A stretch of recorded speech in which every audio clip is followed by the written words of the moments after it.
All right, well, here we go. Friday night 9-ball, Skinny Bob's Billiards here in Round Rock, Texas. I am Captain Mike here at the helm. Going to be taking you through the night with some great 9-ball action tonight. Going to be joined in the booth on and off with Jude Rosenstock. We will be ready here. There's Jude right there. Say hi, Jude. Captain Mike. Yes, I do have the very cool Skinny Bob's St. Patty's Day shirt on, so you can get that on the website at skinnybobs.com or shop.skinnybobs.com. We are just calling out matches now, so Jude is not going to get to commentate the first match because he's playing it, if you haven't seen the scoreboard update. Welcome to the stream, and welcome to the chat. We're going to have a great night tonight. Got lots of players in the house. Looks like we had about 37 or 38 players in there, so we're going to go race to 3 in the winner's bracket, race to 3 in the elimination bracket. We're going to have some fun tonight. Make sure you click that like button, hit subscribe, share it out to your friends.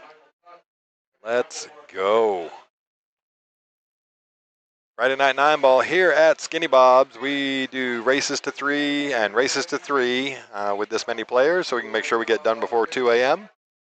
And we're going to go 1 on the spot, break from anywhere behind the line, and it is alternating breaks. No 3-foul rule in effect for this tournament.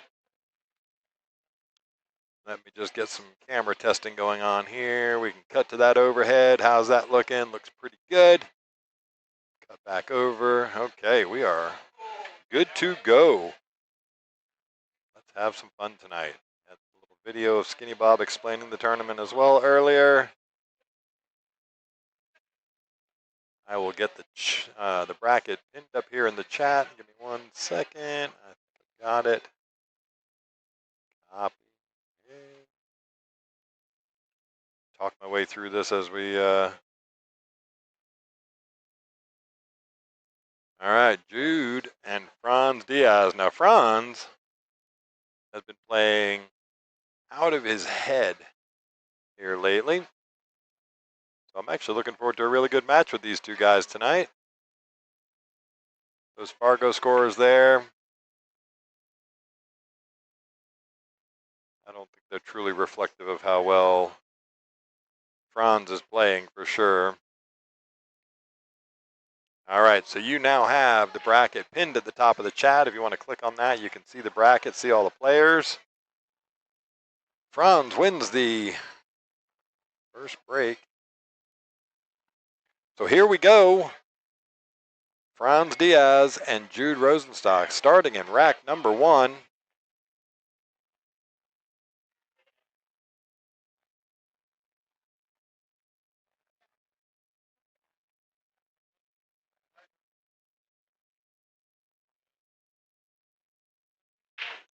Big hard break from Franz there. Makes a couple, 1, 2, 3, 4, 5. He makes 1 on the break and has an open look at the 1 ball. Go back and check that out. Makes the 5 ball. Cue ball goes swinging up the table. What a kickoff that. He has an opportunity now with the 1 ball.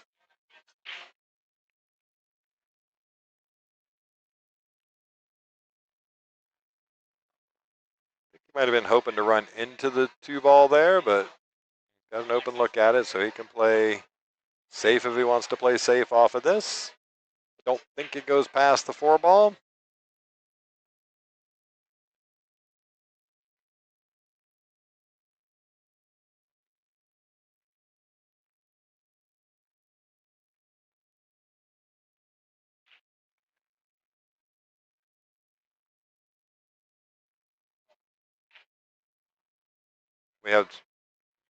We have streams going for all 3 tables tonight. So you got table 1, which is going to be me commentating all night long.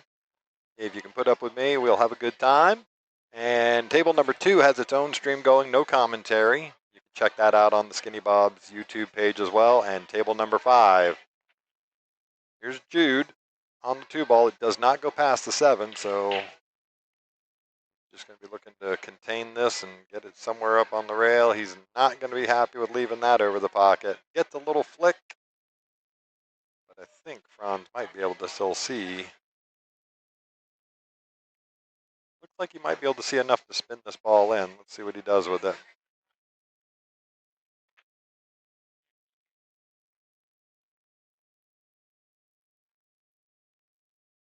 Yeah, well played there from Franz. Just take what the table gives you.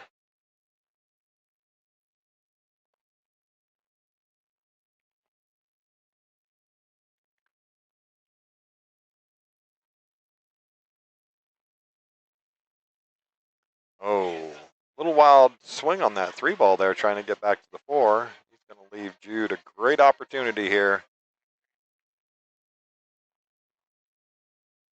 Jude's playing the 6-ball ghost now. Just connect the dots and 6 balls to get out in the first rack here. A little awkward having to use the bridge right out of the get-go, but should be okay.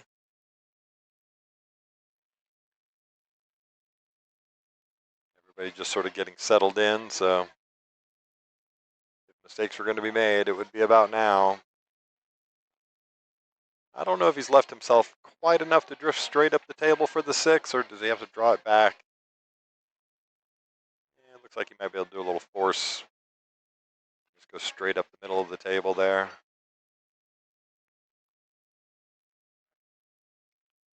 Yep, just like that. Doesn't want to get too straight on this 6-ball. He should be okay there with the little bit of angle that he's got.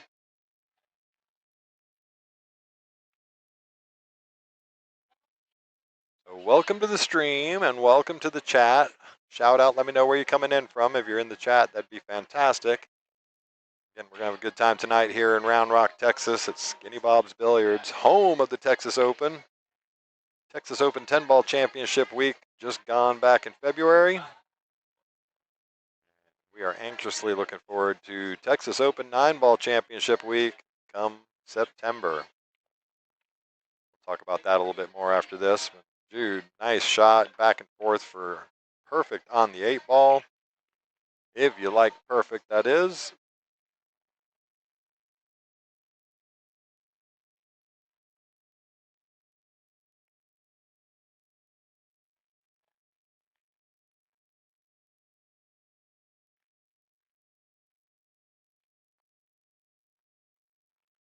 Gonna overrun the position he was looking for here, so just a little extra attention for this 9-ball, but still a pretty good shot there.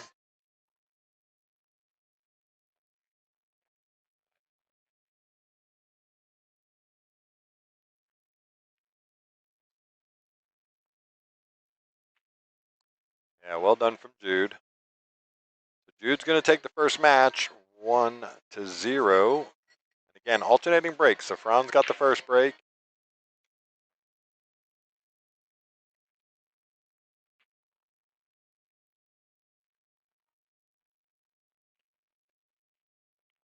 We'll talk a little more about the tournament here in a minute. I'm just going to kick back and watch this next break with Jude.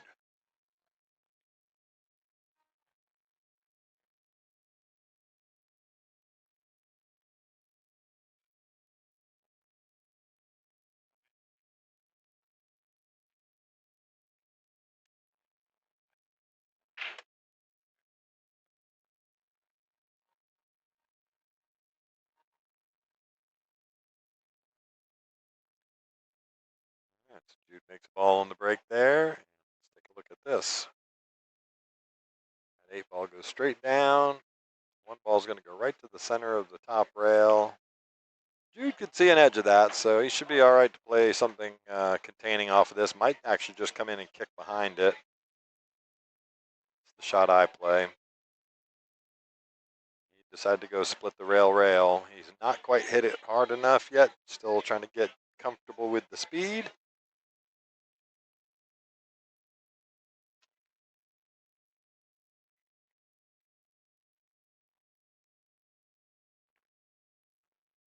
All right, so here comes Franz to the table.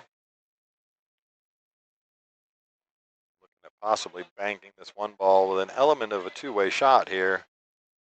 He can see enough of this one ball and control the cue ball. He can actually get the two ball in the same pocket. Just if he misses it, he keeps it safe, hopefully, is what he's thinking. All right, so he plays it a little long, so he can get a real fortunate roll there. Fortunate roll with really good shape on the two ball. He can actually just roll this in. He ought to go that long way with it.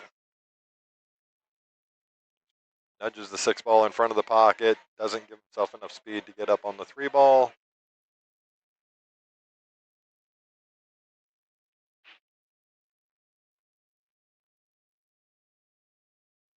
Play the safe here, yep. Leave an open look at this. Jude can just about see the full ball there, and can't see the right edge of it, but he can see the ball full enough to play a good safety here.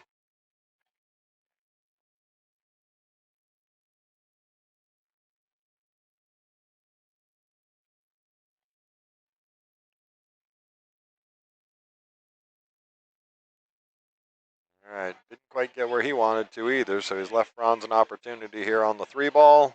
Not an easy shot to open with, but make this shot, and I would like his chances.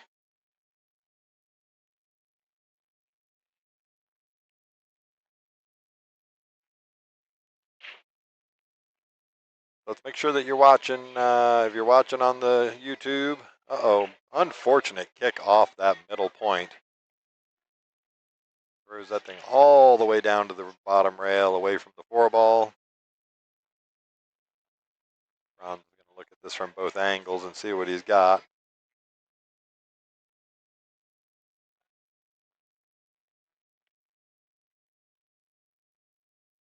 So welcome again to the Friday night Skinny Bob Billiards here in Round Rock, Texas. 9-ball tournament.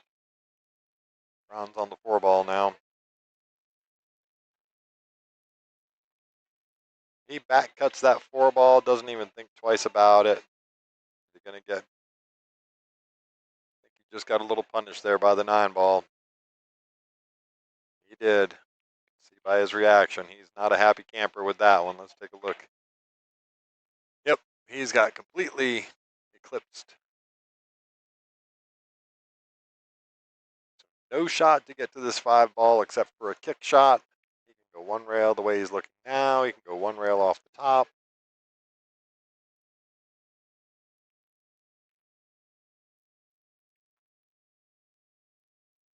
All right, misses the kick but makes the cue ball. So ball in hand for Jude. Jude's going to definitely be looking for an out here. It's 4 balls. Nothing difficult here.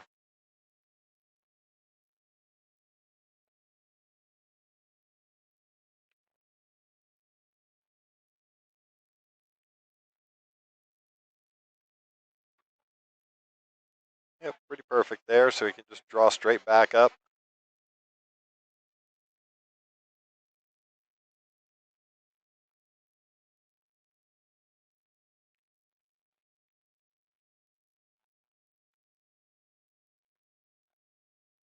Yep, he might have been trying to draw it a little straighter back up the table there, but he's okay there. He can just sort of draw it straight out to the middle of the table and take the 9 in the bottom left corner.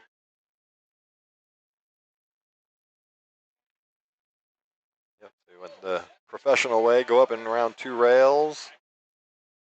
I love that Jude always sees that line coming into the 9-ball there.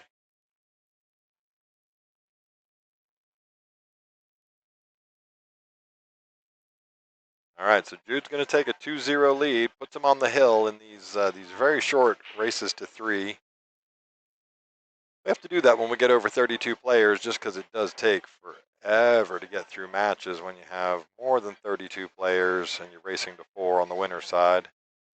So 37 players tonight total. We've got a lot of great names out there tonight. You can click on that bracket link at the top of the chat, see at the top there's a couple of different tabs, one for the bracket, one for live scores, one for players. See the whole players list.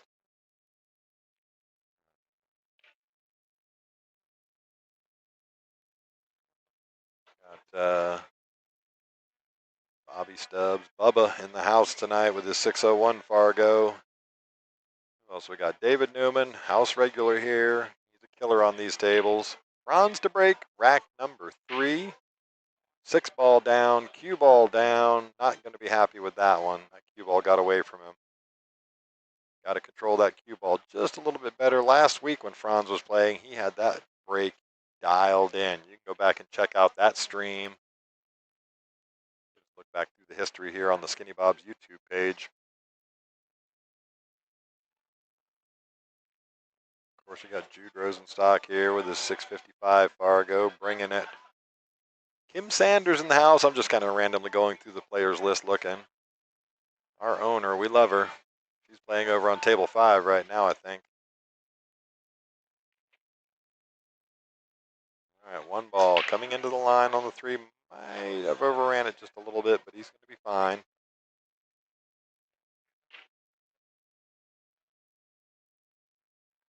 Evan Cassie in the house.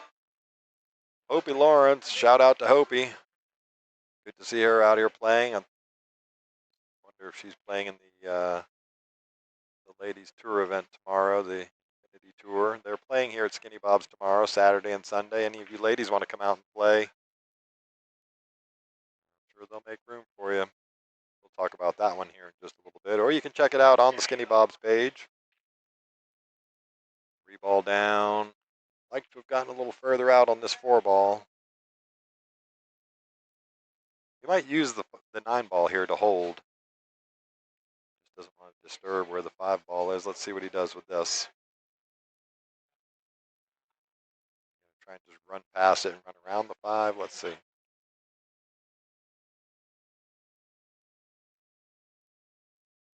he was trying to get around the 5 ball there, not run into it. Now he's left himself a little awkward. Put a little more thought into this one.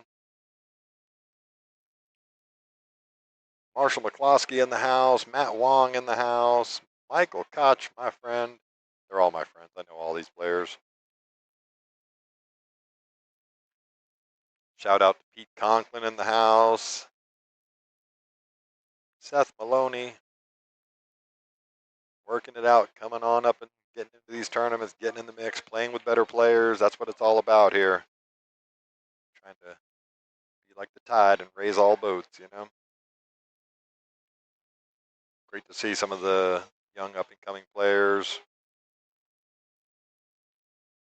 Not scared to mix it up with some of the better players. Steve Libretto in the house. Mark Empson. Mark Carrier in the house. So Jude was trying to get some coverage here. Not going to be happy if he overruns this thing. He's hit at a very good speed. He's got full coverage on that 5 ball now. Forcing Franz to play a kick shot at it.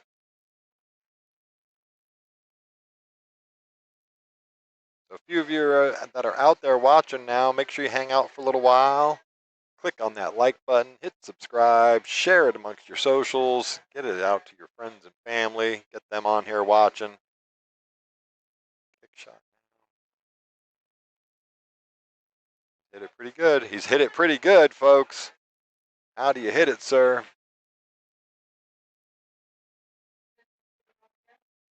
Pretty nice kick shot there. Yep, it's that thing perfect.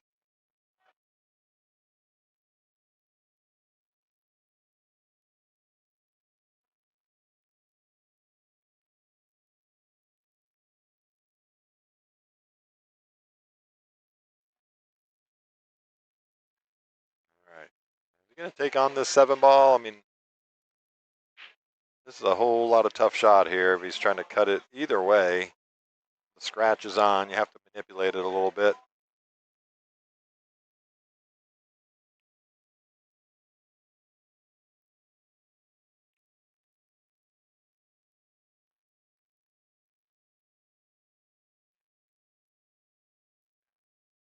Yeah, that scratch was always there. It was there today. It'll be there tomorrow. It'll be there next week. It'll be there a week from Friday.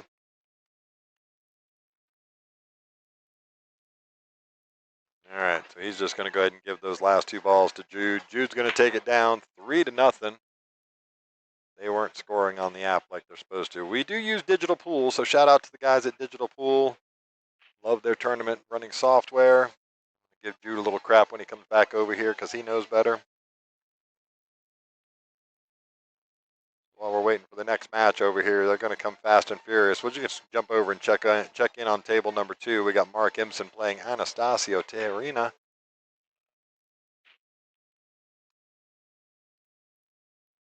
We shall see.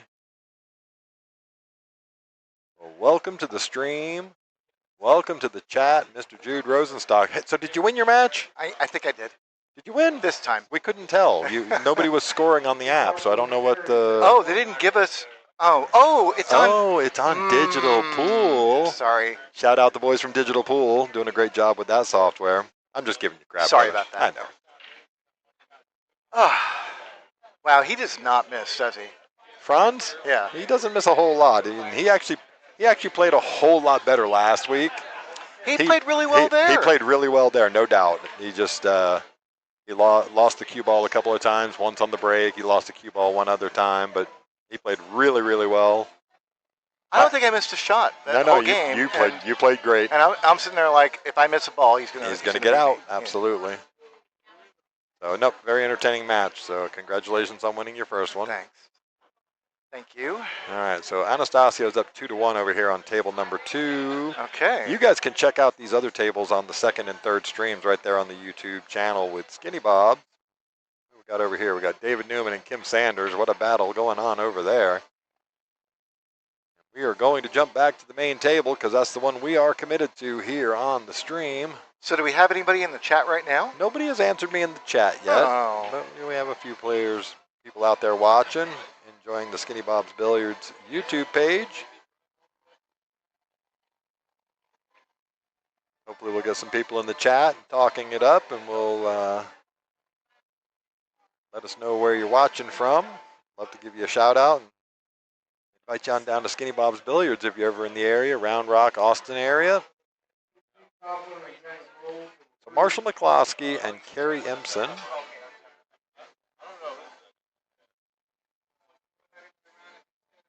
Looks like Marshall won the first break. Little Chris in the chat. Welcome to the stream. Welcome to the chat, my friend Chris. What are you doing with my iPad? The teleprompter thing. Not teleprompter, but is it Chrome? Yes, everything is in Chrome. Ah, okay. Got it. Yep. Okay. That should be your teleprompter. Yep. It should load for you. There you go. Telestrator, teleprompter, whatever. Yeah. All right, so Marshall makes one on the break there. Oops. Get rid of that. Yeah, why don't you get rid of that? Let's take a look at that. I'm wondering why it's not. Okay. There we go. It did that to me last week, and I'm not sure why. All right.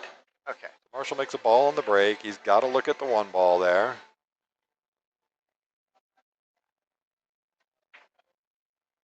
Marshall McCloskey and Kerry Empson, both local players here. Kerry and her husband, Mark Empson, both playing in the tournament tonight. You saw Mark over there on table 2 briefly. Those two got to either first or second place in the Scotch Doubles chip tournament last time. Oh, okay. Yeah, they played really, really good that night. Oh, Marshall just punted that a little bit into the rail. So the only thing I've been thinking about today, and I'm going to try and do this for the entire tournament, is best effort in every shot. Try and make the shots I know I can make. Good mantra. Yeah. I like it. Like try not missing the shots I know I can make. And see where it lands me. See where it lands you, absolutely. Yeah. That's a nice shot. That's a nice shot. If it does not touch this 5, get on out.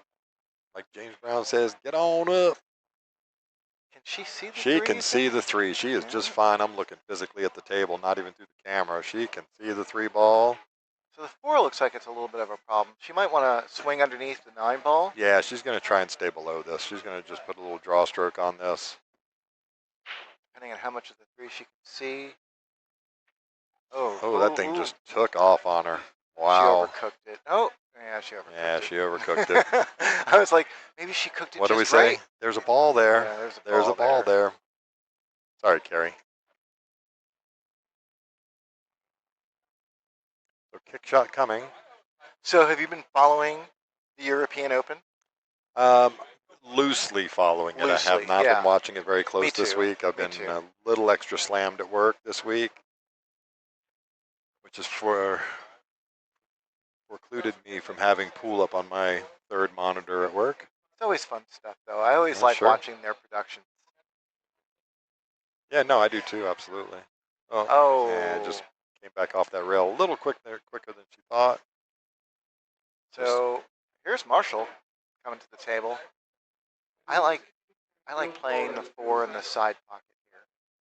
so you can just roll forward with it to get on the 5 ball perfectly. Yeah, that's what I like. I kind of like that too. And Marshall's actually looking at this 4-9 combo. I like the idea of getting straight on that 5.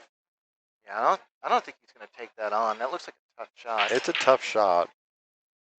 Really kind of leans into, how much confidence do you have in running out at this point. Yeah. I'm going to take your suggestion there and go, and I can assure you folks out there, he cannot hear us. So this isn't the easiest of layouts. As Nope. much as I can sit here and go, I would do this and I would do that.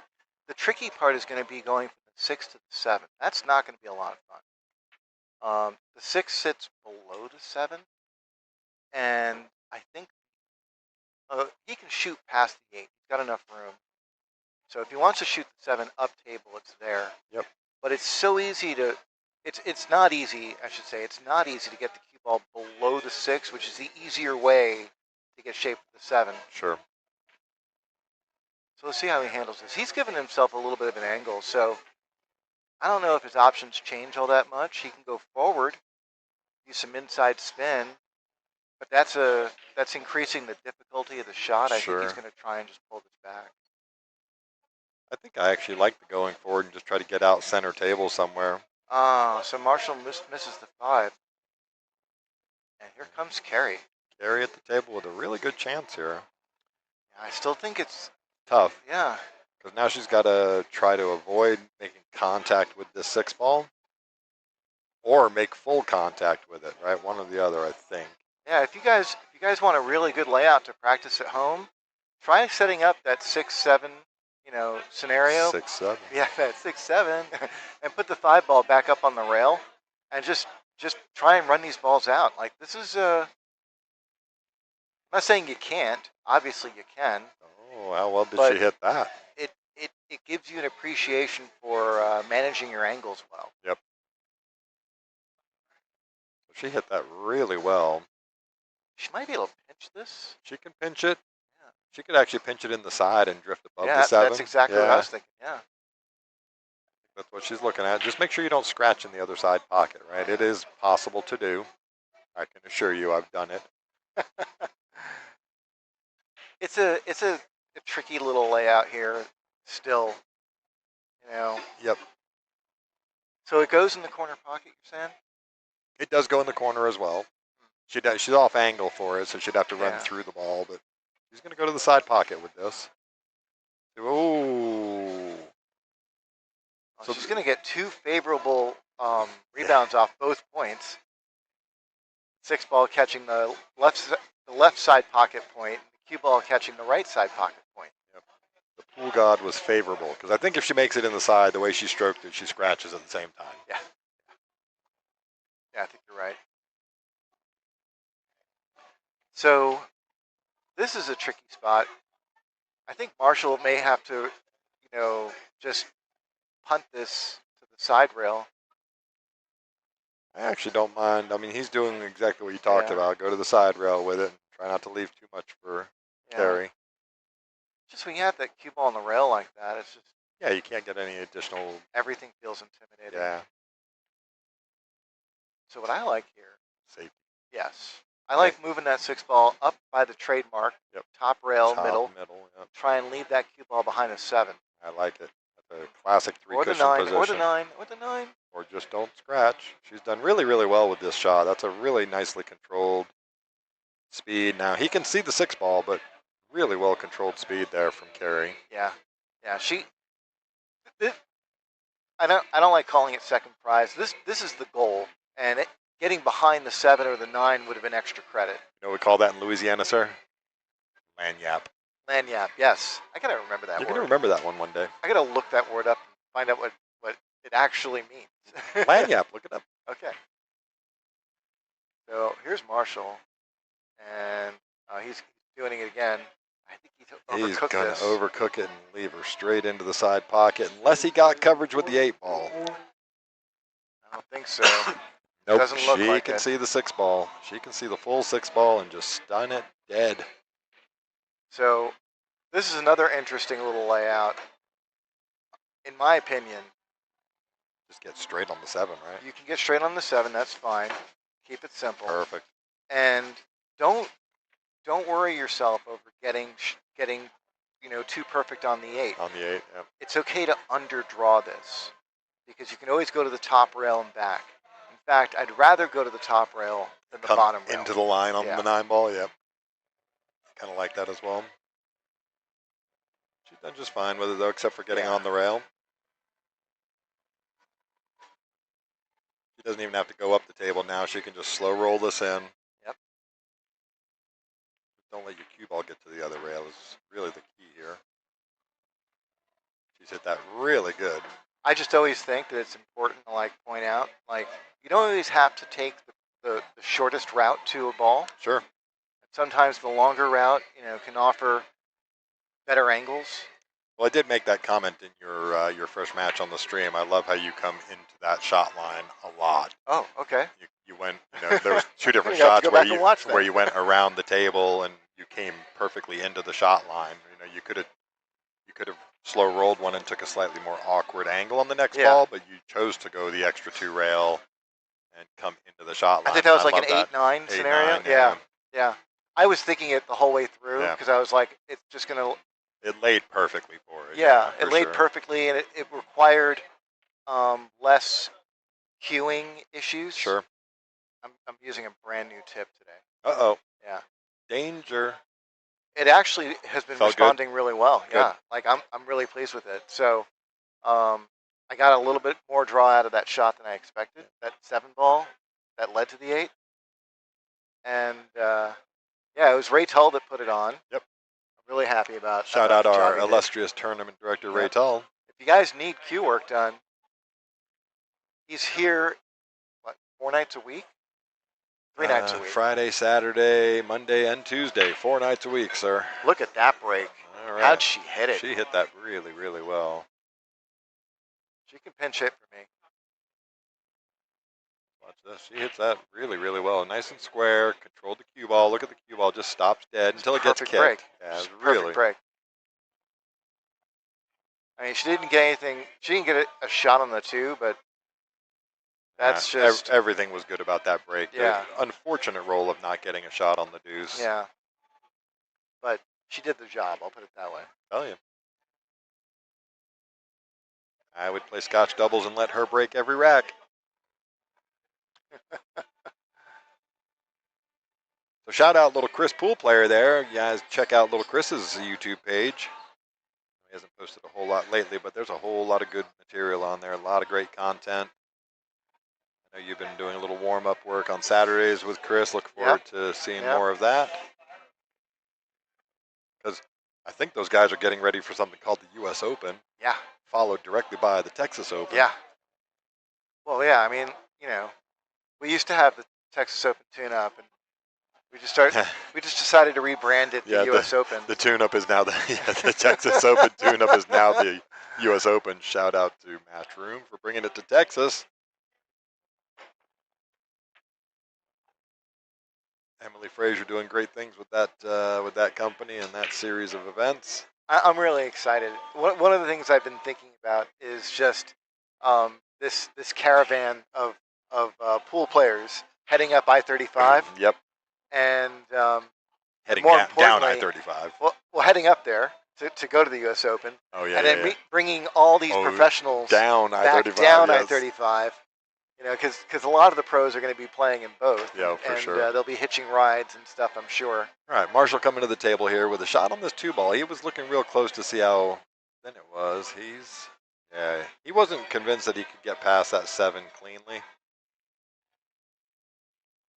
He'll leave a shot now for Carey. Marshall just hasn't quite settled in yet. He will, though. This is a bit of a tester to open things up. She's on the rail, and she's going to have to touch that top rail for sure, and ideally with some inside spin. See how she manages this. That's a tough shot. It is a tough shot. You want to put some juice on it, and you're on the rail, and it's just doing both is not always, going to work. So with her being on the rail there, I almost make the argument for rolling that 2-ball in. It's a fair. Just because I know I get so much unintentional fair masse. Idea. Fair criticism. And just another idea. No, it's definitely there. I mean, like there are going to be times that obviously we're not at the table, so we can't really see what the queuing feels like. But it's important that you recognize that you're not always going to be able to do both. And what can you do? Right. I just know my misgivings when I shoot off the rail like that. So let's see how Marshall handles this. I think that if he tries to roll this, he's going to end up on top of the 5. So he might want to push through the 5 and hope for a good carom. Oh, he can slide right over. Yeah, perfect. He just pinched it perfectly, slides over, leave a little angle. Okay, so yeah, now's the time to check to see if that 7 goes up top. It looks like it does. Yeah, looks like it does. So got to be in the right spot for it, but looks like it will. So Marshall's going to want to get real nice and flat on that 6-ball. I think he's looking at the 6-9. Well, you got to look on that. You got to look at all angles and give yourself a fair assessment. If he had more angle on the 5, he would probably be going for the 6-9. But I think he's going to go for the 6 on the side. Yeah, just slow roll this, let the cue ball drift up off of it. Oh, he's going to go up top. Okay. All right. Not a fan, especially now. Yeah. Well, this is a moment where you really have to focus. You can recover. This is definitely an opportunity for him to recover. He's got to really focus and drop this 6-ball because that 9 should hold the cue ball in place. I was just going to say, he can really just focus on making the 6 because exactly. the 9 is a great just stopper for the cue ball. It's such a tough shot queuing over those balls like that. Okay, so here comes Carrie to the table, and I think she's got enough of an angle that she can have her way with this layout. I think the 7 goes in the side. The 7 does go in the side. I did look at it from the overhead. So yeah, she might want to think about trying to stun this mid-table on the left like side. Oh, loading up to draw the snookers out of it. Oh, she was real straight on it. That really, really good. Yeah. Look at this. She was trying to get out to shoot it in the side. Yeah. I think she's still going to have to. It's a tough spot. I think you're right. Yeah. Unless you can draw on it and just sort of soft roll it with some draw, because you're going to push the 8 towards this rail here. Yeah. That's the only thing I can see doing. Might be going in the side pocket though. Yeah. Real nice. How good you hit that? Nice. Yeah. Snap. Nice speed too. Okay, she's on the rail. That's unfortunate, but she doesn't have a whole lot of angle here either. So I think you gotta float this in or jack up and stab this in. I like floating it in. Just take your medicine. Just take the medicine. Take the back cut on the 9-ball. Don't mess around. I would agree with you.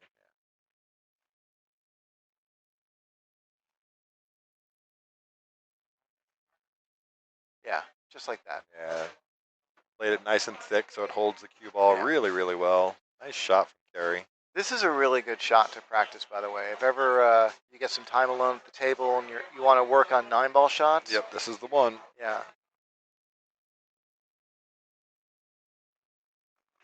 She hit that really good. She cued it perfectly. She's going to take a 2-0 lead and get on the hill. Marshall McCloskey gets the next break, rack number 3, trying to stay in this match. All right, so we're going to try shouting out one more time to you guys. Jump in the chat. Let me know where you're watching from. Make sure you're clicking on that like button. Share it out amongst your socials. You never know, one of your friends might be sitting around bored, not knowing what to do. They could watch some pool with us tonight. All right, here goes Marshall with the break.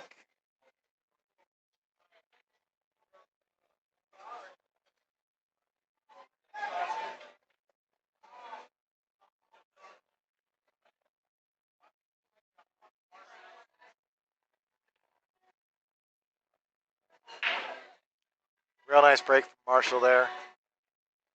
And again, I think this is, he's got something to work with, but it's not going to be the easiest.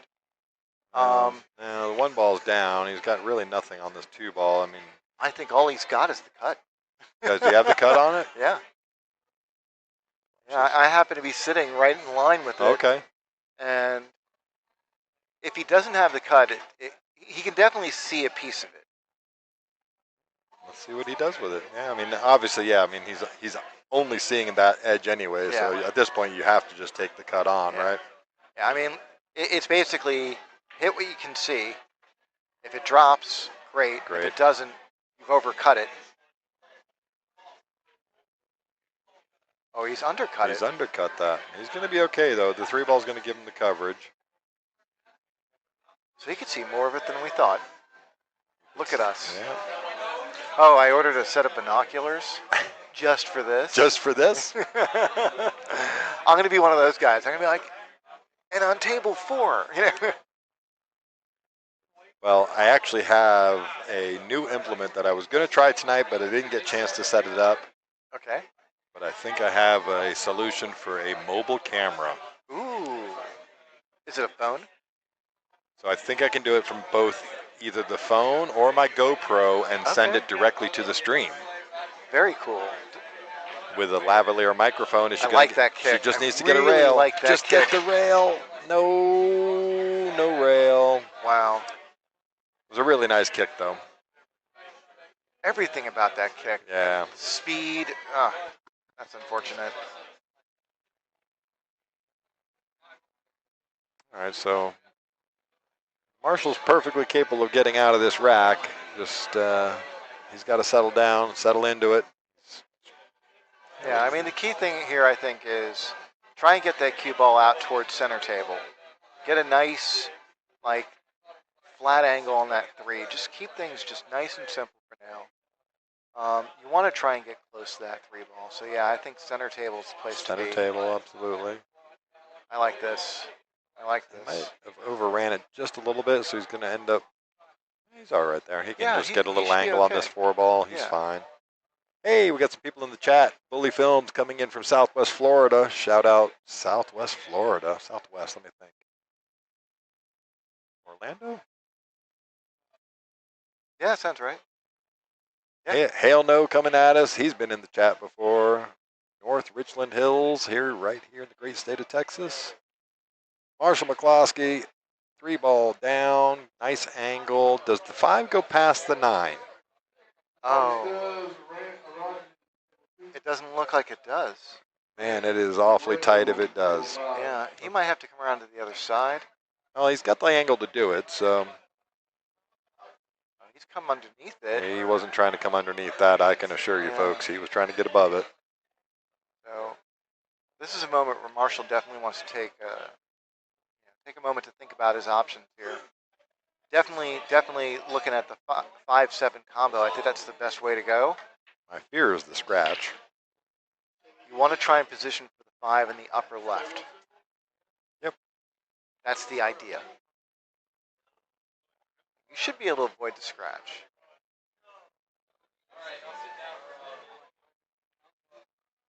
Oh. Just misses the 7 altogether. He jumped up on that. He did. He's left a shot for Carrie, but not the easiest of shots. Let's see how she handles this. I mean, it's a real natural angle shot. Yeah.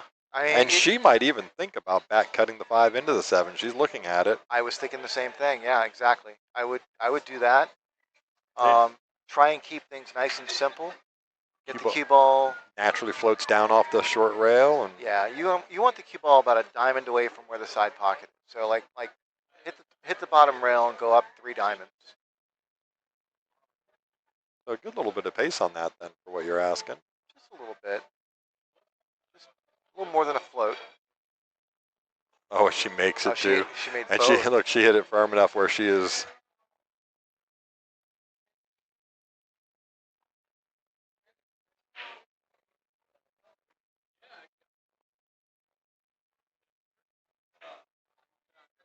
So she's in really good shape now.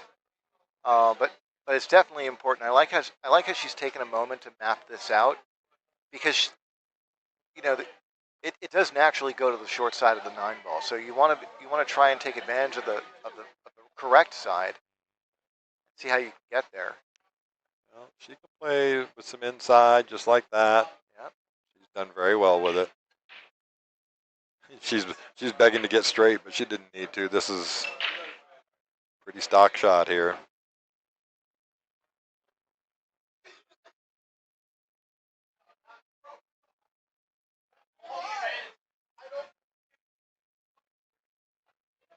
The kids are getting loud. I see that. Yeah. Just bunch of them back on the 3-cushion table where I'm supposed to be. All right, Carrie for the win. There it is. What a great stroke she Really put on well that done. one. I'm super impressed, Carrie. Well done. She played really, really well last week. Her and Mark both played excellent in the Scotch doubles a couple of weeks ago. So we do a Scotch doubles chip tournament once a month on the last Monday of the month. That's a whole lot of fun, so bring your partner out. It's not necessarily Jack and Jill, although Carrie and Mark play it together. Of course, they're married. And I shouldn't say of course because we have other married couples that don't play with each other. Stacy and I play as partners when she has the when time. she has the time, yeah. Oh no, we actually really enjoy it. I think it's great when you have a spouse that also takes an interest in your hobbies. Yep. Or when you take an interest in your spouse's hobbies. Absolutely. Shared interest. All right, they just called another match over on table 1, but real quick, let's jump over to table 2, see what's going on over there. We got Bubba Stubbs and Rodney Jones. They're not scoring it, or they just started, one or the other, so looks like they just started. That'll be a pretty good match.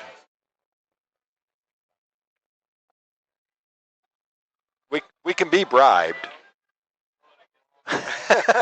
Yeah, well, one of the players walking past telling us he better say something nice about him on the stream. Well, that's just a recipe for disaster. Of course. Of course.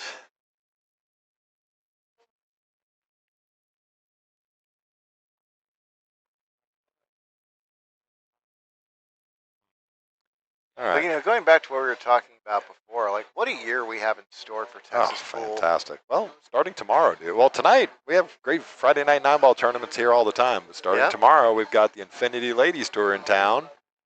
That's going to be a lot of fun. If you have any desire to be out.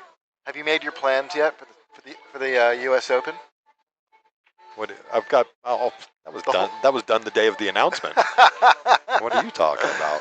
I haven't done that yet. I've got to figure out what I'm going to do. I'm really fortunate. I have people in the area. Yeah. So my accommodations is already well sorted. I am torn between staying at the host hotel. Yep. Like a Embassy good soldier. Suites. Yep. Or Airbnb. Getting an Airbnb with a bunch of pool players and a swimming pool and having a week-long party. I like that idea too. Yes, the house that I'll be staying at has a 9-foot diamond in it. Oh, nice. And has an infinity pool, so we're gonna have We're gonna have a good week that week. Very nice. Oh, they're Rochambeauing. Look at this. Rochambeau for the break. All right, so we are going to get Alex Shapshevich. Sorry. Alex Shapshevich. Yeah. And Evan Cassie. The Hebrew Hammer. That's right. He was on the their flyer for their match. Him and Aro Majumder played a little money game a couple of weeks ago, and he was the Hebrew Hammer on the flyer. And Evan Cassie, winner of the doubles Banks match against Ray Tull and Tracy Sanders. It was Evan Cassie and Hunter Derryberry. You can go back and check that out on the YouTube page as well. That was a fun match to commentate. Yeah, the Banks match. Yeah, it was a lot of fun. So here we go. We've got Evan Cassie getting the first break. It is a race to 3, like we've talked about. So Evan's a very deliberate breaker. He's going to be breaking in the like 12-mile-per-hour range. Looking for a corner, that 8 ball to go in, maybe the 1. Well, the 1 should set perfect for him. Oh, it catches the point. So he plays, and I play a lot with Evan, he plays that break so the 1 misses the side pocket. Yeah. And dresses up for the top corner. Yeah, he doesn't intend to make the 1, right. But it sometimes drops. Sometimes it does, yeah. Sure. So he has a cut shot on the 1 ball here. He can get to the short side of the 2 pretty easily here. He might have some pace on this cue ball. That's the part I'd worry about. Oh, he's banking. Yeah. So yeah, in case you guys didn't know, Evan loves to bank. Loves to play banks. He's very good at it. Yep. Plays a lot of 3 cushion as well. He is a very good banker. Checking to see if I have a match yet. I'm playing the winner of a match that hasn't started yet. Okay, well, you got a little time then. Yeah. All right, so Alex hangs the 1 ball there. Now, saving grace here is that 5 and the 6 are tied up with the 9 ball. Although the way it lays out, if you can get on the 5 correctly, it breaks out easily. But yeah, the 2 is no picnic either. No picnic, tied up between the 7 and the 4. I know picnics. That is no picnic. No picnics like hey, hey, boo, boo. It's a picnic basket. So come on, first person in the chat, tell me who that was. Come on. I can't remember. Oh my gosh.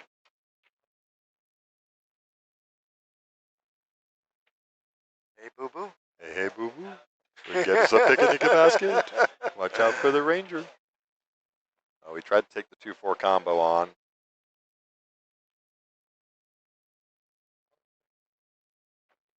Take a look at that from above. Can you see? Whoops. I know the cartoon. Like I've got it in my head. I just can't remember the name. Oh my goodness, Yogi Bear. Yogi come Bear. on.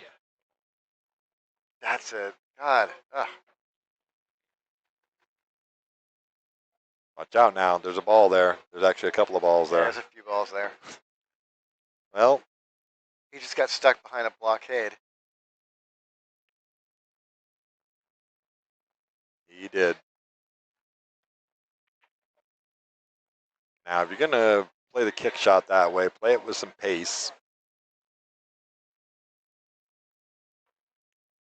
Really the only kick shot he has. There is a 2-railer around wrapping the corner, but this is the smart way. Oh, so that's exactly why I say hit it with some pace. Look at this. And he's got coverage, folks. Wow. How about that for a return? How'd that work out? Well, and to your point from earlier, there's not a whole lot at risk just yet because the 6-9 is still tied up. 6-9 is still 6-9 definitely tied up. But this is definitely going to be a challenging kick for Evan if he can't see this straight on. He's got his jump cue. I'm not a fan of this, even though you're only jumping an 1/8 of the ball. But look, yep, he gets contact, so he's okay. Nice shot. There's no 3-foul rule either. That is true. Yeah. And that's actually, to your point, you said you weren't a big fan of that jump shot. The only concern that you should be having right now is don't break open that 6-9. Well, that's kind of what I was looking at too, right? Yeah. I mean, yeah. Nice shot by He's hit Alex. that really, really well. Nice shot, Alex. Now, he would have wanted to be a little north of the 4 ball here, and he hasn't got there, so he's going to have to put a big stroke on this. Oh. Go, ball, go. It did not get there. Nope. Found the Great Wall of China again. Yep, I like the effort, though. This would be, actually, you know what? I might want to shoot this gently. I would definitely kick this a little more gentle than that, but the good news is he didn't break up the 6-9. He went into it with 1 rail. Yep. I would have gone into 2 it 2 rails. rails, Yep. yeah. So you leave the cue ball behind the wall. And yeah, well, I'm hoping to move that 9 ball out and leave him behind the 6. Yeah, that's what. Yeah. Well, either that or just nudge it enough where the 6-9 still covers the cue ball for you. Exactly. He's loaded up for this one. He's going to cut it up top and try and break it out himself. Oh no. Well, this is going to be interesting. Something to look at. I don't think the carom plays. Is that what you're looking at? Yeah. Yeah. I don't know if it plays or not. I don't know either. But It's certainly worth looking at. but there might be something there. Oh, yeah, yeah, it's it definitely, actually might play, yeah. yeah. I just want to be certain if I'm playing it, because if you don't make the carom, you're leaving the 9 hanging But in you the have hole. to make the 5 anyway. So, like, is there anything that might work? That's the question. Sure. Yeah. See.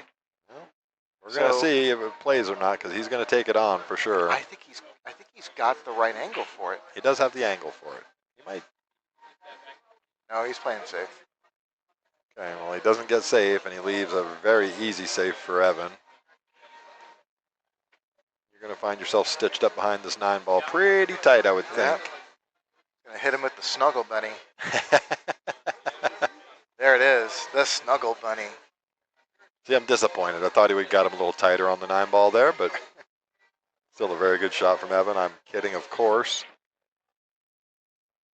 No jump cues now.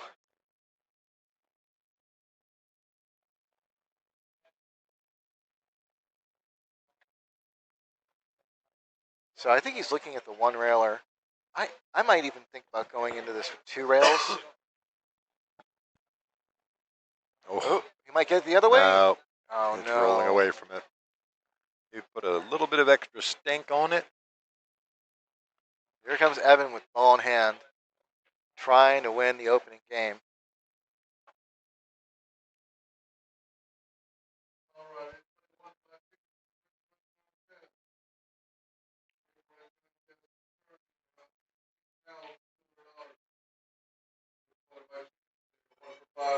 Left himself just a pretty good angle here on the 7 ball to get back down for the 9. So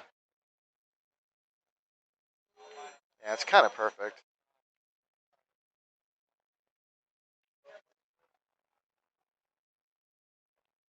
yep, good shot, nice stroke, good pace.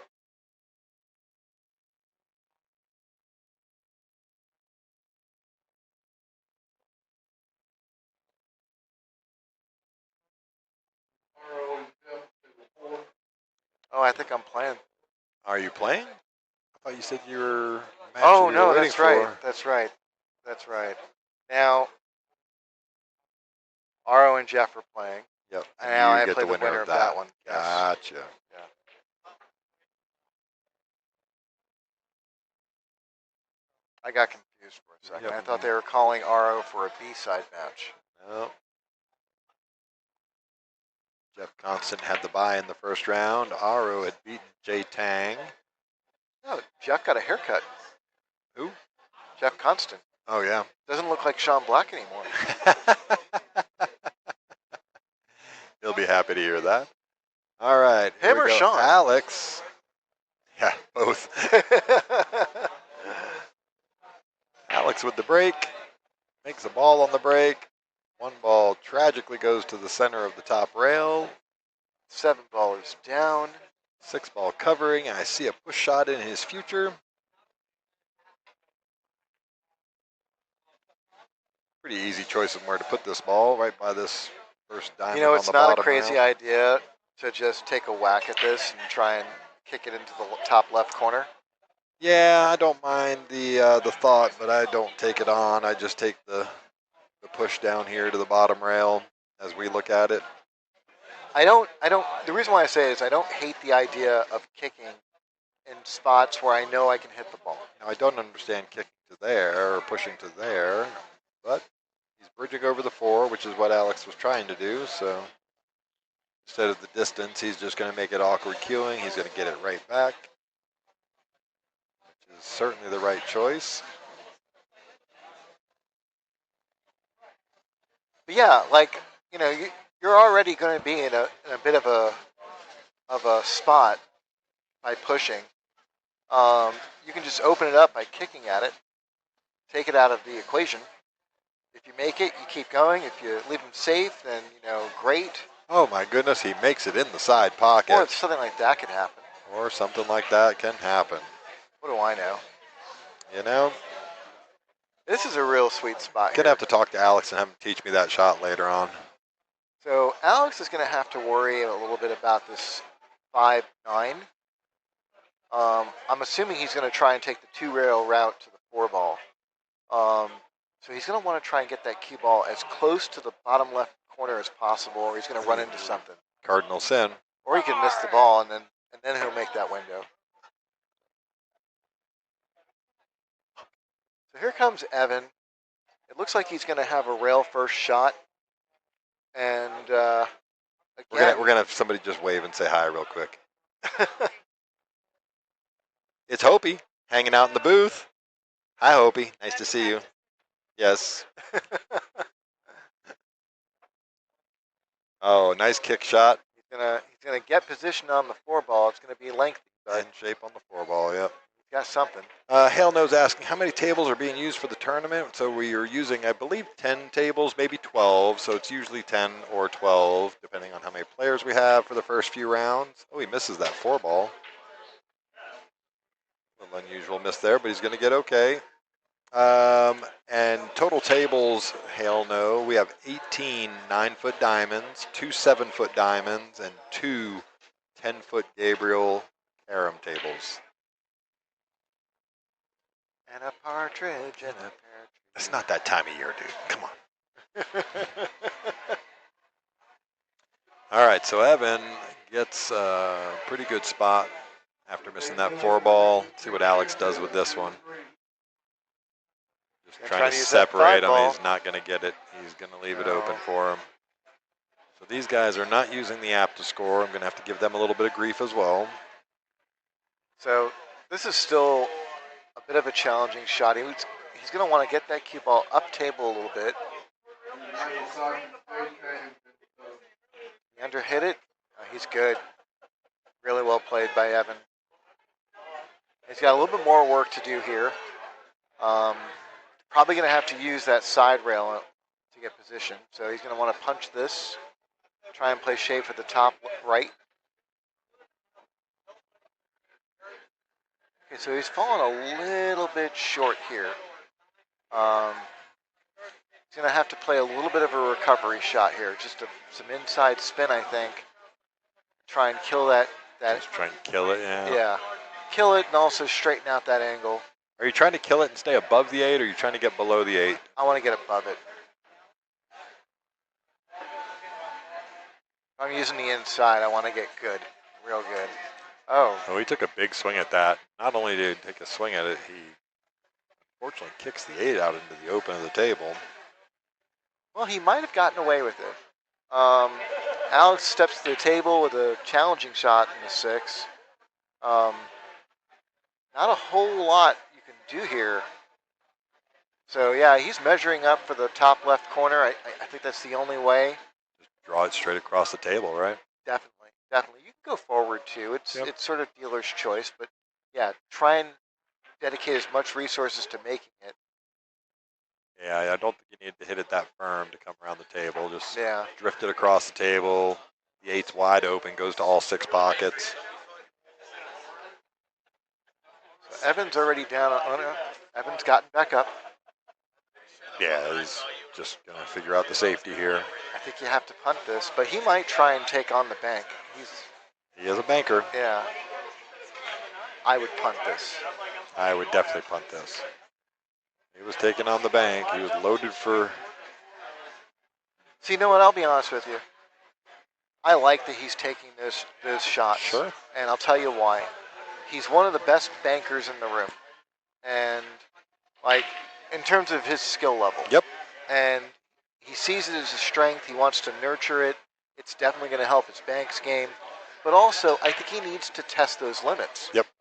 I think he needs to know which banks he's going to make most of the time, which ones he isn't, and this is the only way you learn.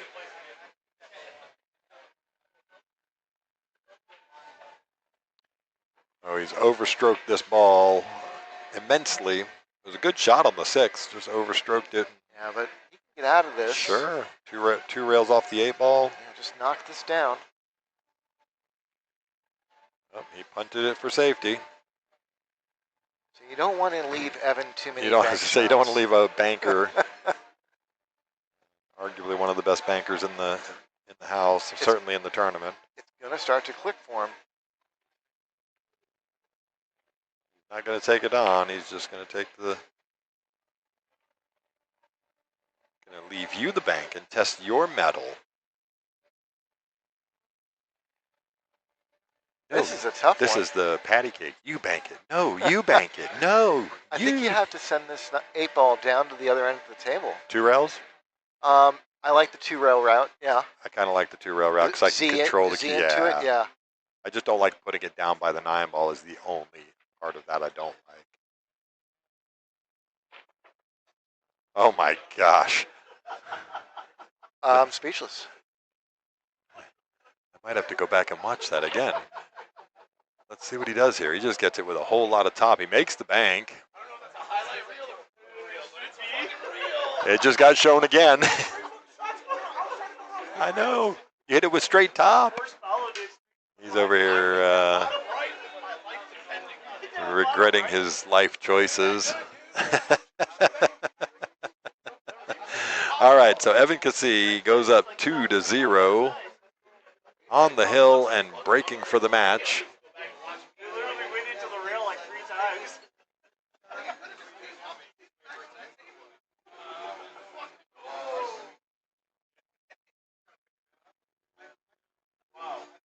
All right, so Evan Cassie breaking. It's Cassie. Oh, that's how all this time I've said Casey. I've always pronounced it Cassie, but I could be wrong. I need to ask him. Yeah, we need to ask him that. Yeah. I've only been calling him that for like 4 years now. All right, there's that soft break. 1 ball got away from him just a little bit, so. No, I see it. I know why you're saying it. What if it's Kisei? It's definitely not Kisei.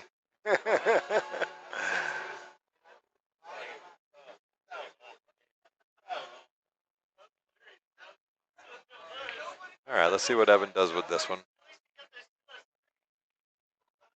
Oh, he was back banking it. He's definitely got his banker's head on tonight. Just hasn't really clicked for him yet, but like you said, it will start clicking for him. You keep leaving him those layouts. Especially with Evan being up 2-0, he's gonna start trying to work that out. Alex has played a really nice safety here, and left though. Can't tell if he can get. I don't think he can get between the 6 and the 4, so he's going 1 rail kick at it. Do you want to try and touch that top rail? And come off, spinning off of the 1. Yeah. Send the cue ball down the table. Yeah, I like it. So I hit that with a lot of pace. I think that was risky. Yeah, he got away with it, I think, but maybe we'll find out. It's all a matter of whether he can use that 4 for cover. He can. Then he did not get away with it. He did not get away with it. I thought he might have been a little closer to the 4, but that's a really nice shot from Alex there. It's tough, doing commentary when you're home and watching the match at home. You're like, of course you can hit that safety. Of course he's got that angle, But when you're sitting in the booth, suddenly you're just like, I don't know if that goes. Because we don't have a perfect view of the table. It does change your perspective, for sure. But we try. All right. Well, kick shot was fairly easy. Unfortunately, the way it's laid out now, he's left the world for Evan.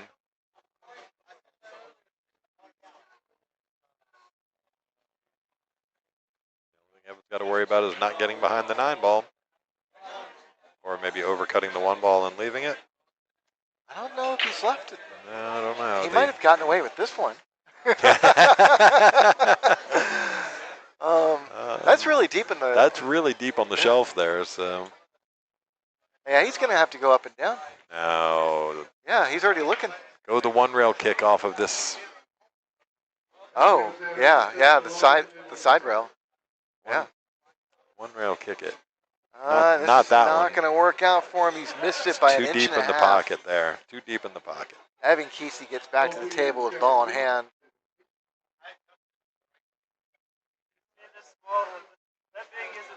All right, so he's just going to try and spin around this 2-ball here, shoot the 2 in the same pocket. Leave Really himself, well done. Yeah, leave himself a little angle on there. He can just drag the cue ball straight up the table. Yeah, don't get tricky here. Don't overdo it either, right? Don't overdo it. Don't do that. He's okay, though. He can still see the 4. Yeah.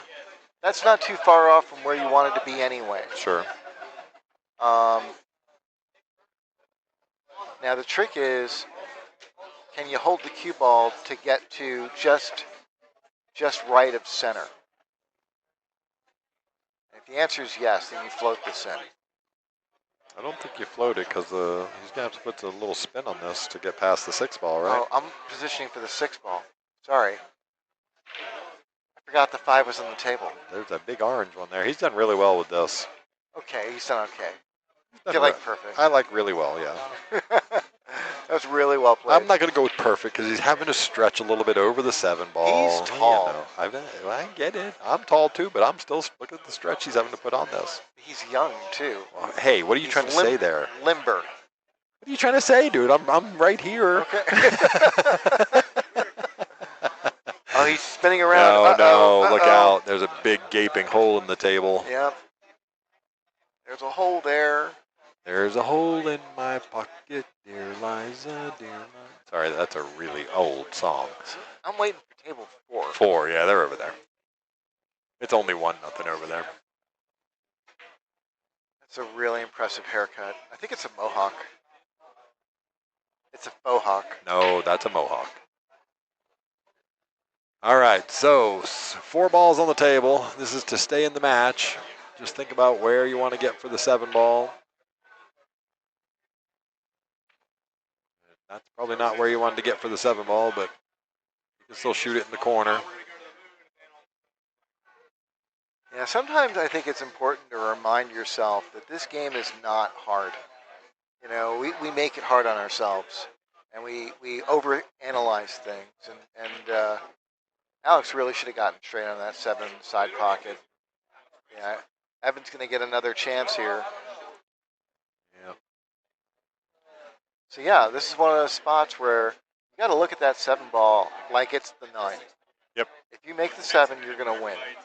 And so Evan's going to look at this. He's playing the 7 in the side pocket. He only wants to do is get that cue ball back to the top half of the table. That's it. Yeah, he's done really well with this. He's actually fallen a little steep yeah. on this. I just looked at that again there, looking at it on the camera and looking at it at the tables. But he should be okay. It looks like about a half-ball hit, so he should be able to float this in. He could actually just go straight across the table, yeah. or he could go in the corner. Wow. I don't disagree with the choice of going in the corner. But you can't miss it. But you got to make the ball. Yeah. Rule number 1. I know that sounds weird, like we're not always in control of these things. But the corner pocket there has to be 100%. Like if you don't feel 100% about it, you got to go for the side. Oh, but that's a shot that you're expecting yourself to make 100% of the time. Yeah. Nice No, I mean shot. like feeling 100%. Sure. Gonna get a little unlucky and then lucky again. So the table taketh away and the table giveth. Bear down and make a good stroke here. There it is. All right, there it is. So Alex Shapshevich.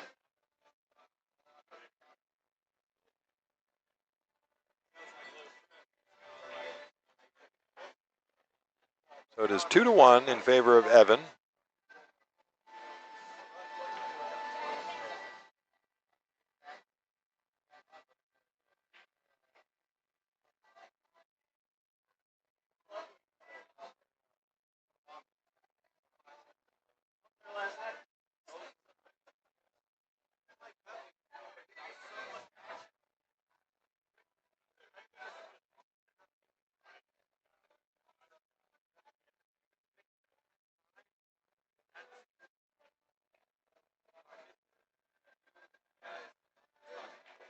Okay, so here's Alex breaking down 2-1. We're going to 3.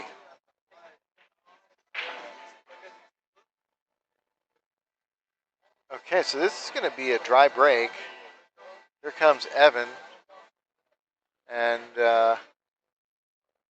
nothing with the 1 ball here, so he's probably going to be starting off with some defense. Not a lot to work with either. Well, I think getting behind the 5 ball is not difficult. You can send the 1-2 rails, around the 3 ball down towards this short rail. Yeah, it's there. Just going to overhit this a little bit.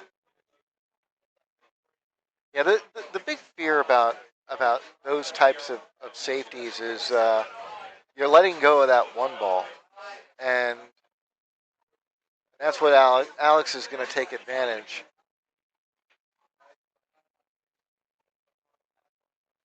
Oh, Alex is not going to take advantage. Yeah, hangs it up there.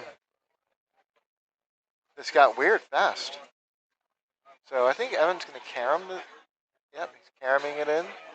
And has he left himself hooked? Oh, it does look like it, doesn't it? That's going to be unfortunate.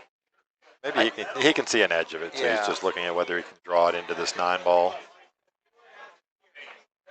Yeah, he was trying to make the 9 ball. Oh, no, he says. No, he says. Dun, dun, dun. That is still, like, not where you want it to be. This is playable. Oh, for sure. That's what I'm saying. He knows it's playable.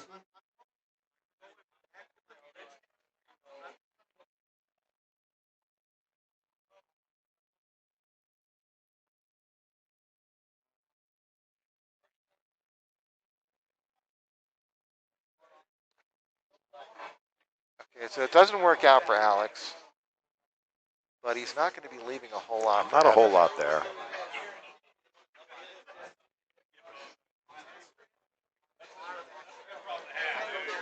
So it is nice opening up the tournament with a win against Fron. That was a really good win, for sure. He's such a good player. He's, yeah, I mean, his Fargo does not reflect the level of play that he's been showing this last few weeks, for sure. Yeah. And like I think we were talking about it last week, the Fargo will catch up to him, of course. But really, I really enjoy watching him play.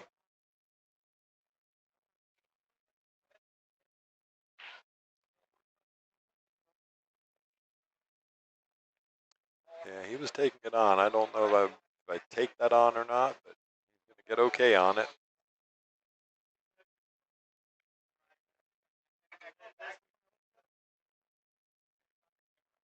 I wonder where everybody's from.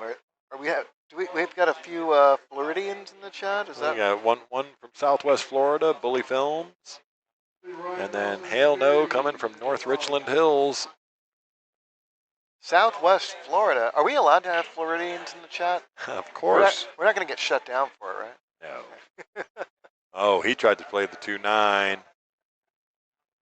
He has gotten very, very fortuitous roll there. The 6 and the 4 ball cover the 2 completely. He might be able to take this on.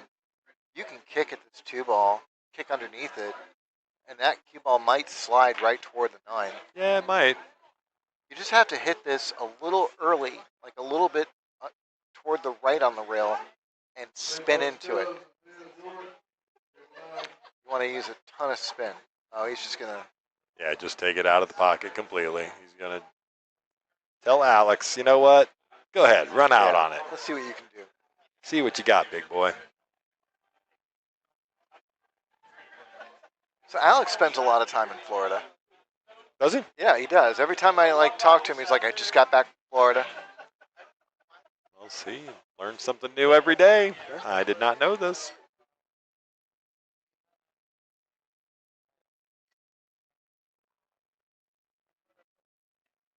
So the funny thing is, I think I almost try to break that.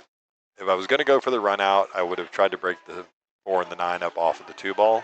It wasn't an easy breakout from there. Yeah, but especially given where the 3 ball is, I would have at least given it an effort. I think he wants to Sling the rock. Yeah, this is it. This is for his. This is for his spot in the A side.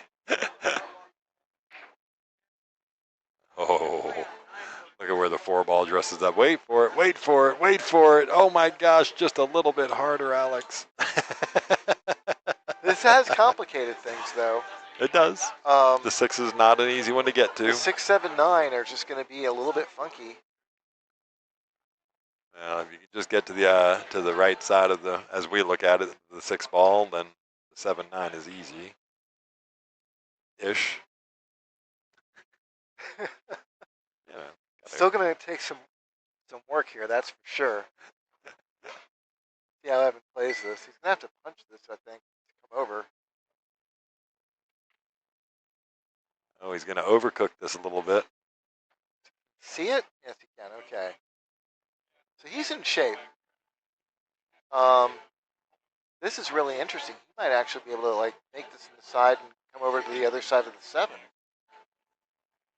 He's playing the just combo. Play the combo, yeah. I don't even know if I try to get into the short side of the 7. Not much point.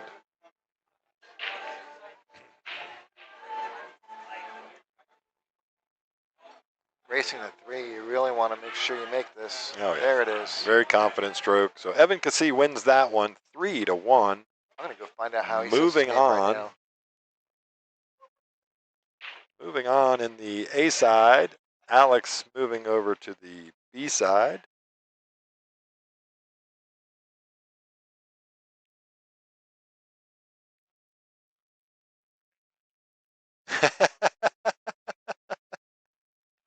All right, so I think Jude just confirmed that I might have been pronouncing it correctly. Yeah, you were. Cassee. I said, I know, just, and I only remember because I ran tournaments for so long that Evan played in a lot of those. And I know sometime at that point I would have asked him. I've never heard him say his own name. That's my problem.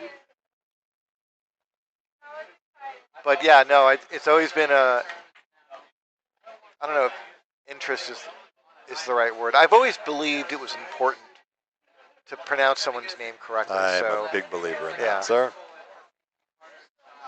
I am a big, big believer in that. All right, so while we're waiting, Evan's going to stay up on table number 1. He's going to get a match against James Roll. This should be actually a pretty interesting match.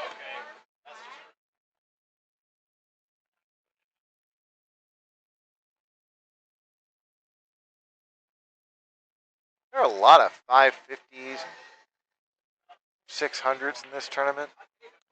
There are indeed. A lot of scary players. Yeah, one of them sitting right next to me. Oh, wait, that's you. Where is he? Yeah, where is he, he says. All right, so we got James Roll and Evan Cassee coming to the table. Gonna figure out who's breaking here.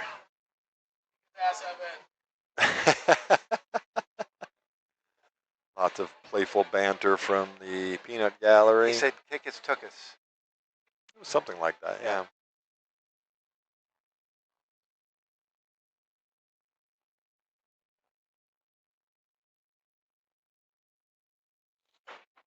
So Evan's going to win the lag here. I don't know why, but I immediately associated the ribbon on the bottom with who was on each side of the lag. Yep. And it was opposite. Of course.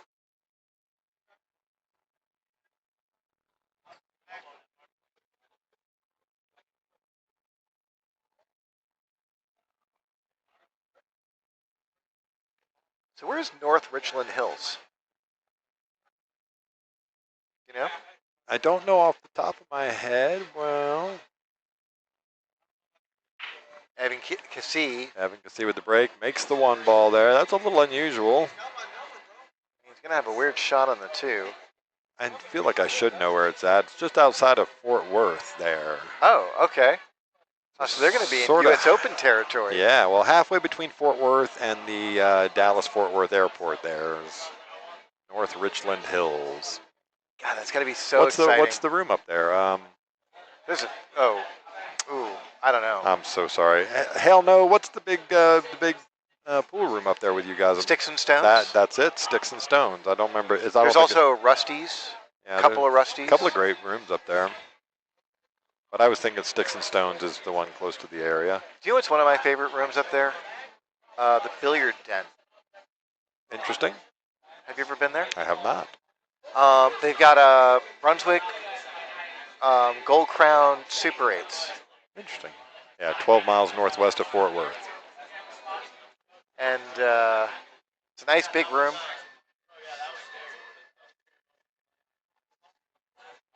I was there for a tournament once several years ago, and I really enjoyed playing there.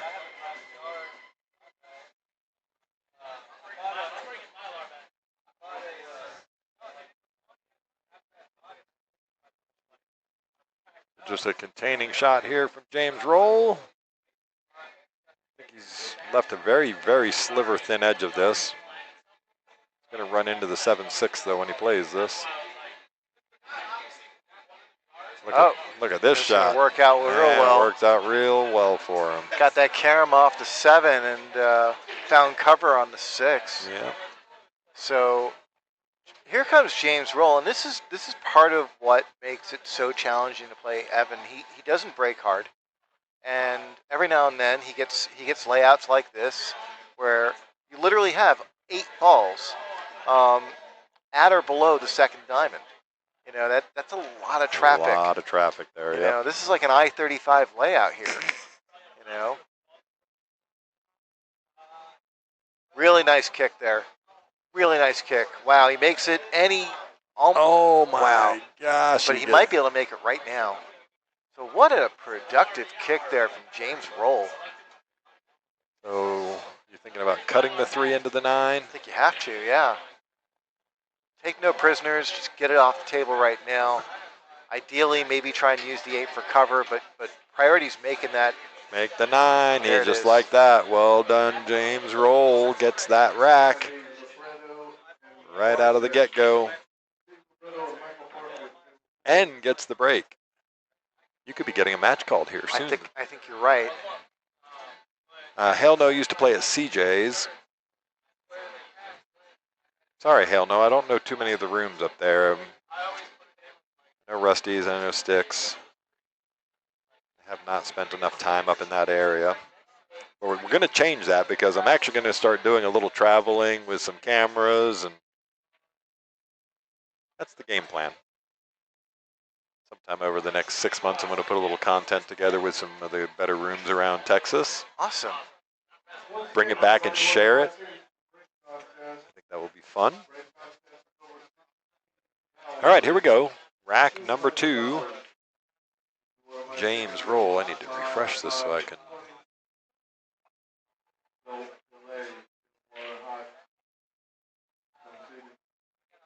Evan had gotten the first.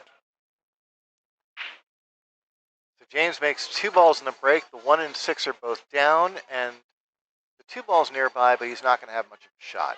Not going to have much of a shot indeed. Could bank this, I think. But there's not a whole lot. There's not a whole lot of benefit to it, right? One thing that's definitely interesting, use the 4 ball as cover and bank the 1 ball toward that corner pocket. Yeah, I like that.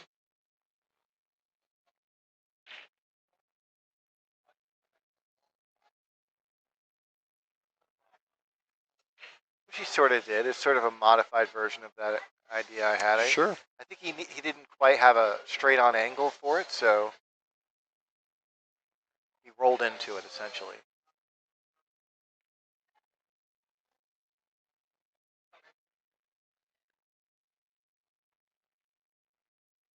Evan's able to kick at the 2 ball successfully. And he's actually going to get pretty good here. He's left a shot on this 2 ball. I can't tell if he sees all of it. Looks like he does, though. Not an easy shot by no means. No. Nobody has to like this shot.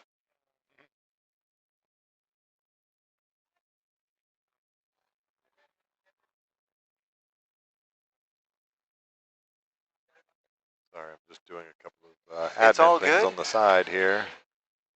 I'm keeping my ears open I like it. because I'm about to get called. Oh, what a good stroke James put on that. And he's going to hang the 2-ball up there. Yeah, I'm playing RO. You are playing RO, yes, sir. Yep.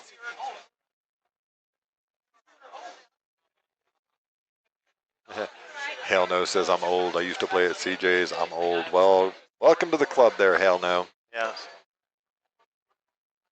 I have a 21-year-old daughter now. Did I tell you that? Yeah, you've told me that. She looks just like you. It's really weird. A much cuter version, for sure. Thank goodness, Thank too. goodness, yeah. I didn't think that was possible. What, to be cuter than me? Come on, man. Thank you. For the You make me blush.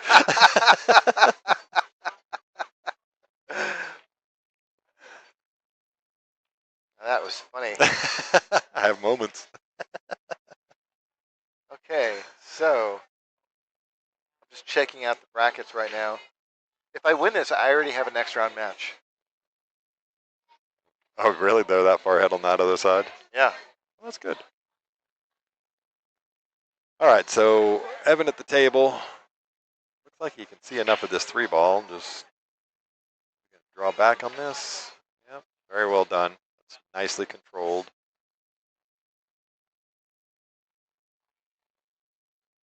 So the real trick to this layout is getting a nice flat angle on that. Oh, no. 7 First ball. order of business. But you have to make the 4. It's very unfortunate. So now that's James's order. He's got to figure out a way to get kind of flat on that 7 ball. The more angle he has on the 7, the less of a chance he has of getting out. I think you wanted to get a little more out of that, Definitely. draw shot Definitely. Yeah. The more angle you have on the 5 ball, the easier it is to get flat on the 7. So James has to come up with something right now. Wrap the corner. Wants to get out a little further. Get up there. Yeah. Yeah. So still not out of the woods. This is definitely not out of the woods. This is the woods. This is going to be a really tough spot because that 7 ball just doesn't sit in a good spot to try and like draw out of this. Sure. I think he draws right toward the corner pocket. And that's if he can get that kind of stroke on it. Right. But this is going to be one of those situations where you can't make that call until you're down on the shot and looking at it, in first-person mode. Yep. So let's see if he can draw out of this. Otherwise, he's going to have to come up with something else. Oh, he's played that really well. I mean, that's probably about the best he was. Got a lot out of it, yeah. About the best he was going to get out of that, I think. A little less angle than I thought he had. He's in a good spot. He should be okay.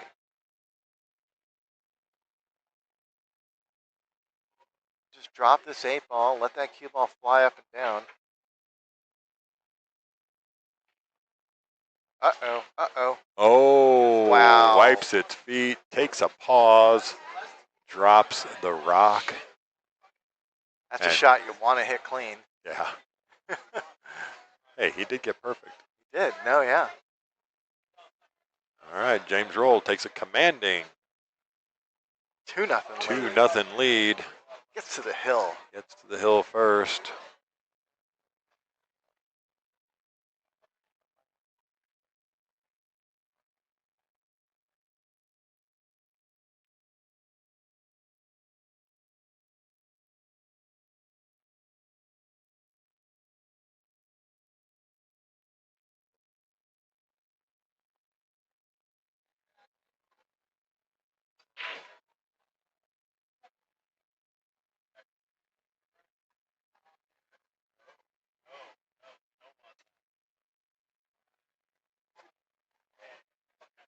All right, Evan can see the break. Trying to stay alive in this match. Okay, so the 8 ball does not go down. The 5 ball does. 5 does. How did he hit it? It gets okay there. It's not the break he's looking for. Kind of perfect, though. It did work out well. Now, he might want to just power through this and go 2 rails for the 2 ball. Just. All right, well, it gets an A fortunate but unfortunate flick on this. He might be okay. I think if he can land his cue ball short of the side pocket and go up the 2 rails to come in between the 3 and the 6 would be good. He might try and draw Manage this. your speed here. That looks like pretty good He's speed. going to run into the 3, or is he going to get perfect? If you like perfect.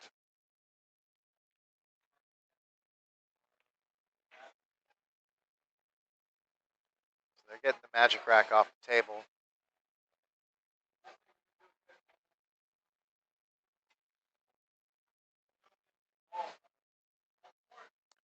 All right, so 3 to the 4 ball here. Just control your speed. Oh, he hangs the 3 ball unexpectedly. A little stretched out on it, but still would have fancied himself to make that one. Now James has to think about how's he want to play this. Correct me, what do you think here, Jude? I go rail first and come around the 3 rails. I like that, yeah. Uh-oh. Yeah, see, this is why I don't like this. It's so hard to control this speed. Now, he's done really well with it. Oh, wow. Yeah, he's landed perfect.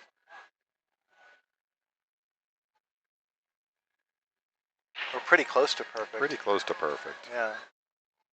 Don't have to do too much with this. Just roll through it. So he's going to stroke this a little firmer than I probably would have.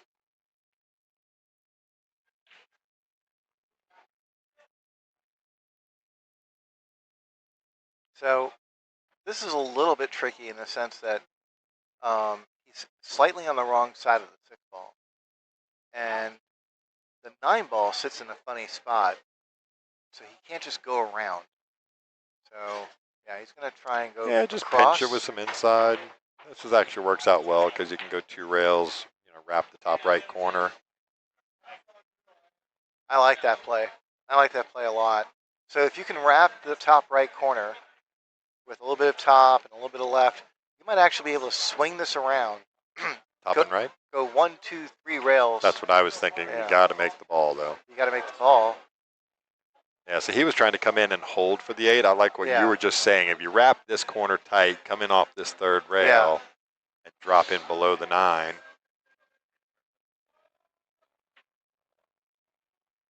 But moot point, you got to make the ball. Evan can see, looking to get on the board, needs these last 3 balls. Now this is no gimme here. The 8 ball getting to the 9 is, it's there, but on the rail tough. He's already down on this. Yeah. So maybe he's resigned to just floating this in. Yep. Float it in, shoot the 9 in the side.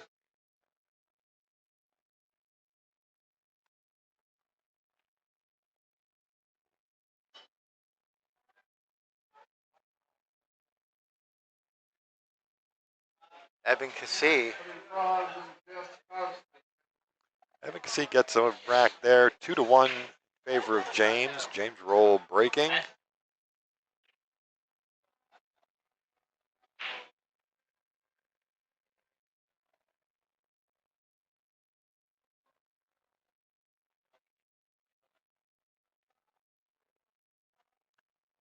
So we were talking about coming up. Let's just talk about the immediate. So tomorrow we actually have, and I'm going to give you a quick look at it.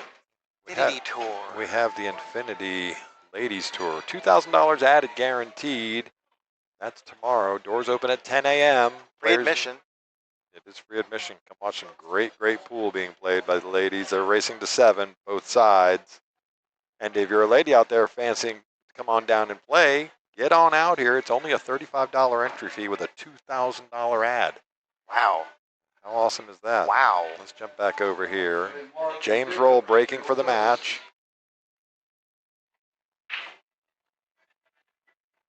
They always put on a great production with the Infinity Ladies Tour. They have lots of merch. I love watching coming out for that for the Ladies Tour. We will be streaming.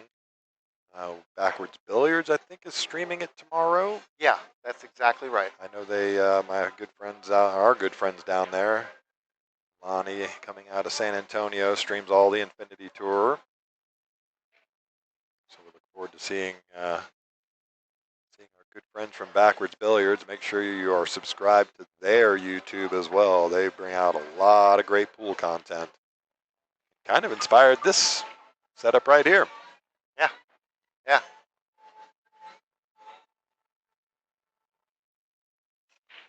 Here's James. Yep, James in perfect shape. Playing really well right now. So this is it right here. The 5 to the 6. 5 to the 7. 6. I think I was gonna have to put a pretty good draw stroke on this one. He could climb up table, basically to where the 8 ball is, or just south of it, and that gives him shape on the 6. And oh, he's going to go around. He's not going to like this. He's not going to like this at all. Okay, so he may actually have. I don't think he's going to make the 9. I think the 9's going to end up more toward the right side rail, but he's definitely going to be pushing the 9 ball toward the corner pocket. Yeah, just like that. And it's going to keep him from getting shape on the 7. So this is where he should be playing safe, I think. Got the 8-9 right next to each other. It's a great opportunity to get behind that wall, which I think he's done. Here comes Evan. Going to go get his jump cue. Oh, yeah, jump cue is definitely coming out for this one. So just jump over this ball, make it right there, just go bang, bang, bang.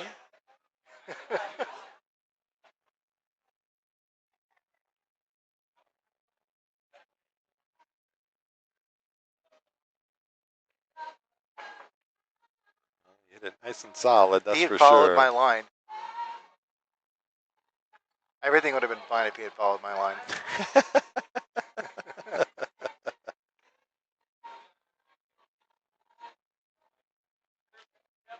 What a tester here for James Roll. I think he can see all of the 7 ball. All of the 7 is fine. And I think shape is automatic, but what a tough shot. Just get the little out of line on it. He's actually done okay. He hasn't left anything. I don't know if the 8 if it goes past the 8 into the corner or not. I think it does. I don't think so. Oh no, it's maybe close. Not. Hard to tell with the camera angles, of course. Well, he does have the side pocket if he chooses to take that on. He might be able to roll up on the 8 ball, although I don't think that's available to him. He can roll up on the 9, but that's more than a foot away, so it's not exactly the easiest. Yeah. He's going to take it on into the side pocket by the looks of it.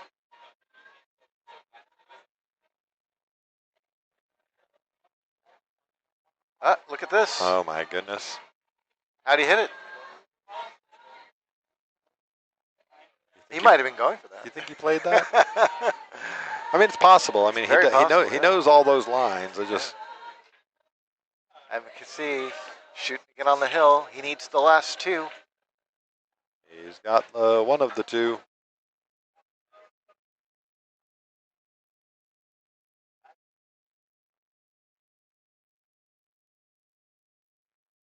All right, well done. Hill Thriller.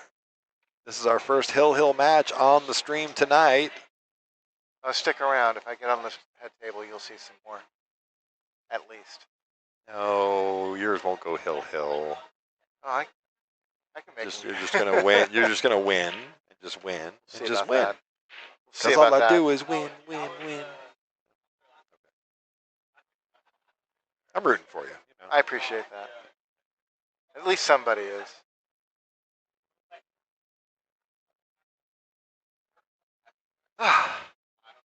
Okay, Evan Cassie breaking it at 2-2. 2-2. Let me change that score. They're doing it. Just give him a minute to get back to his. I think I did it actually. Oh, did you? Yeah, but I'll do it for him anyway. Because it is 2-2. There we go. So Hill, this is to move on in the A side. Roll up the table. Oh. Might actually get okay on this. I think the 4-ball might have given him some coverage. That's exactly what happened. Yep. I think Evan can actually kick between the 2 and the 4. I mean, it's a tight window there, but he didn't waste a whole lot of time getting down on that shot. Ooh. Oh, and he misses it altogether. Yeah, he caught the 5. Trying to draw heavy on that. Just popped out on him. So James Roll, ball in hand, bit of a messy layout, but it's not that bad if he can find a way to get shape on the 2. That's really the tallest order. He's got ball in hand on the 1 to do it. Yeah, I mean, I don't go this way though. I'm probably going to shoot it into the side pocket by the 2. If that goes, yeah. I can't quite tell. I'm not a fan of this myself, but he's done pretty well with it. Yep. Not bad. Not bad at all. Just make sure you don't scratch in the side here. Shouldn't. Obviously, you need to make every ball you possibly can. There you go. It's kind of the point of the whole point of 9-ball, obviously. But where I was going with this is it right here. The 3 to the 4. I think you might have fallen pretty straight on this. Yeah. Because once you get on that 6-ball, this game should be over.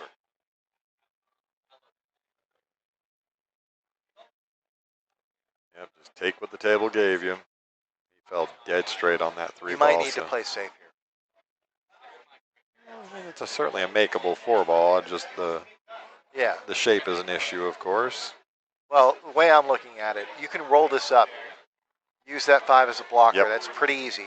I love that thought, sir. And the 7, 8, 9 are going to provide a lot of one-rail cover. So I like the safety here. I really do. Taking this on, it's a huge risk. Leave a shot. Casey's probably out. So let's take a bet. Is he going for it or is he playing safe? I think he's going for it. Yeah, he's going for it. Oh, he's playing safe. He did play the safe. Okay, well, it just wasn't the safe you were looking at, but he's done really well with it. If he happens to go back and watch this tape, I think Boy, you are old. Yeah. I think he's gonna be like, oh yeah, the 5-ball. Shucks. See, hell no, we're old as well. Oh, look at this. Oh my goodness. Oh, the 4-ball is going to get good. Yikes. Yikes is right. So now that the 6-ball has moved, and the 7-ball's also moved. Yeah, the 7-ball gets tough now.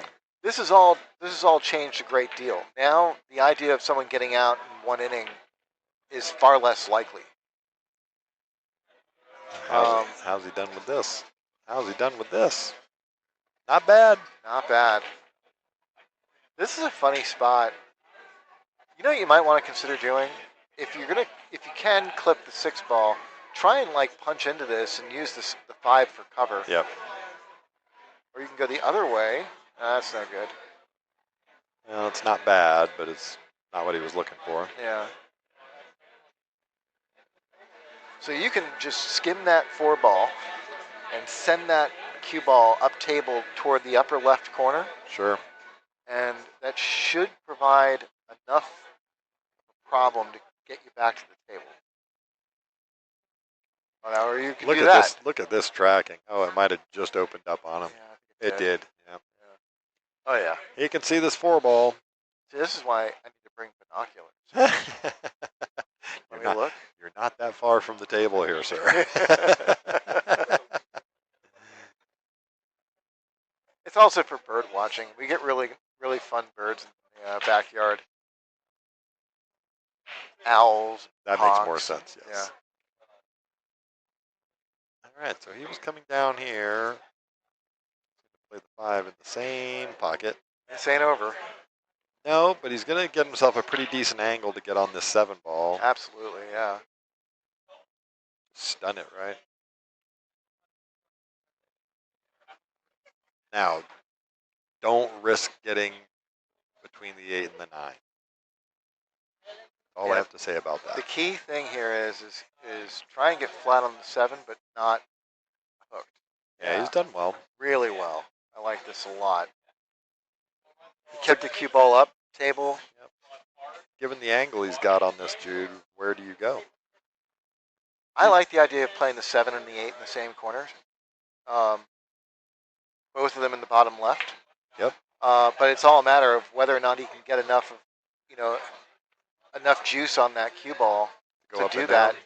But given where the 9 ball is, I might just make that 7 and try and draw into the 9. I don't think he has that much thickness on hit the a 7. rail, hit the bottom rail and go into the 9. Or do you just play for the 8-9? I mean, yeah. Play for the 8-9 that way. Do it that way, yeah. Now it has not dressed up. He's got to manipulate this a little bit. The 8 did get a little north of the shot line. I think he's going to like it, though. Well, he certainly understands the physics of combos.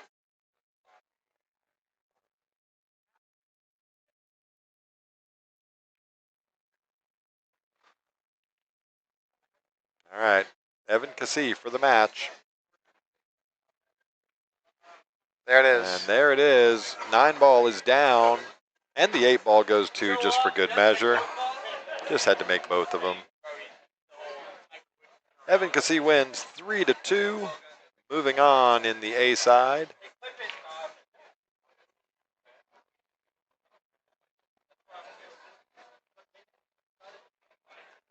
I have a feeling I know where I'm playing. You're playing RO, and it's probably, what time is it? He might not put anything up on table 1 right now. Just break pot coming up shortly. I think there's about $16,000 in that break pot tonight. Really? I think so. Wow. That's like $1,000 a ball. Just over.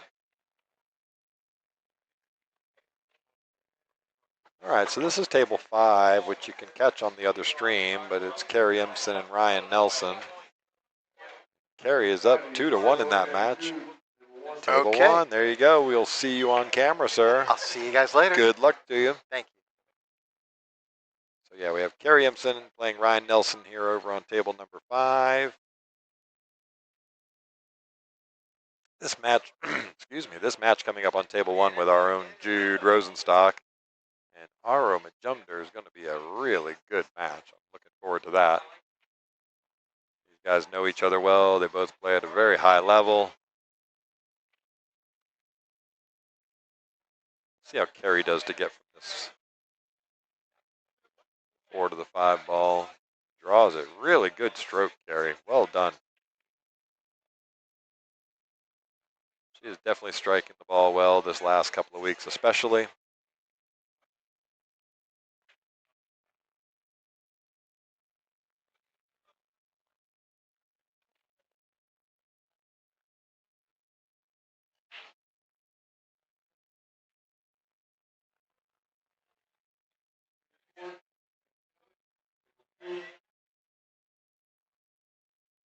That might hang up on her.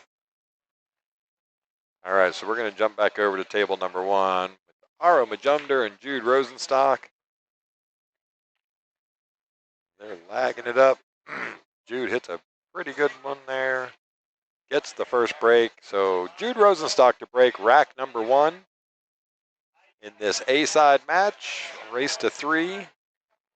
We are playing 9 ball, 1 ball on the spot. Alternating breaks, rack your own. No 3-foul rules. So with it being a rack your own situation, we do not count the 9 in the bottom 2 pockets.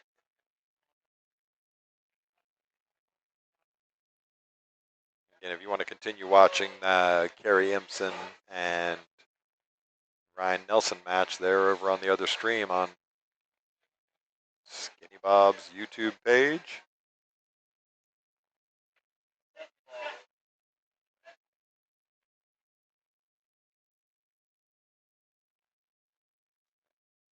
All right, Jude Rosenstock. He hits the rack hard when he hits it. So watch this one.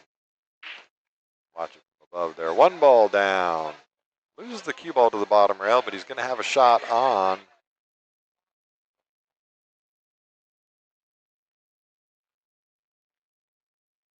All right. Kind of a messy rack.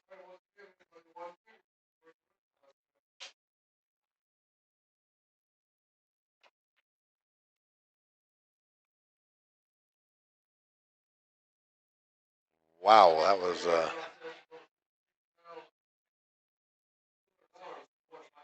$16,200 in our break and run pot tonight. So they'll draw that probably right after this match.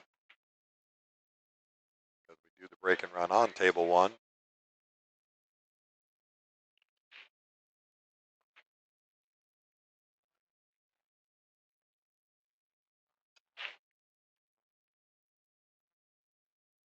So Arma Jumder at the table. 2 ball down. He's going to make the 3-5 combo. Hopefully leave himself pretty good on this 3-ball to get to the 4.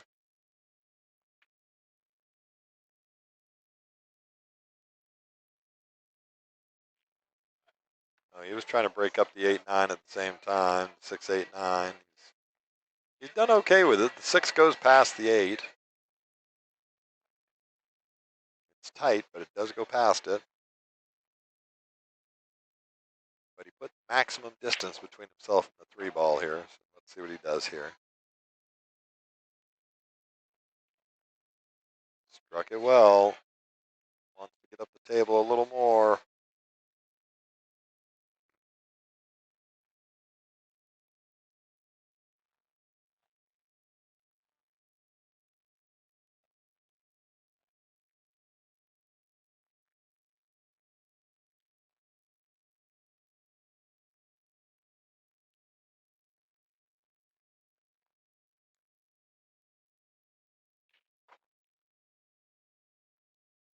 Hangs that 4-ball up, but he's done okay because it's, I don't know if Jude can kick between the 6 and the 8 and make it or not. He might have to go cross table.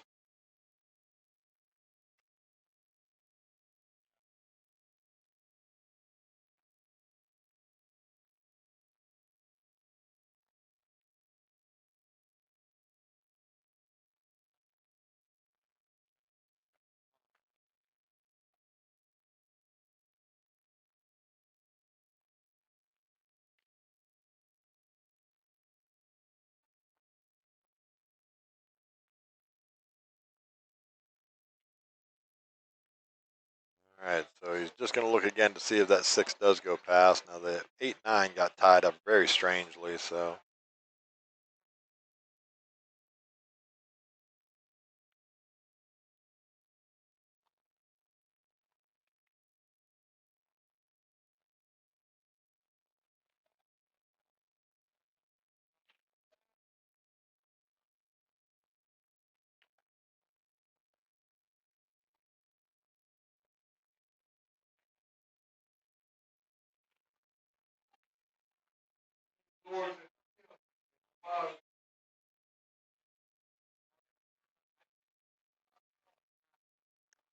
Oh, how's he done? Unfortunately, the 9's going to cover the 6 balls, path to the corner. So he's either going to have to find the safety or play the 6-9 combo.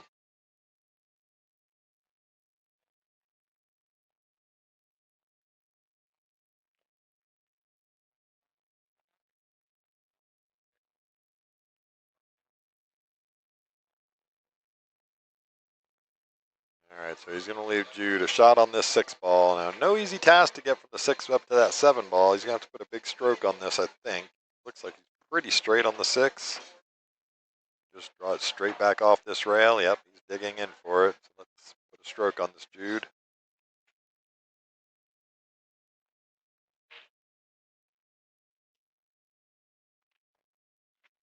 Big stroke. Oh, he gets really unfortunate. That thing just catches off the soft part of the point. Kills the momentum up table.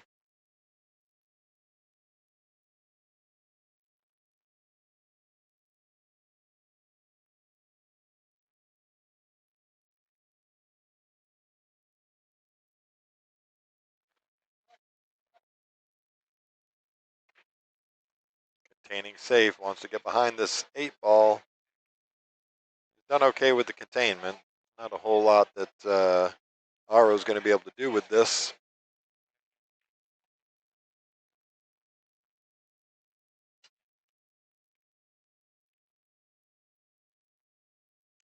There's nothing, no No real easy safety here. He's just going to maybe try and cross the face and put the 7 down on the short rail down here. That's kind of my shot that I take a lot. He's going to get the double kiss and get away with it. That's okay, Aro. There are worse results.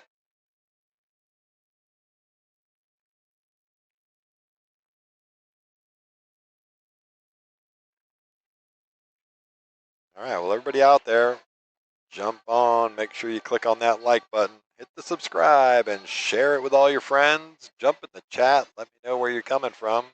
Only heard from a couple of people tonight in the chat. Kind of surprising. Fires the bank in like it was nothing. What a shot.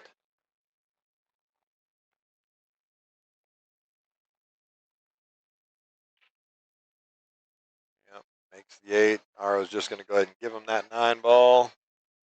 Go back and watch that bank again. He fired that in with some authority.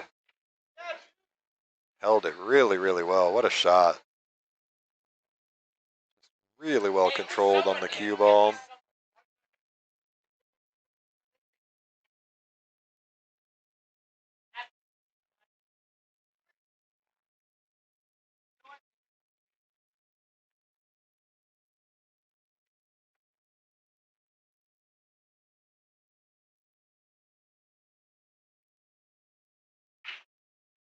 All right, Aro getting the break there. Jude goes up 1-0. Aro's got a ball down. He's got a wide open 1 ball. It only goes into 1 pocket. He can make the 1-6 combo if he likes that better.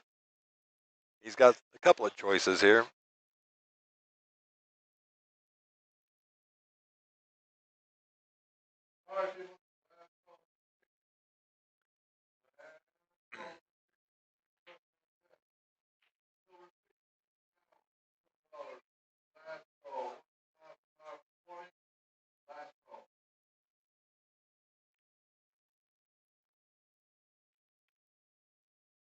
Oh, took a good shot at the 1 ball there. Just rattles and doesn't go down. Leaves an open 1 ball shot for Jude. He's just got to make sure he doesn't run into this 9 ball. Got a little work to do with this shot. Certainly makeable.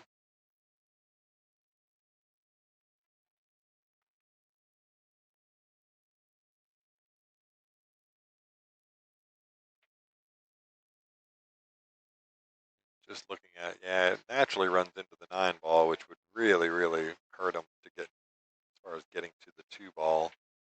He might just be able to play it with a little bit of draw to get around the 9. Like a little stun kind of. Yeah, just like that. A little flick off the 5 ball. How's he going to end up now? This is not bad at all. He's got a good shot on the 2 ball. Just takes him south of the 3 ball is his problem now. Jude certainly knows all these angles.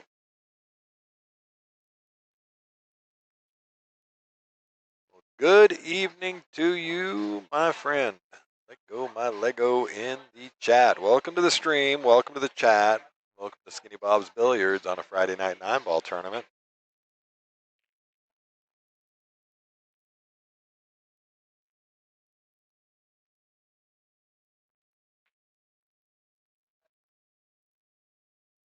My memory is correct. Let go my Lego is Scott.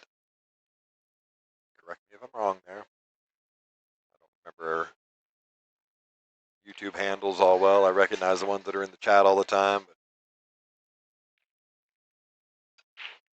All right, Jude on this 2 ball. He's going to try and go a couple of rails around, I think. Yeah.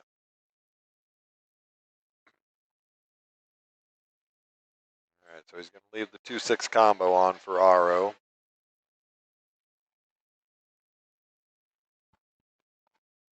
These are races to 3. This is an A-side match. Right after this match, we are going to draw for the break and run contest. $16,200 in that pot tonight.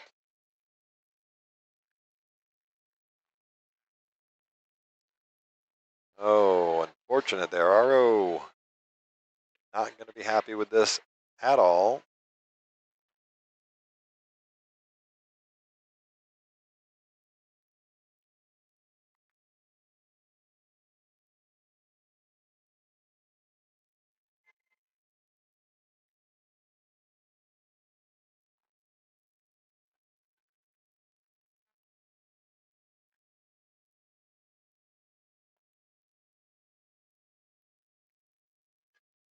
RO's thinking about what he's going to do here.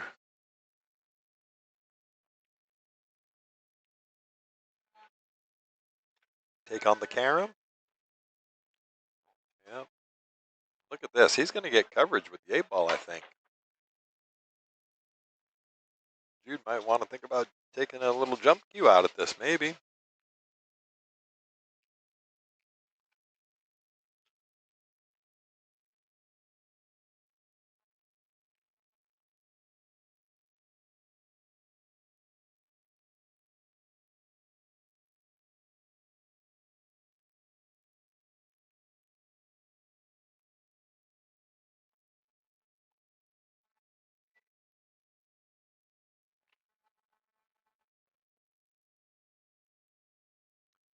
Goes for the containing kick, and unfortunately is going to leave it right out in the open for RO. Trying to use that 3 and the 8-ball, I believe, to give him some coverage. So RO's a little straight on this 2-ball. He might have a touch of angle if he cheats it a little bit. Draw below this 3-ball.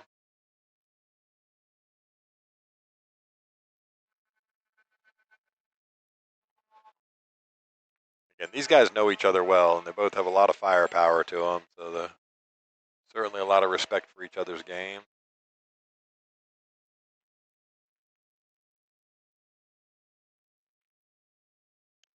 Just jams that 2-ball and doesn't go down, so he's going to leave Jude a really good chance here. 6 balls left on the table.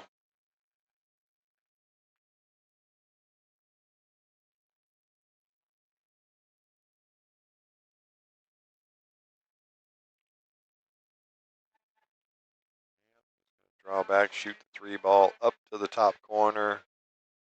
Really good angle on this to just come off the side rail and get down to shoot the 5 in the bottom left.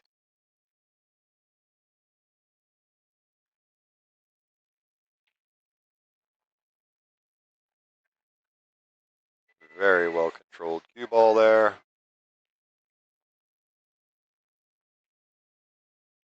Actually, looking at it, it might be a little bit below the 5, a little more than he wanted, so he might have to kill this a little with some inside. Yeah, he was trying to kill it a little more than that, but he's left himself a shot on the 7, so he's okay.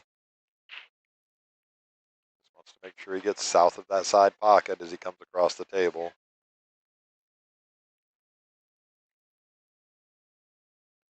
Your wife loves the colors of RO's cue. Yes, they are definitely colorful. He uses an unusual wrap on there as well. I'm not sure if it's like a racquetball wrap or something along those lines.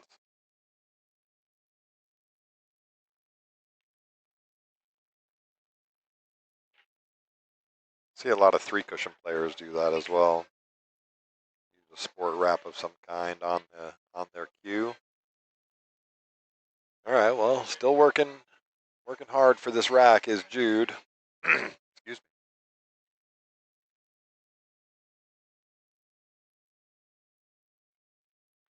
Has just a little angle if he wants to shoot it in the corner. He's going to run up the table. Looks like that's what he's taking on. Across the table and back across for the 9. Nope, he went to the side. Okay. Really well executed shot there. Look at this. If you like perfect, Jude says. That is what perfect looks like. Good shot. Shot that in the side with a lot of confidence.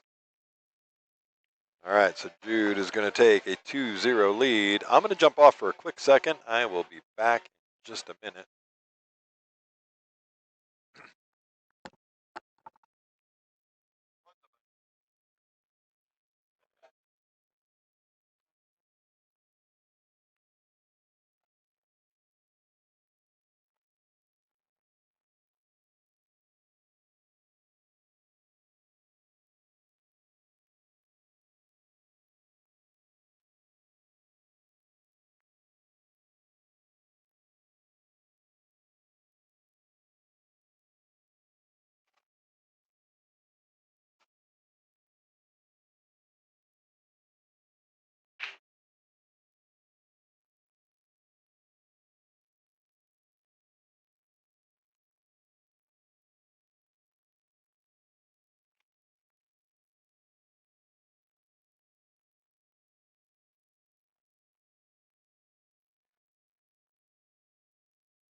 All right, so I am back. Sorry, I thought I'd muted the microphone there, but I apologize.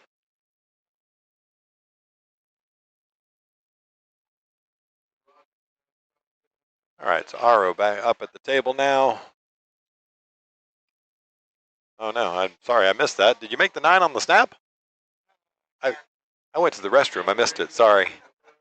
I'm coming back all blind and stuff. So Jude goes ahead and wins that one 3-0. Yeah, no, I had a big cut on the 1 ball, Okay. but the 9 ball was sitting in front of the corner pocket, the lower right corner. Okay. And I knew that if I could run into the 9, I would get shape on the 2. And I had a chance at making the 9. Yeah. Good. So I made the 1. So I was able to just basically focus on making the 1, and I did. And plan B kicked in, and I made the 9 as well. You made the 9 as well. All right. Well, that was quick. I literally jumped to go to the restroom and come running back up. And no, things are kind of rolling my way today. Yeah, no, that was very good. Yeah. And no, you played the first 2 racks. Obviously, I was commentating on, and they were excellent. I was really happy with my 8-ball shot. The 8-ball shot was really, really well. That shot in the side you hit it with such good confidence. Yeah, yeah. And see, even Scott says, "Good shot, Jude." Thank you. I really appreciate it. I've been struggling lately, and so what I've been focusing on today is just like double check my target, triple check it. If things are good, then check it one more time, and then shoot. And measure twice, cut once. Yeah, and it seems like things are working out. So I'm feeling a little more confident. Hopefully, I can start to let my stroke out a little bit more. And sure. I kind of did that on that 8-ball.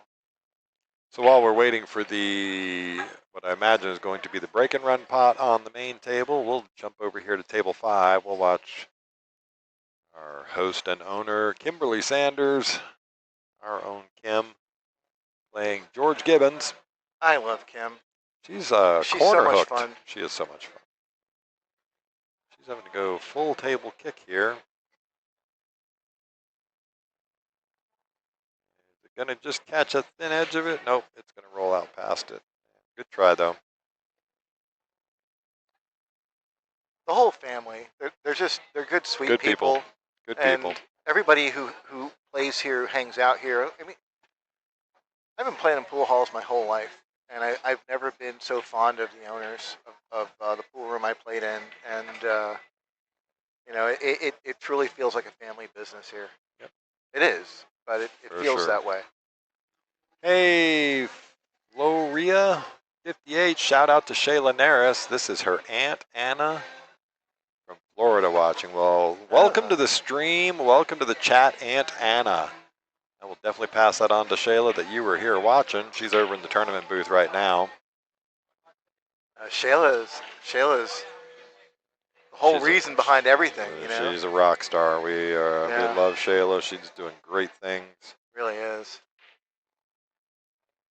It was so funny. Like at the end of the Texas Open, and Mike and I had been doing commentary for. I had been doing commentary with Mike the whole weekend, and Mike had been doing commentary the whole week. 89.5 hours. Yeah, and right at the end, right after the finals, we were scanning the room, and Mike pointed out that Shayla was sitting at the tournament desk and just taking an unintended nap, but a well-deserved one. Well-deserved one for sure. I honestly think that the work that she's put in has been instrumental in what we're seeing right now in Texas, all throughout the state. And we're going to get the U.S. Open this year for the first time, and we're going to get the WPA in November in San Antonio, also for the first time. And it sends chills down my spine even thinking about it. And a lot of it has to do with the work of a handful of people, and Shayla Naris is like really high on that list. For sure, I definitely agree. All right, Kim's going to take that one. She really helped put. I mean, Texas pool's always been on the map, but she made sure that everybody noticed. Yep. No, along with like I said, a handful of other people. Handful of other people. I mean, no, there's a lot of great things going on in the pool scene here in Texas in general, but Central Texas specifically. Have some great rooms around, a lot of great players in this community. A massive amount of very highly ranked, Fargo ranked players, nationally ranked players. We definitely are blessed to be involved in the scene here at Skinny Bob's specifically, but more importantly, just in the overall community in Central Texas especially. Hell no asking, is the Open played on diamonds? The U.S. Open will be played on diamonds? I don't know. I don't either. Matchroom usually waffles between Rassons and diamonds. And diamonds, yeah. They might have a specific deal with diamond right now. I don't know, but as far as it's a good question. I haven't it's anybody's guess. Yeah. That being the case, I've never heard anything from the players about a preference for one table or the other. Rasson does a great job at matching the same specs as a diamond. So I don't think it'll overwhelmingly matter. Yeah, I don't think so. It's when it's all said and done, both players are playing on the same level playing field. Yeah. But they will be 4-inch pockets. They will be 4-inch pockets. 4 or at worst case 4 1/4s, but I'm thinking they're going to play them on 4s. All right, Kim takes the bank on, makes the bank. She's not going to be a happy camper there. Well, while we're actually got a minute here before the break and run pot, first and foremost, you got to make sure that you click that like button, subscribe and share to all your friends, family, and socials. Makes a big, big difference to the stream, the algorithm. Keep moving Texas pool. Yeah, ouch is right there. Sorry, I jumped off that match while she's thinking about the kick shot.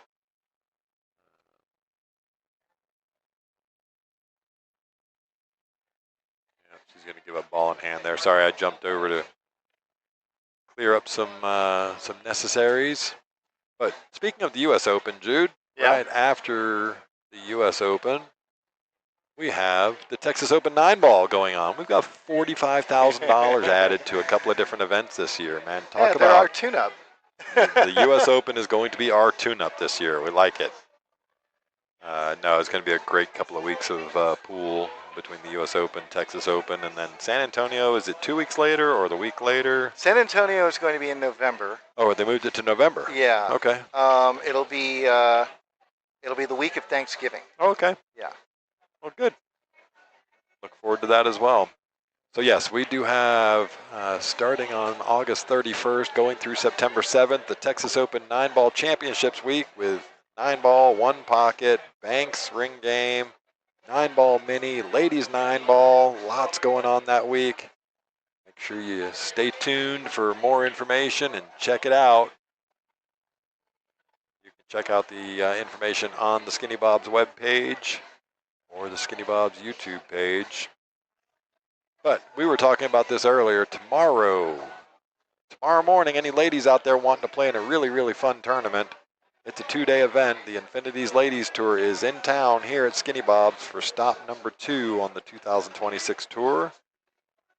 So again, doors are going to open at 10 a.m. Players meeting at 11, and they will start play right after that. It's only a $35 entry fee for the ladies with $2,000 added. Amazing.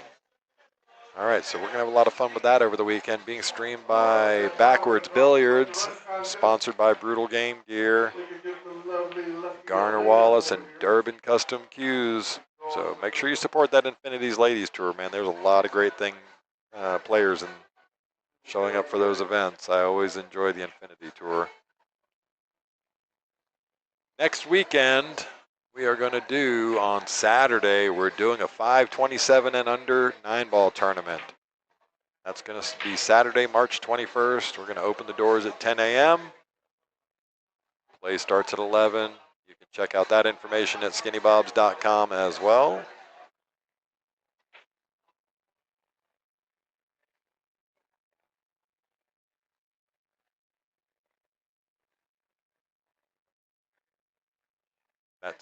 next Saturday here at Skinny Bob's on the 21st.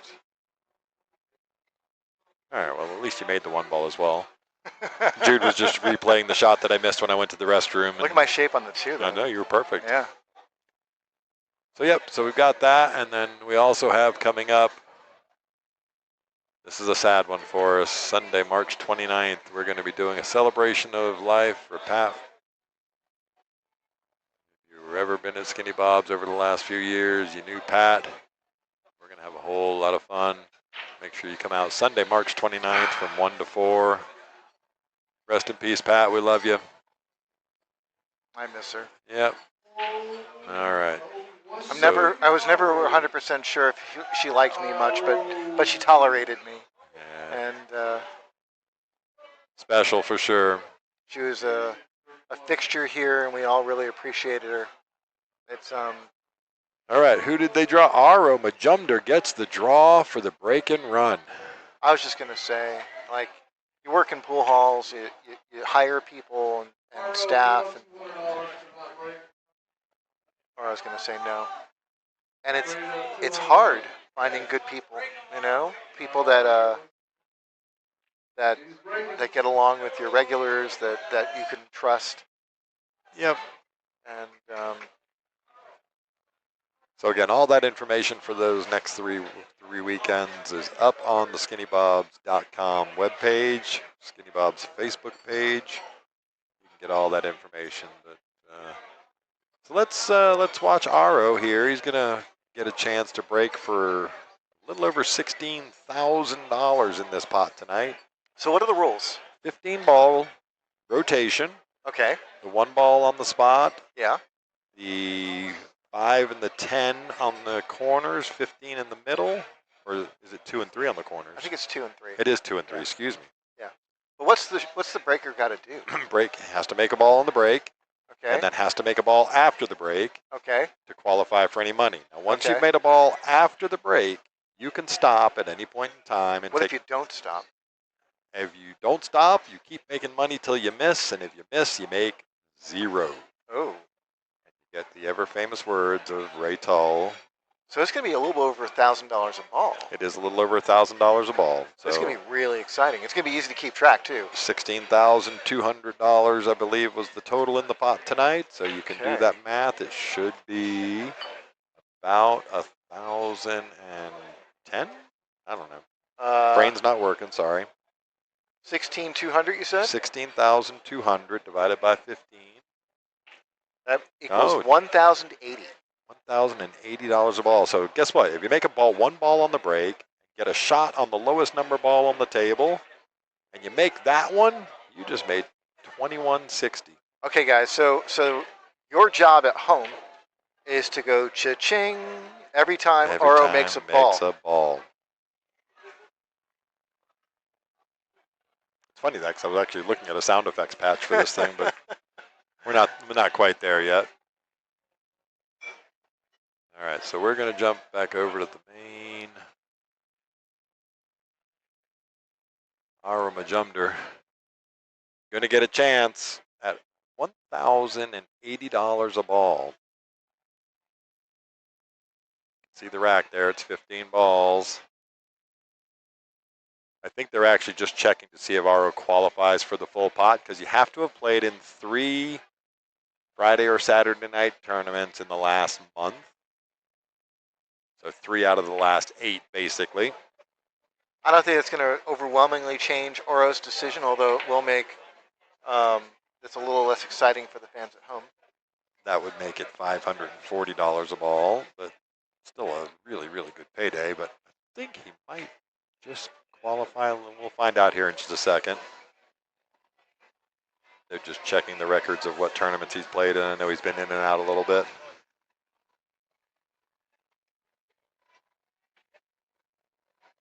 We're waiting for the call from Ray Tull. So real quick, I'm not to surprise you, I'm going to jump over to our camera because I want to show somebody something. I want to show everybody something. This is the coolest shirt that we've got. No, right here. Shop.skinnybobs.com. You can get the Skinny Bobs That's a cool St. shirt. Patty Day shirt. That's a cool You shirt. could order it tonight and still have it in time for St. Patty's Day. When They is ship St. it right Patrick's to your Day? house next week. Oh my goodness. So yes, Skinny Bob, drinking the green beer. This is a big week. We're going to have a whole lot of fun this week. My pooch is turning 15 on Sunday. Wow. Well, happy birthday to the pooch. Yep. So what's he breaking for? Let's hear. Bray's going to tell us right now. And Ray's. All right, he's breaking for 1,098. Oh, so there's a little more in the pot. 1,098 a ball. $1,100 a ball. That's a really good way to look at it. Let's. This might be the largest break and run pot we've ever had. No, we had it up to 20,000. We had it to 20? Yeah, last year. Okay, well, you guys come down here. We'll get this up to $20,000 right. in like the next month. Let's do it. All right, he's happy. He's happy with the rack. He's loaded for bear. Let's go. Let's go, Aro. We're rooting for you.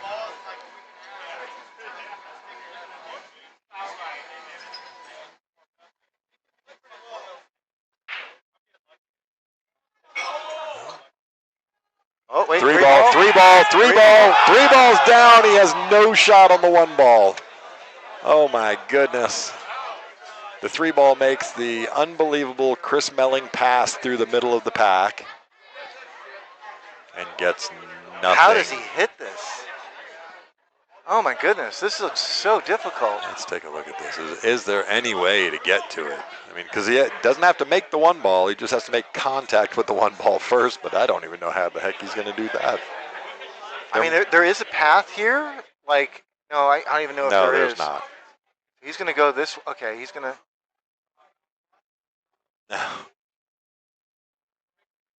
That's the only way to go is between the 2 and the 6 and spin it. Just hit it hard. I'm calling the 15 on the side.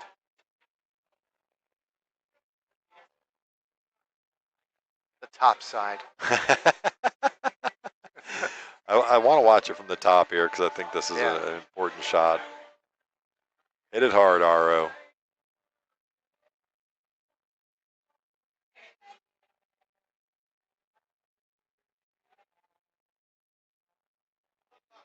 He made good contact with it. That's so unlucky. Good try, Aro. Good try, sir. So the money will roll over to tomorrow. You guys are more than welcome to come down here and give yourself, put your money in the hat. You already didn't play safe on the break, so you know what that means. No bueno. You know, during the Texas Open, I got Ray Tull a bag of buenos. Buenos, yeah. I was like, now you got bueno. All this time you complain about how you have no bueno. I'll get you some bueno. I'll get you some bueno, yes.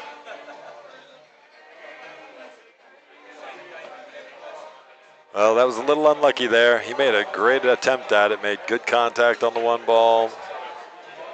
Just couldn't get anything down. So we're going to get back to some normal action here in just a second. Everybody stop their matches to watch Aro break for just under $1,100 a ball.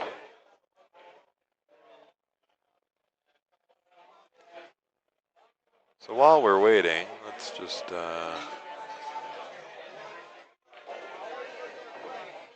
we'll be right back with you here in just a second.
Nick Sanchez and Jude, table 1.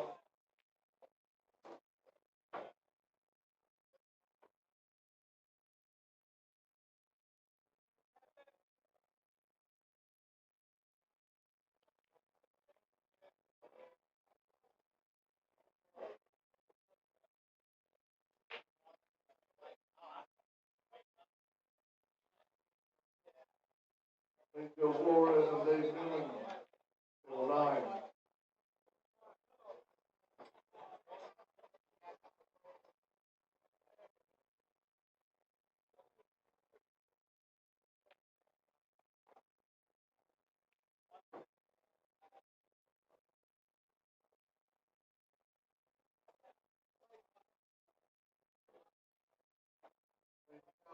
Caro, table 3.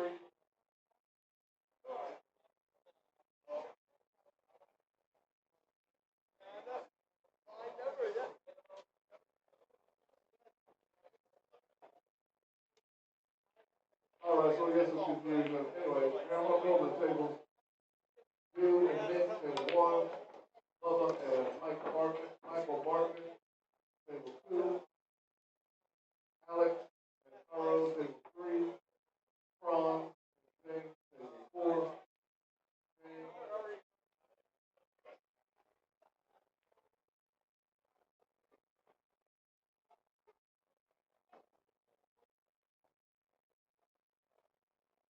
and Fron, table 4. All right, so here we go. We're back in action now. We're going to get our very own Jude Rosenstock back up on table number 1, playing Nicholas Sanchez. Looks like they're going to lag for the break.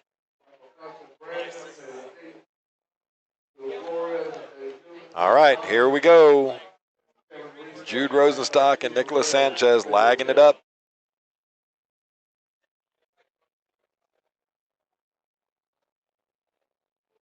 Looks like Jude is going to get the first break. So rack number 1.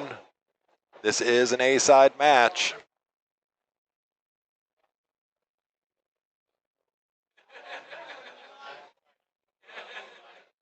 Let's see who we got left over here on these. Left on the A side, we've got Bubba Stubbs and Michael Bartnett, Daniel Perez, Kerry Imson, Jude and Nicholas, and Court Westfall. Jude breaking, rack number 1. Here we go.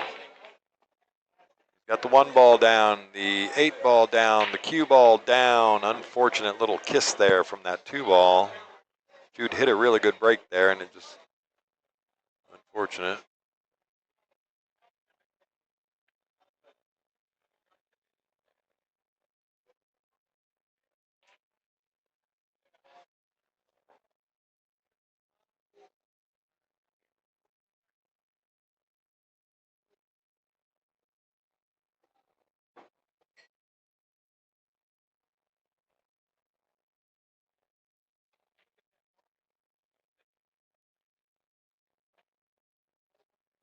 All right, Nicholas Sanchez on the 3 ball. A little steep on this, so just control your cue ball. Yeah. Nice little flick on the 4 ball there. It makes the 4 a little easier now.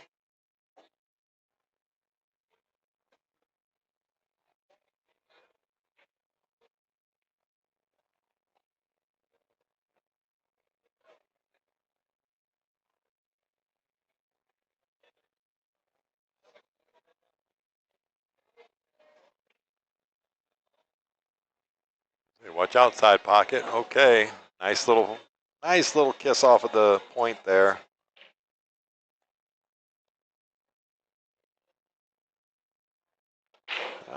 Nicholas is a left-hander as well. That's fortuitous. Oh, and he's hit this really good. I mean, if you like perfect.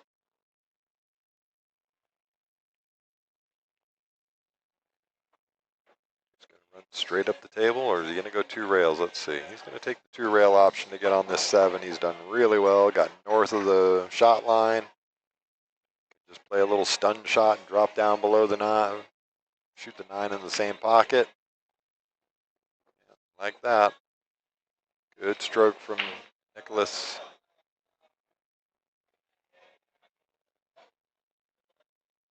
All right, makes quick work of that. Gonna go up 1-0. Race to 3 here, so Nicholas takes the first rack.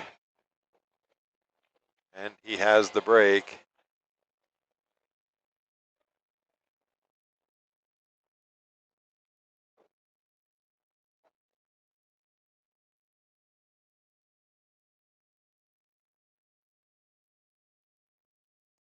That scoreboard should update here in just a second for you, showing Nicholas leading 1-0.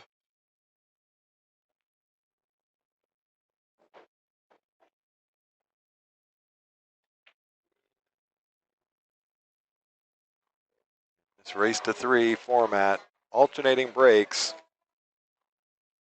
So anytime you can break serve, as they say in tennis, and take one off of your opponent's break, it is huge in a short race like this.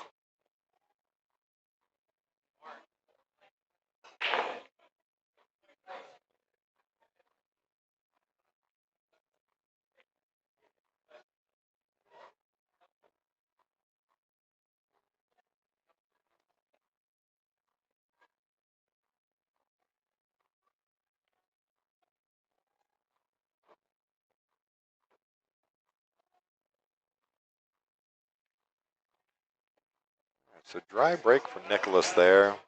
Jude just looking at his options as far as, does he take the one ball on, or does he just play the safe? He might just go for the separate them long rail, long rail. Okay, so he was trying to use the 4 for cover. He's going to get the cover out of the 7 ball. That's a really well thought out shot from Jude. Very impressive indeed.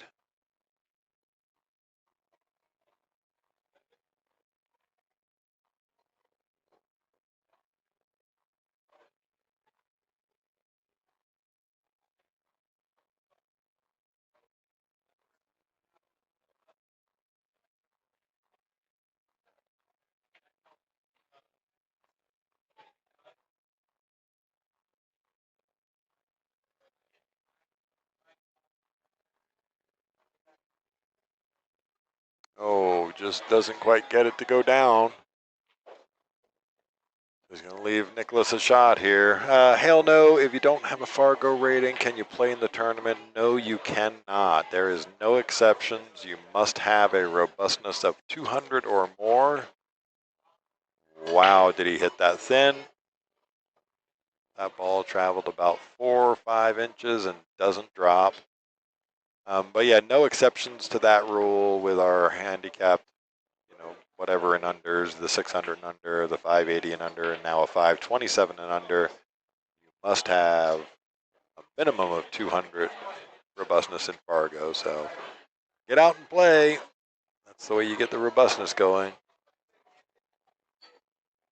Okay, so Jude was looking to run a little thicker into that 2 ball there. And unfortunately, he's left himself a little weird. Don't know if I take this on being down 1-0 in short race format, but let's see. He's going to take it on. It's very unlucky. Just pinches straight up off that side rail.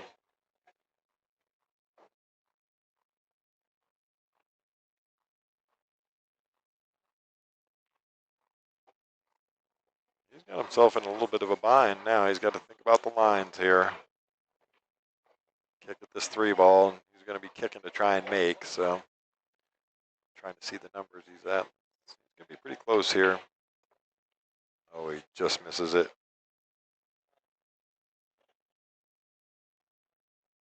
Yeah, a little unfortunate. Going to give the ball in hand to Nicholas Sanchez. Now he's just going to go to work. Plan your work and work your plan. Try and make this as simple as you can.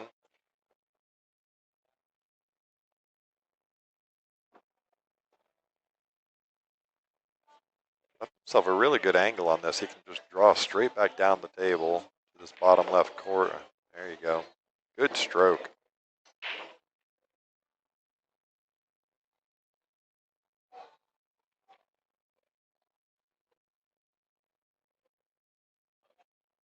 Just going to drift off this 5 ball back out to the middle of the table there. Yep. Very well executed shot. Little small draw, stun shot. Shoot the 7 in the bottom left corner is what he's looking for. Yep, perfect. You know, if you like perfect. Just roll through the 7 a little bit. He played that really firm. Like the confidence in that stroke.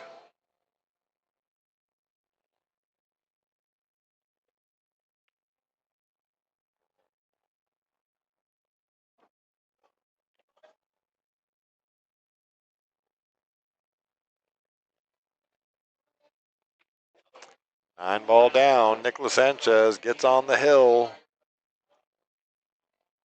And Jude did say he was going to have a hill-hill match, so he's going to have to put the work in now. Find himself with his back against the wall.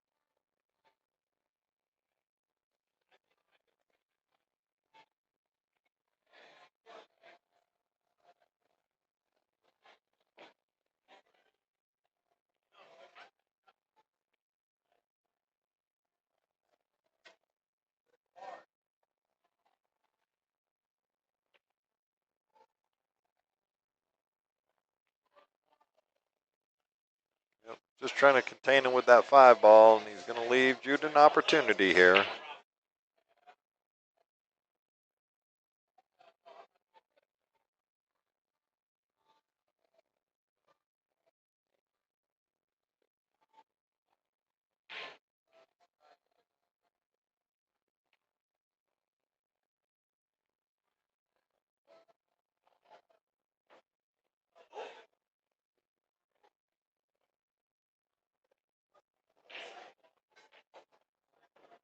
Yeah, he hit that with a lot of confidence. Just wanted to make sure he makes that 1 ball. That 3 ball's in a really bad spot. I don't know if he can spin back far enough for it. He's certainly got the stroke for it if he does. Nope. He was going for the safety. It pinched up off that corner, so he's going to leave an open 2 ball for Nicholas Sanchez here. Not a whole lot of productivity after the 2 ball here. That 3 and the 8 is definitely in an awkward spot.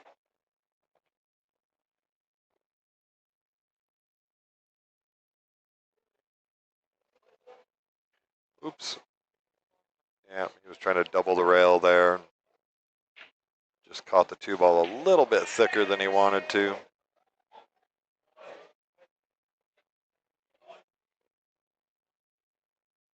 All right, ball in hand for Jude. Is he taking on this 2-9? Just given where that 3 ball lays, it's not a bad choice.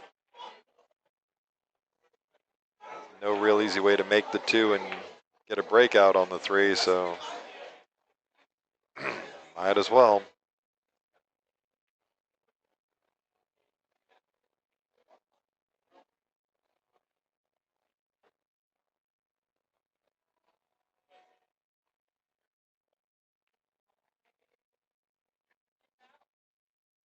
So not only does he not make the 9 ball, he's going to hang the 2.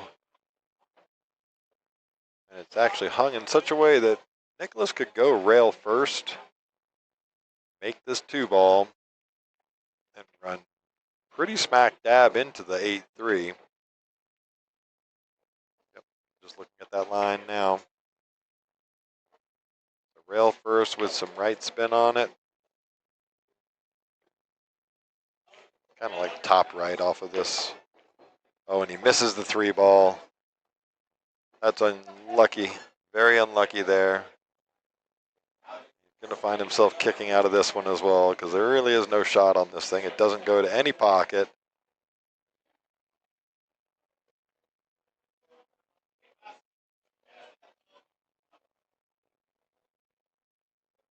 Jude's going to want to get him pretty tight on this 8 ball here.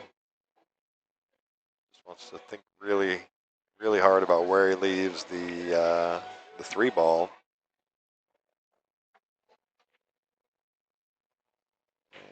Not going to be real happy with himself there. I mean, he's gotten away with it, but it almost got too far away from him. So he's put Nicholas in a bind here as far as making this kick. Yeah, struck that really well. Doesn't get rewarded for it, but he struck it well, so.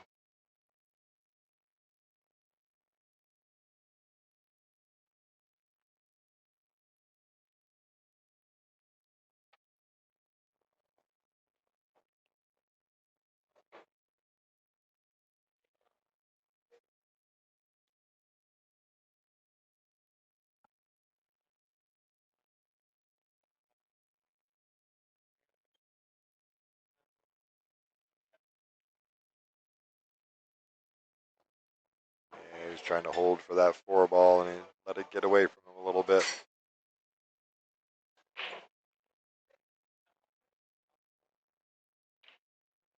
Now, the 4's still makeable, but you can't control the cue ball. You got to let the rock roll. I don't think he's going to do that. I think he's going to try and find a really good safe here.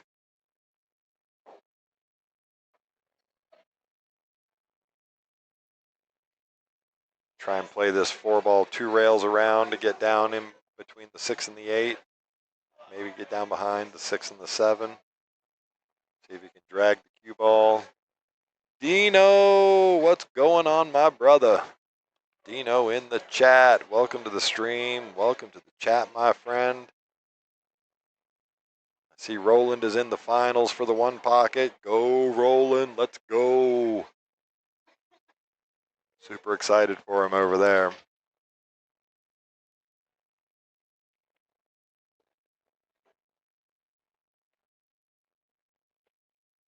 Oh, now how well was this ball hit? He has hit that really, really well. That's just such good control on the ball. That's just great cue ball control. Well done. Jude's going to be looking for the 2 railer out of this pocket.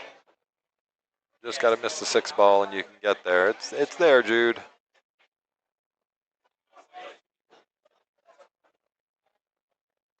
You don't want to spin this as much as you think. It's a lot more top than spin. Oh, very unlucky. He just misses the.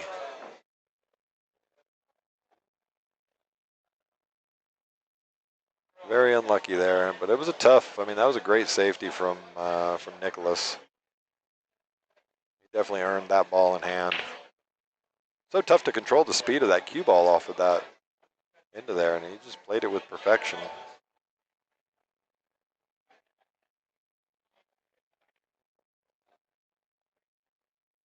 Five goes past the 9, and 6 goes past the 7. So this is just tic-tac-toe for him now. He can just come off 1 rail back to the middle of the table for the 6 in the bottom right. Like, oh, got a whole lot closer to the side than he thought. Just a little shake of the head. Right back to business. One thing I like about Nicholas, he doesn't hang around. That stroke is looking so good tonight.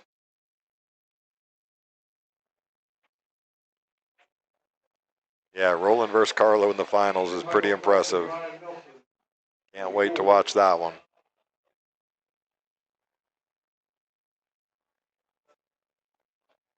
All right, good stroke. Jude's just going to give him that 9 ball. Nick Sanchez with lots of firepower in that match. He's going to go on to win 3-0. Taking out Jude Rosenstock, sending him to the B side. Nicholas going to hang on to the A side matches. Played a really, really good match there.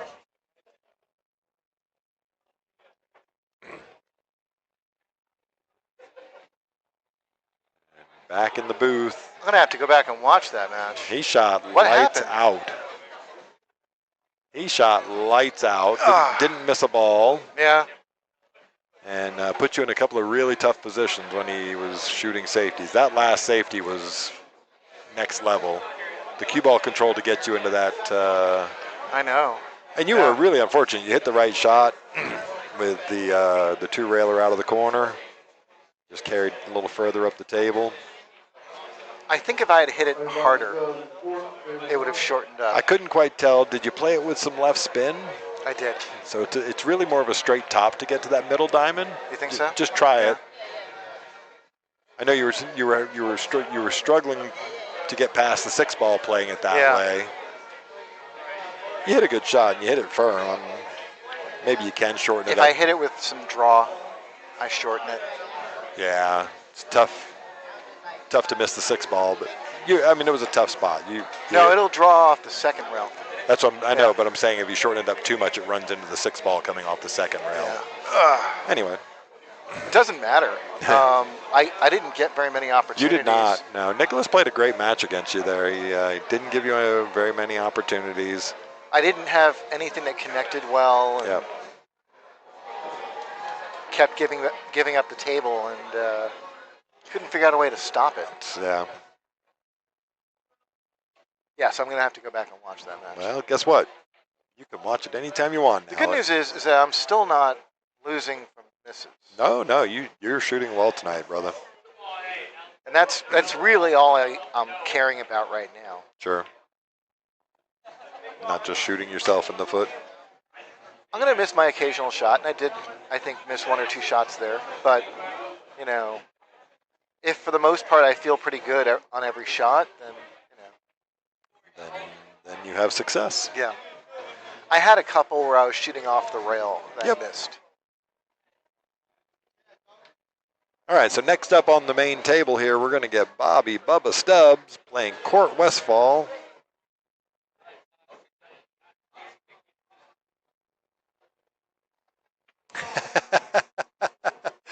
Well, welcome to the chat and welcome to the stream, my friend Sean. He says, if you join me on the carom table, the billiard table, everyone. Yeah. Big shout out to my friend Sean. Miss you, brother.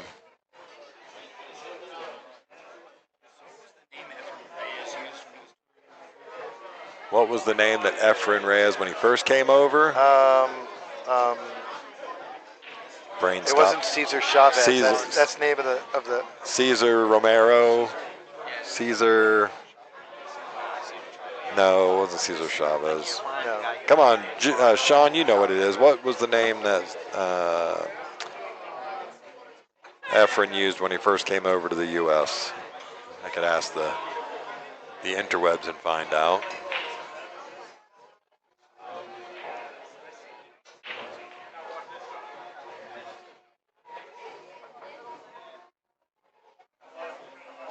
Cesar Morales, thank you very much. I knew you'd know it, Sean.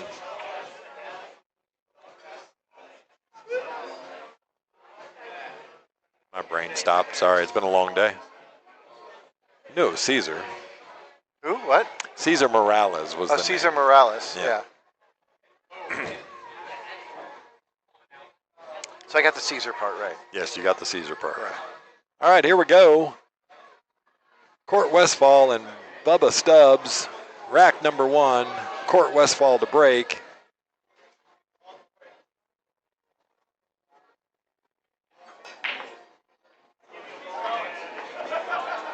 He makes a ball. Look out, cue ball. All right, well, he's not going to get anything out of that. You're good for more than a few things, my friend Sean. Hey, dude, I'm actually going down to Houston. Wish you were down there. We'd go down together. I'm going down to play Tommy Tokoff this weekend in a little 3-cushion battle royale. We're going to do that on Sunday. I'm going to be up here for the Infinity Tour tomorrow. Push out from Court Westfall there. Pushed into he wasn't trying to do that and hook himself. He was trying to run out, glance it off. Checking where I am in the brackets right now, by the way. Winning for the winner of a couple of matches. Couple I of think. matches, yeah. You got Jacob Sanders and Liz Yorick playing right now.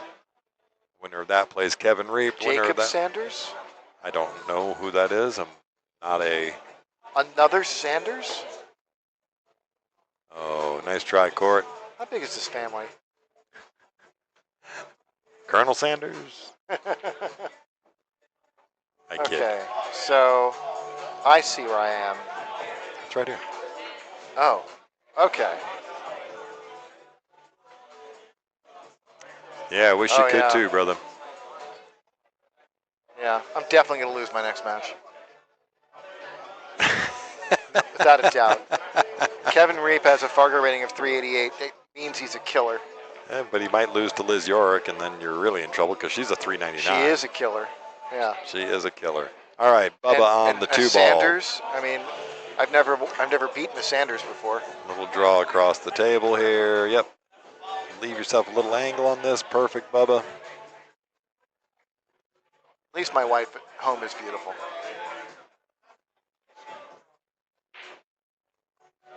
Three ball. He was looking to get a little more out of that cue ball there. He just didn't want to risk getting behind the six. So he's going to have to go back and forth here and play it with inside, right? And play with inside and make sure he doesn't touch that 9 ball. Or pinch it too much on the inside like that. Gonna get away with it though. Yeah. So one idea I have here is to thin that 4 ball and just get that cue ball behind the 5. So just like that. And that should be pretty easy to judge. You could actually separate it and go up the table and almost get behind the 7. Yeah, I think he's going to do that. Kind of lays naturally to get to that.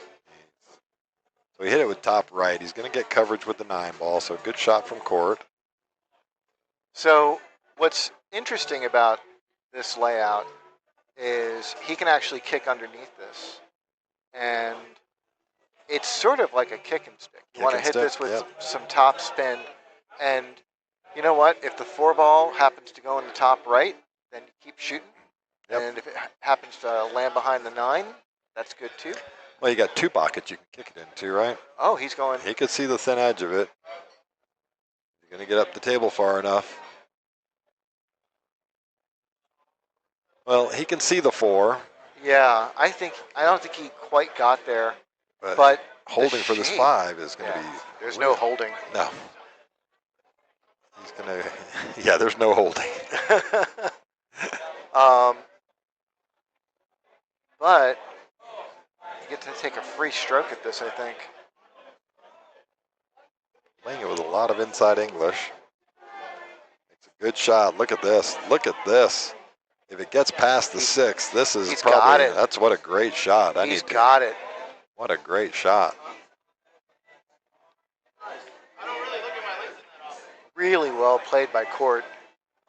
I would almost go to say that's the shot of the night so far. Yeah, I agree. Let's see if he can get out from here now. You didn't like my carom, huh? I loved your carom. Oh, well. It's fine. It's fine. I loved your carom. I'll come up with something better. I have no doubt. Oh, no. All right, your carom was better. Just based on the follow-up. That was unfortunate. That was, it really was. Court hit a great shot on the 4 ball? The 4 ball, yeah. You know, went around 1, 2, 3, 4 rails for position. Yeah. Yeah. Same shooter syndrome. Hey, I know that guy. Oh, Bubba's going to overcut this and leave it hanging in the hole, so. Court's got something to work with. Fortune favors Court in this back and forth. So he's got a couple of options here. Neither of them are very attractive. It's just, this is a big tester shot. Pocketing the 5 is the easy part. It's the shape that's hard. He can go forward, use some right spin, and hope for the best that way. He'll probably be running into the 6 ball after the 3rd rail. The other idea is to draw back. Yeah, I think he's looking to draw back. I actually like cheating the pocket a little bit and just coming below the 6 ball, shooting the 6 up the table. Or you could do that. There's a hole there. There's a hole there. It was a tough spot. It really was. It was. I kind of like cheating the pocket, coming up just about where Bubba's put the cue ball right now. Oh, we've got a bob. That's true. Are you rooting for him now just so we can have a Bob win the tournament? I mean, it would be nice if every now and then someone at Skinny Someone Bob's named named Bob. Bob won the tournament here.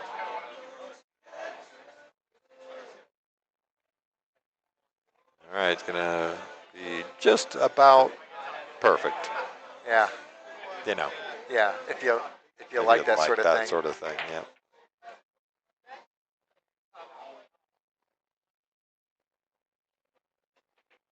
All right, so Bubba's going to take the first rack. It is a race to 3.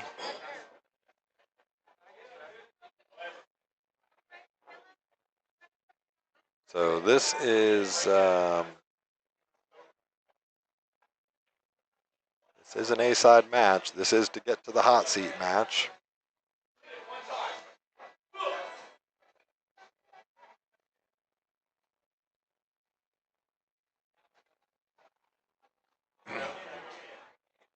So both players know these tables well. Court plays here all the time. He is very regular here at Skinny Bob's, and Bubba comes up fairly often. He knows these tables real well.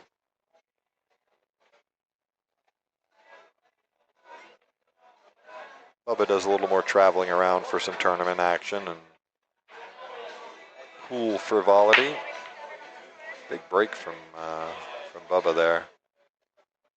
Oh. I've amazingly seen several dry breaks over this last half an hour, including I think two. No bueno. Two in your set. No bueno. He's found new toys. Sorry, guys. What is this?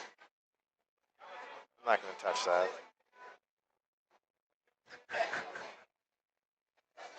You can play around with it when we're not on the stream. Yeah. All right, so Court can see a thin edge of this one, the one ball. He's going to try and just thin cut it, send the cue ball around the table, I would think. Maybe he was actually playing to make the one. What's this?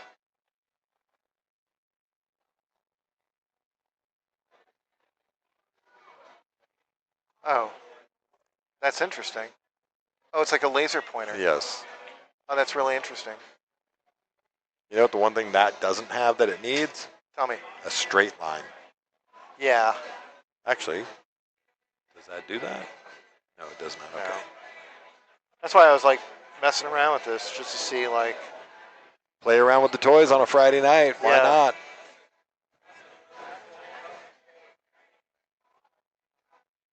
Oh, push and hold on the squiggly line. Nothing. Nothing. Okay. Yeah. All right. So Bubba misses the 2 ball there. See if Sorry. you, Back to the match. if you hit the check mark, it Yep. gives you all of these things. Yep. Which is interesting. What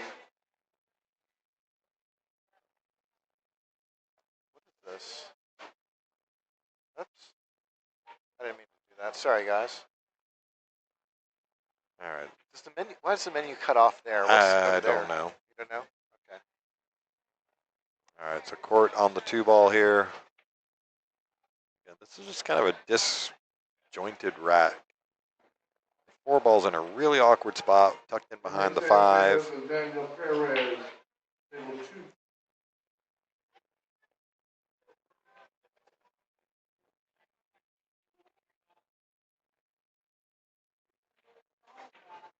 So the other A-side match to try and get to the hot seat is just starting on table 2 with Daniel Perez and Nicolas Sanchez. You can watch that match over on the second stream if you'd like. So Court opted for the safety, which is not a bad play given where the 4 ball is. He would have liked to have gotten a little bit better than that. He's actually left the cut and the angle. Ooh, that's a tough one, for though. Bubba to take a swing at this. Yeah, I would pass on that. You want to, I mean, you can take a stab at making the 3, but I would try and play short side on the 4. Wow, that's phenomenal. He That was got, a he really got a good lot shot. out of that, yeah. That worked out incredibly well. Yeah. And he's got a little unfortunate. He's going to have to play a... Only a tad unfortunate that his run is ending. But he's not going to end his run. He's going to go for this. He's actually overcut that. Surprising. Yeah, that's one of those shots where you got to be 100% on that shot. Because that safety was a gimme. Yep. And it's up to the player to see that safety and say, okay, I've got a 100% guaranteed safety in front of me. The only way I can pass up this safety is if this offensive shot is also 100%, or at least 95%. Yep. So do you play for this 5-9? Does the 7 make it bigger? No, it doesn't. Yeah, no. He's playing for it, though. Now, this is actually kind of interesting because the 7 could drop. It should drop, and it could hold the 9. Yeah. That's true. So we might be seeing a sequence of combos here. But Court wants to play this like he wants to make the 9, but gently. He's going to play it firm, I think. That's good speed. Oh, now perfect. Not perfect. No, he's good. He just banked the probable, 5. Yeah.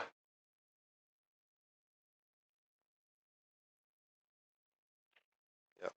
Just, he Yeah. almost lost the cue ball there. Well done, Court. So I really liked the speed he hit it. I would have tried to actually get that 9 ball to trap in the corner pocket. Right. And I think he was favoring making the 7. Yep.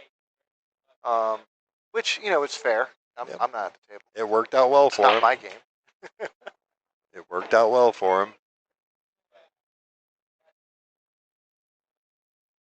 But yeah, it worked out the exact same way.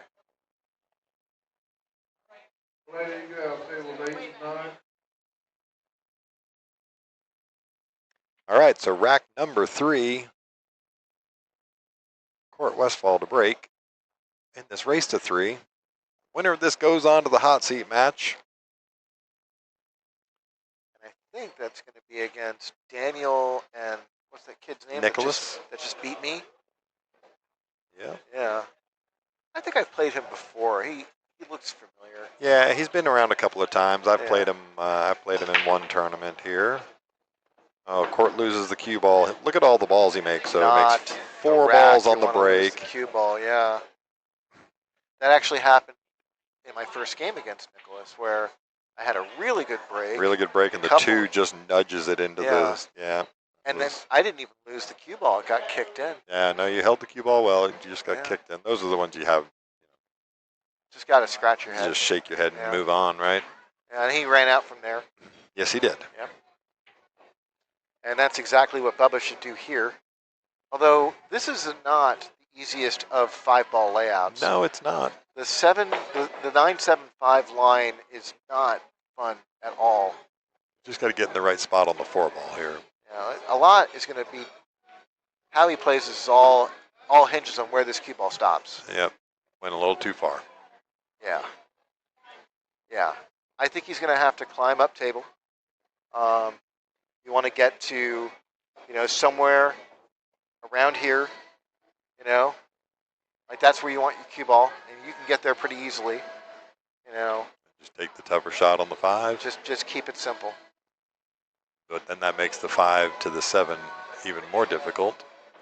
It might, but you want to guarantee that you can see the 5. You've got a favorable angle on the 5. That way you can call an audible. Like you want to be able to say, am I going for it or am I playing safe? Not am I kicking? Got really aggressive. And this is going to work out. Look at wow. this. Look at this. Wow. Oh, my goodness. That's the shot of the day. But even so, I mean, just this proves how tricky this is. He may have gotten almost perfect. Like that might be ball in hand shape, and he's Almost. still not like, you know, Still not favorable though. the solution's still not obvious. Right. He might have to float underneath this, try and play shape for the side pocket over here. Oof. You know, and that way he can use the 9-ball for cover if he misses, or if he I doesn't don't know like. if he gets enough on the 5-ball trying to hold for the 7. I think you just gotta float this in as much as possible. Sure. And then if that's the case, then you're playing safe. Yeah, He's got to keep it underneath. That's the key. Well, it's that same situation, right? So he doesn't have Oh, enough it's on that it. thin. Oh, you're right. That was the one thing you couldn't do. You got to make that ball. Yeah. But that just speaks to what I was saying. Like, this is such a weird layout. Well, go back to your, what you were saying earlier. He had a guaranteed 100% lock you up safe on that 5-ball. Yeah. But you, overruns it. This is okay. It's okay. He overran it. Get that magic rack out of the way. Got to go up and down the table. I know that drives me crazy. And what you really want to do here is you just want to like marry up on that 9-ball. You might, and this is the thing that a lot of amateurs forget, and I'm an amateur too. I don't want to make it sound like I'm not, but you can use like a ton of left spin, and that way you're going to get that 7-ball to move more. Oh, he's going for it. He's not playing safe at all. So forget everything I said. Oh, he's undercut it. That's always the risk in it. And he's going to leave Bubba a pretty innocuous. Get that magic rack out of there. Drives me crazy.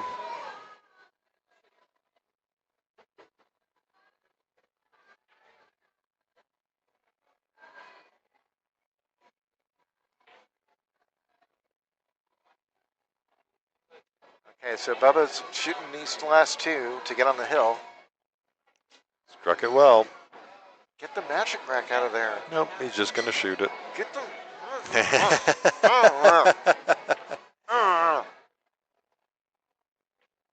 Don't shoot.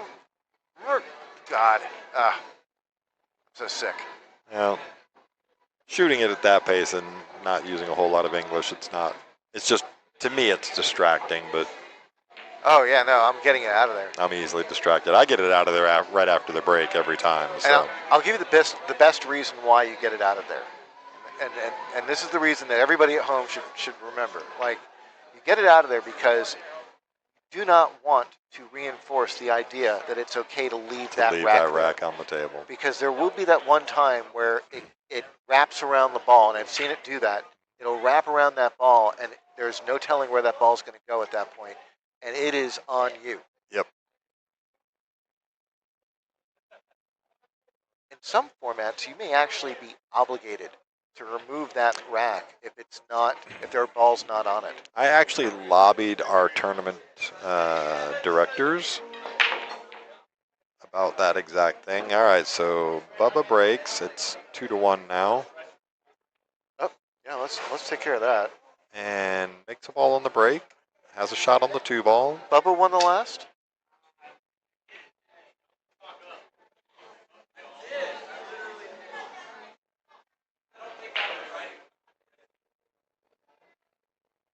Yes, Bubba won the last. Okay. He shot the 7 and the 9. Yeah.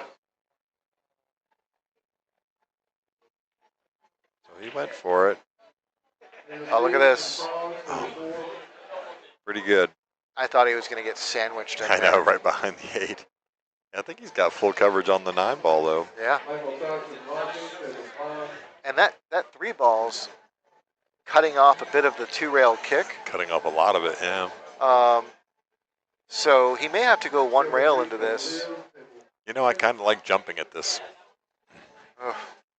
I've never liked jumping the width of the table. Yeah, I get you. Especially when my obstruction is so far away.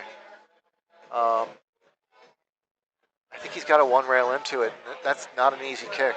No, it's not.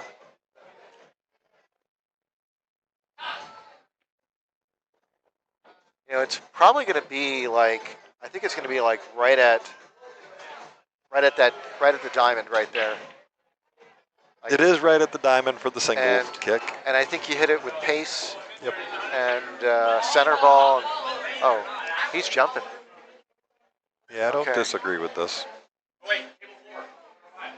I don't like the angle he's got on it, but I'd be worried about jumping off the table. yeah, he's definitely going off the table with that that low of an angle on the cue itself. Yeah. But look at the mess he's made of all this. Call me old school, but I think people jump too Frivolous. quickly. Yeah. Yeah. Like especially in a spot like that. What's? I mean, I understand what you're saying. If you are 100% confident that you're going to hit it And keep the cue ball on the table. and keep the cue ball on the table, then the jump shot's obviously going to be a very high on the totem pole. Sure. But if the probability is incredibly low that you're going to keep that cue ball on the table, then why not take the kick? Sure. Take that part out of the equation. Yep. Oh, no, I don't disagree with you either. I'm very confident in my kicking ability, even the width of the table. So it's. As am I, actually. Yeah. And I'm not a three-cushion player. I feel like that's an important side of the game that you need to develop. You shouldn't be grabbing your jump cue every time you find yourself. That's close. true. Well, and it's funny how that part of my, I was always a pretty decent kicker anyway, even before I started playing three cushion, but now it's like a whole next level thing for kicking. Yeah. All right, he's left an edge of this two ball.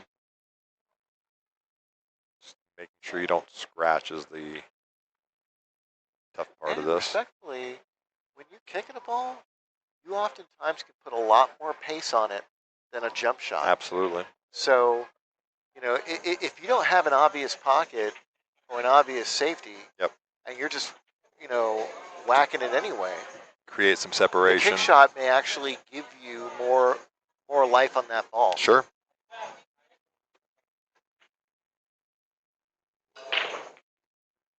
Gone too deep with it. He didn't hit it with enough pace to get to another rail anyway. So. Yeah.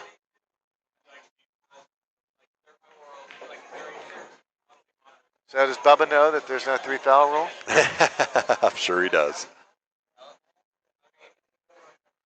I remember one time I was playing James Davis Jr. in the weekly tournament, and I got him on 3. Yep. And he just looked at me and was like, yeah, you got me on 3. Yeah, There's no 3-foul rule. Big deal, yeah. All right, Bubba's just going to stun the cue ball behind the 3 here. Oh, is he going to make? He was going for the make. Yeah. God, yeah. It obviously went. And what do I know? These are important decisions, though, and Bubba's a 600, or he's closing in on 600, and you got to make sure. I mean, missing the ball in hands are the worst, and I'm not gonna. I mean, we've all done it. I did it recently, Yep. So I can tell you from experience they're the worst. They mess up your confidence. They do tons of stuff to your game mentally.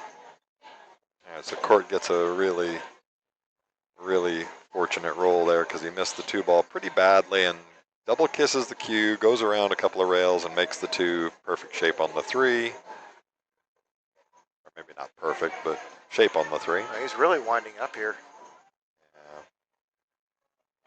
Yeah, just kind of like rolling forward and take what the table gives you on that 4 ball.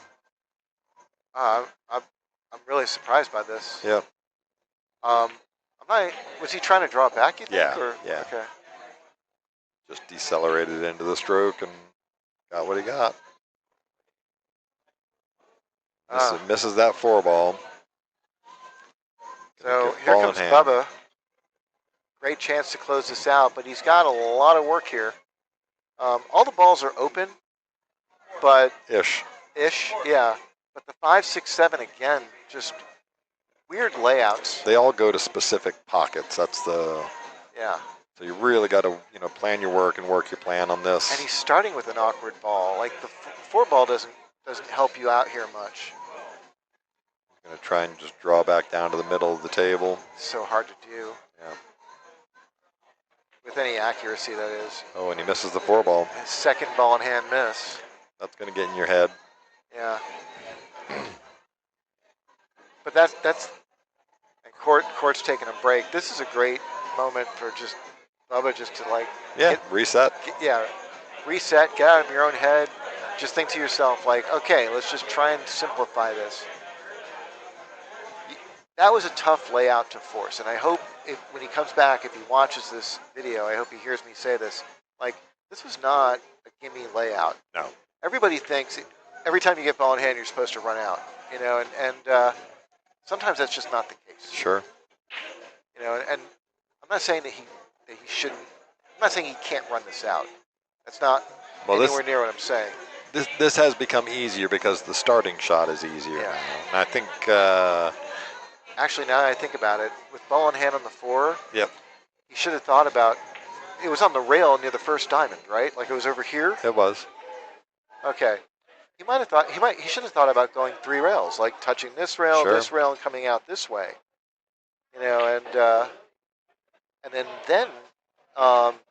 he can focus mostly on making the ball. He's not thinking about hitting it too fat. Yeah, it's more natural line to run around the table, get on the 5. Yeah. But again, we're not at the table, and you know, and Bubba's got a great stroke. He knows he can draw the ball back far enough. He just needed another minute to think it through. Yeah, just process it. Yeah. I mean, even if you go ahead and take that draw shot on, you know, again. Such a hard draw shot from rule number 1. I mean, the 5 does go past the 6 into the corner. Oh, okay. So there is there is that thought as well. I mean, I think that's what he was trying to. Like he got the inside angle, so he was going to get a shot on the 6, assuming he made the 5. I like the idea of coming around here. Yep. And getting to there. Yep, I agree with you, sir. I like the pointer. You like the pointer? Yeah, because I can do all my line stuff without being in the way. Well, the guys over at Griff's, I was talking about the straight line one. Yeah. I got to look into that. Yeah. Because you could touch the screen. Yeah. And then just pull a dead straight line to where you want to go. Yeah. Instead of our squiggly line drawing. Yeah. All right, Court back to the table now. Just took a quick break. But yeah, I think I'm going to default to the pointer from now on. I've always worried about, and you guys at home are welcome to join us in this conversation. I've always worried about drawing lines on the table because I feel like they can get annoying. Sure. Like I just think that the audience at home is like, yeah, I just want to see the table.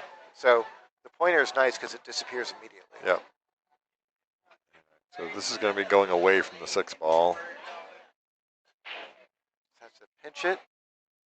Didn't quite pinch it. Yeah, it's okay. Back and forth twice. He's going to have to stay underneath this. It's just too small of a window to try and like hit this rail and come out this way. That side pocket's just right in the way. As you can see, my pointer went right there. So he's probably going to have to like try and come across like this. He might have enough. Well, maybe not. I was just trying to see if he had enough to. I was trying to see if he had enough to get around the 7, but he could run into the 7 and know you're throwing it towards the side pocket, or he could do what you're talking about and just stay below the 7 ball and just go back and forth, right? Tough shot. Yeah. He's run into it. And hung the 6. A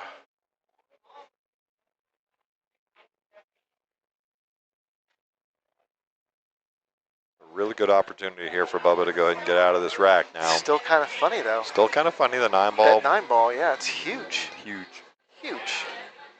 I mean, normally it's only 2 1/4 inches wide, but that thing looks like a beach ball from here. And the 8 ball makes it tough, too. Yeah. Because you can't just power around underneath. Gonna get there? He's hit this really good. That's perfect. If you like that sort of thing. Well done. It was really well played. That was a very, very nice touch, because it's real easy to lose that cue ball running away from you. Just float this in, let that cue ball, come off the rail. It's going to do that. That's okay. Yep, just like that. Just like that. And now He might have to go across the table and I shoot like the 9 going in the same across. corner. Just float it across. Yeah. Just hit it with a nice positive stroke. Yeah. Not hard. Stay away from the side pockets. That's it. Well, he's overfloated Oh, it, by 3 inches. but he's okay. Yeah. I don't think he wanted to touch the second rail. He just ended up doing that. I think he cut it a little thin. Maybe. Maybe. He's still okay though. And look out, cue ball. Yep, he's okay. All right, so he takes that down 3-1. Moves on to the hot seat match. Bobby Bubba Stubbs. That's another interesting point. I'm pretty confident if we went back to that last shot, I think he did slightly overcut it. Yep. Which is the reason why he got a different line on his next ball. Sure. When you're in control like that, when you get position like that, you absolutely have to make sure you're hitting that ball the way that you intend, so that you get the reaction that you want. Yep. He did fine. It worked out great. But if I were Bubba right now, that would be like a little red flag in my head. I would be thinking like, yeah, I got away with that one. Let's try and be a little bit more accurate. We had a couple of great next time. shots in this. This is crazy. That was pretty good. Just dropped right in there. Yeah. And then let's go back to Court's shot that didn't work out for him in the end. But what a great shot that one was. Look, goes all the way around this thing. Bam, bam, bam. Perfect.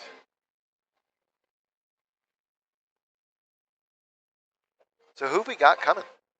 I'm just going to look at that myself. It's going to probably be a B-side match.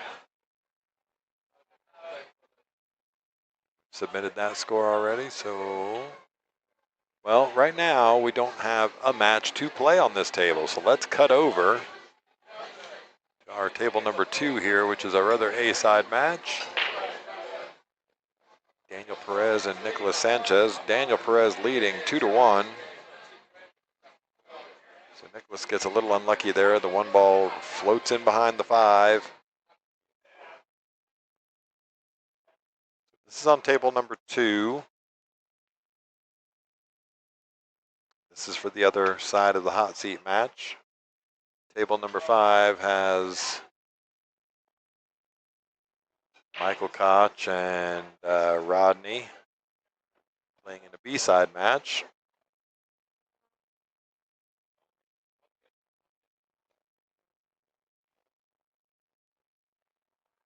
Franz and Asim playing over on table number 4.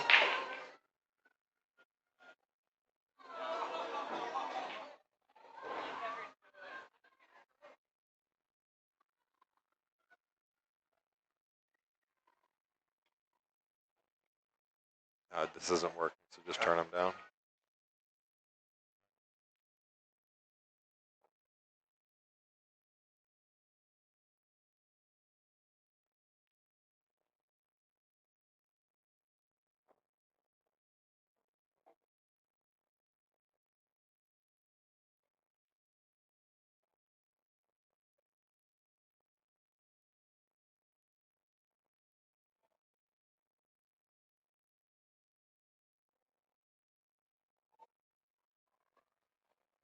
All right, so Daniel going to kick at this one ball. Interesting.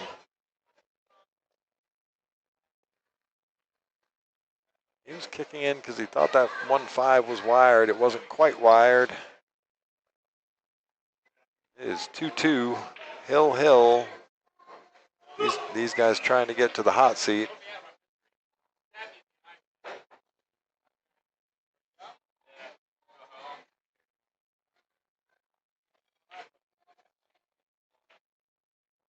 We will still have the Saturday night tournament, so if anybody is wondering about that with the Infinity Tour going on. Nicholas is now playing the 2-5 combo. I really like how this kid plays. Yeah, he's very steady. Very slow. I think he was playing that. I don't know if he was playing that or not. I think he might have been playing the combo and just mishit it. It does happen. Leave it to the best players. Lefties always scare me.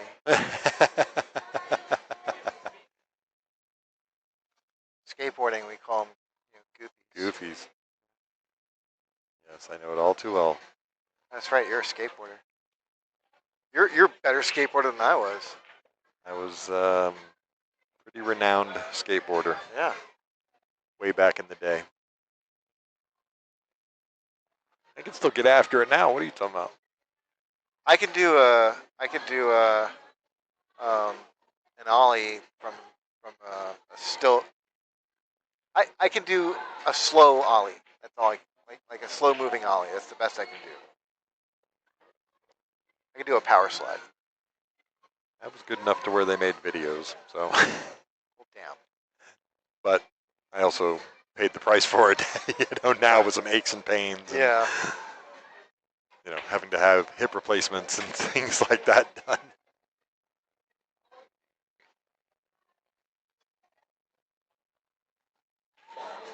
But super cool. After my hip replacement, I went back to the skate park. That's awesome. Yeah.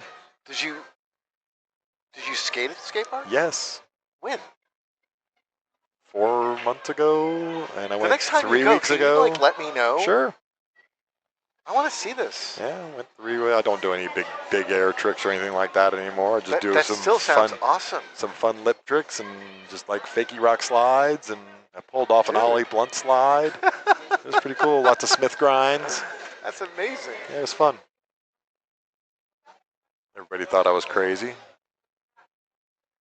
I was one of those kids that got a skateboard right after Back to the Future came out. Yep. And I started playing pool right after The Color of Money came out. There you go. I was all about what they were doing in pop culture. Absolutely. Pop culture influencing life. I love it. Yeah.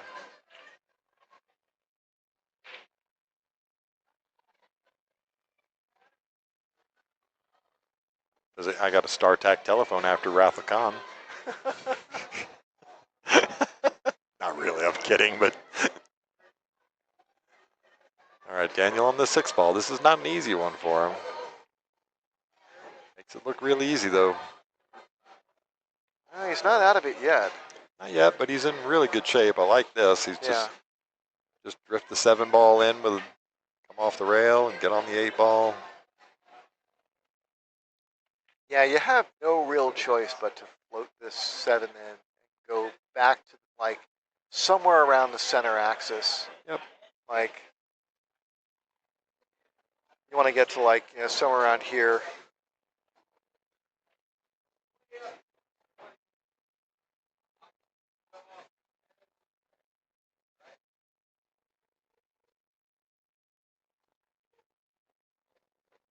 Oh, that's really well controlled. Yeah. Very impressive. I like right off at the center axis. Look at that. I like Daniel's stroke. He's now the catch here is do not scratch. Yeah, don't scratch. That's it. You can pull this back above the side pocket. You can keep it below the side pocket. You could just stun the ball here. Yeah.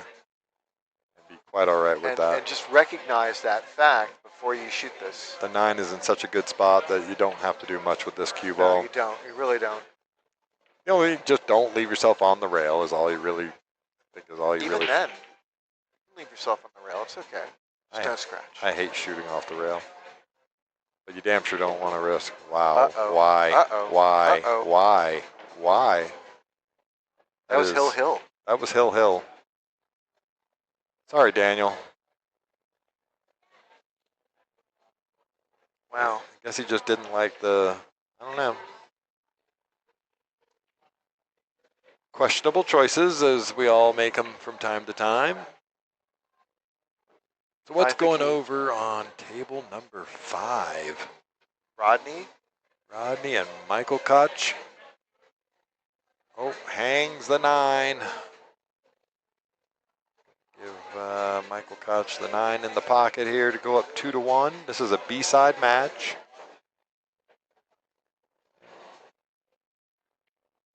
RO and Michael Barton, table 1. All right, so we're going to get B-side match. Aro Majumder.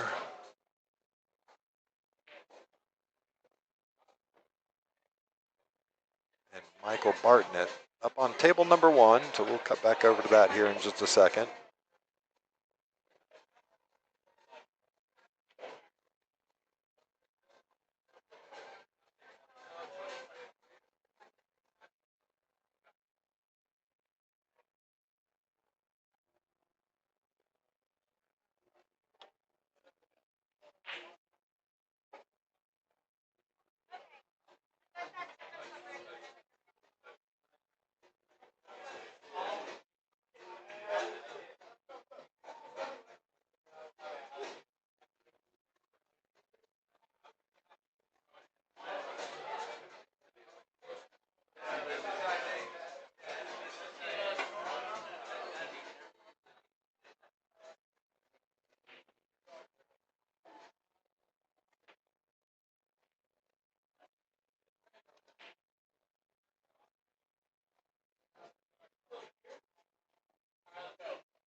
All right, so Rodney on the 1 ball here. We're going to move back over to table 1 here in just a second.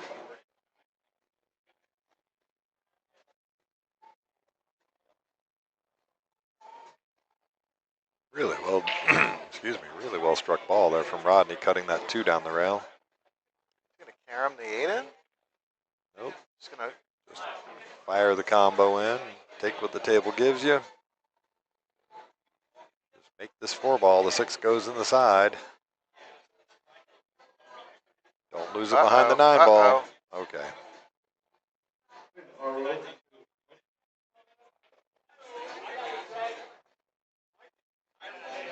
Yeah, you actually have to hit this thicker than it looks. Yep. He's done really well with that.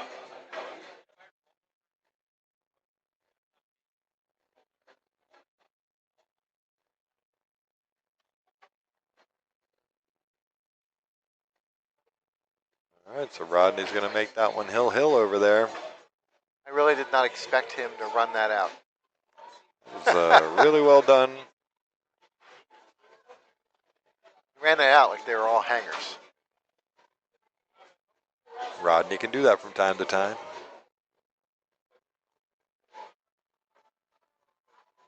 All right, so we're going to slide back over here on table number 1.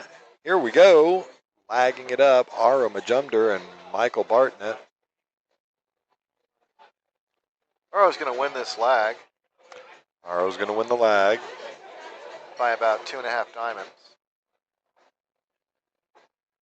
And yeah, Matt, that was without trying. That was a really good out by Rodney on that other table there. We just click back over here to table number 1. This is a B-side match, so elimination bracket. You guys fighting their way through it. They're fighting to get to you, aren't they? I don't know if this matches or not. Where are you at on here? Oh, you're waiting for table number 6 over there, Kevin Reeve and Liz Yorick.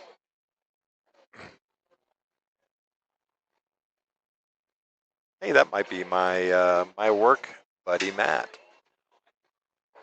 Now that I think about it, is that you, Mr. LeBlanc? All right, so Aro with the first break, he is off and running. Makes the 1 and the 2 ball, and the 3 ball gets buried.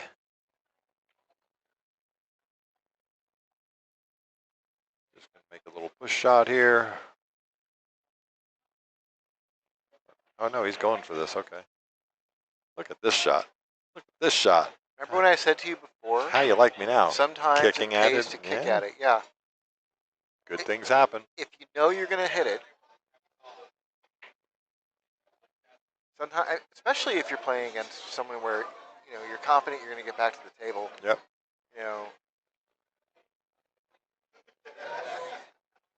Yep. Really well done, Aro.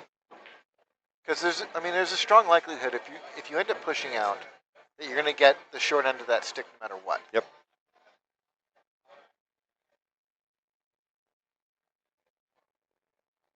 Pretty natural to get between the 8 and the 9 here. Might have overhit it just a little bit. He's okay. Now, what do you do with the 7 ball? He's got to go back and forth. So he's going to have to come straight across like this and then like come back like that. Yep. Kind of lays out natural with Yeah. with just a touch of draw stroke, right? Yeah. Oh, you can't hang that 6 ball up. So Oro was able to do half of the shot. Yep. That's called position without possession, sir. That's my saying. I think he'll be okay though. Yeah, he got okay. The 6 ball did fall out of the pocket far enough to where he doesn't have a makeable shot on this. So Michael's going to have to try and play safe. I mean, there is a bank here, but I think it's not worth taking on. Not worth taking on. I almost just like taking the thin side of the thin right side of the 6 ball here. I definitely like that idea from this position. Get a good chance to get down by the 7-9. Yeah, you could flip the script with that. Yeah. He's banking He's it. taking the bank on. Gonna leave it right in the side pocket for. Hasn't left a lot for Oro to work with He's here. left the world. What are you talking about? I'm kidding. I'm totally kidding. This is gonna work out real nice. How about it just gets off the rail? I think I might Really actually well call played. that perfect. Yeah. He played that great. Great shot from Aro. Yep, well done. This is really good cue ball control here. Good speed. He got to that part of the table much better than I thought he could. Yeah, no, very I thought he was impressive. going to be stuck on the left side. Gonna underhit this one. I thought he was gonna go forward with that a little pincher on the inside, but got to take your time here. Make sure you drop this. with confidence. Young Majunder. eyes. Young eyes. Let's hit the refresh. All right. Well, anybody out there in the chat there, let us know where you're watching from. We're having a good time here at Skinny Bob's Billiards on a Friday night, hanging out on Skinny Bob's TV with Captain Mike and Jude Rosenstock.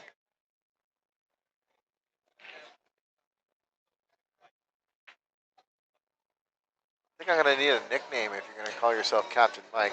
I feel like so formal when it's Captain Mike and Jude Rosenstock. No, you are the Jude. That's it. The Jude. Captain Mike and the Jude. Okay.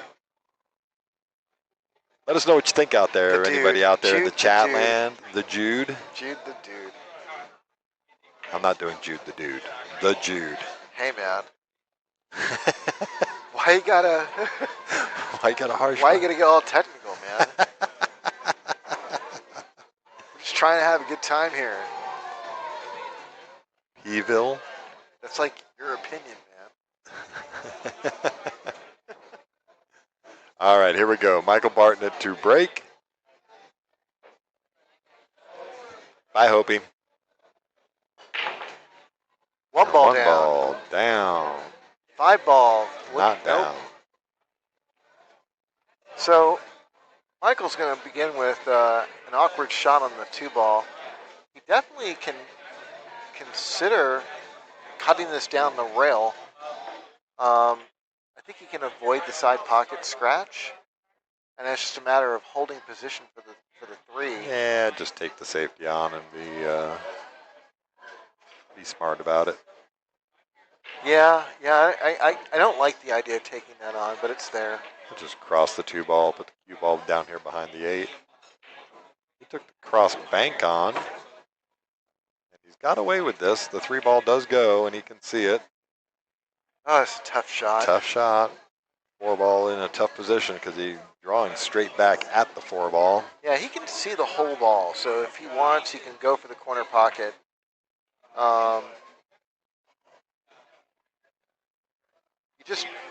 This is not easy. I might even consider drawing back for this. Yeah, just draw right back in. You're drawing into the 4 ball. If you miss it, you're good.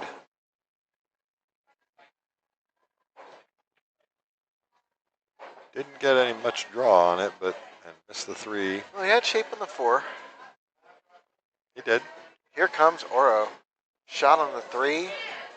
Tough.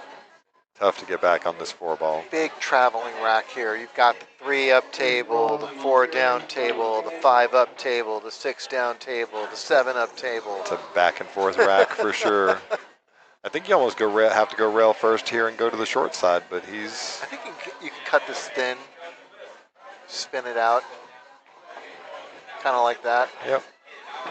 I didn't think he had that much on it, but he did really well.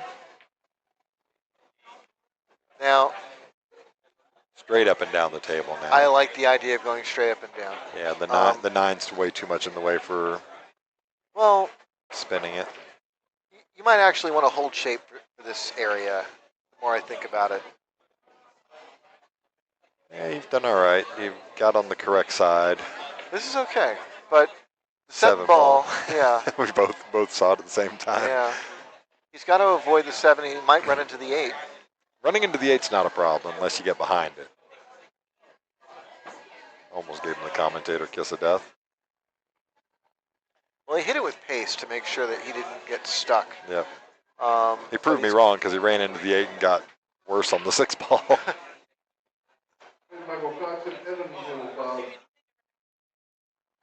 Oof, how thin did you hit that, Aro? Okay, so here's a great chance for Michael to tie this back up at 1. So it'll be interesting to see how Michael plays this. You know, what a lot of the mid-level players will risk is just playing it straight in the pocket. And, I like going like this. yeah, but you got to hold the cue ball there. What I was just getting at was playing that shot. You'll see a lot of mid-level players will overspin this and get towards that side pocket over there. Right? You just want to take the risk of scratching out of the equation altogether. I wouldn't even be opposed to just playing it back to the middle of the table and shooting the 7 in the top left corner. Yeah.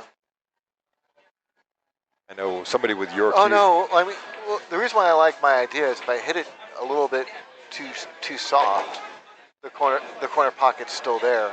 There's a big hole in the table. Yeah.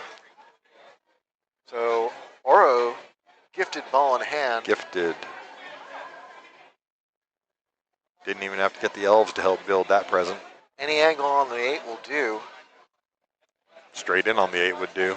Yeah. Any angle, doesn't matter, just dealer's choice. Yeah. Yep, just follow right down to the short side of the 9, you're fine. He's laughing at himself because he knows he's fine. He's got less angle than there you go. See you guys later. You and Liz, good luck, sir.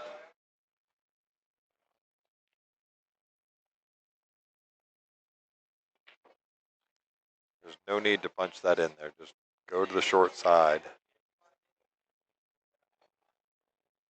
All right, well, Aro misses that 8 ball. Leaves this pretty straight in. So he's going to have to put a little work up on this.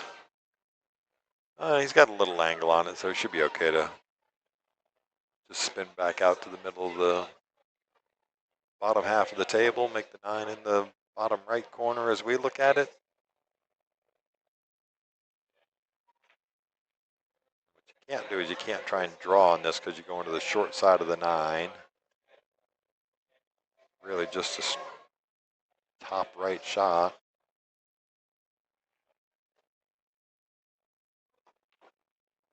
Yep. Fired it with some draw, and you saw it just sort of falls to the short side of the 9. I mean, he's got a shot on the 9 here, but he's just got to bear down and put a good stroke on this.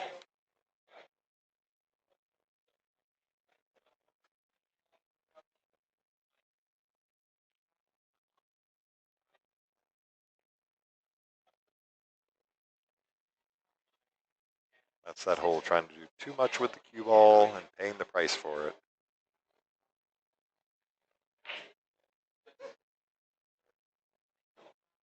Yep, really, really well done by Michael Bartnett. Ties it up at 1-1 now.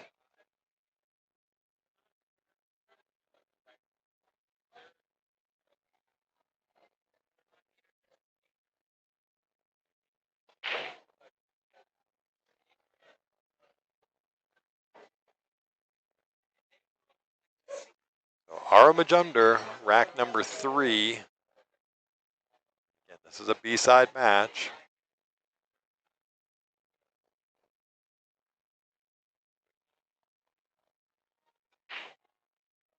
We're down to the final 10 players here. We got 8 players left on the elimination bracket. Aro breaks, 1 ball down. Balls going everywhere. 1, 2, 3, 4. He's made 2 balls on the break, the 1 ball and the 2 ball, and again, the 3 ball floats in and gets trapped.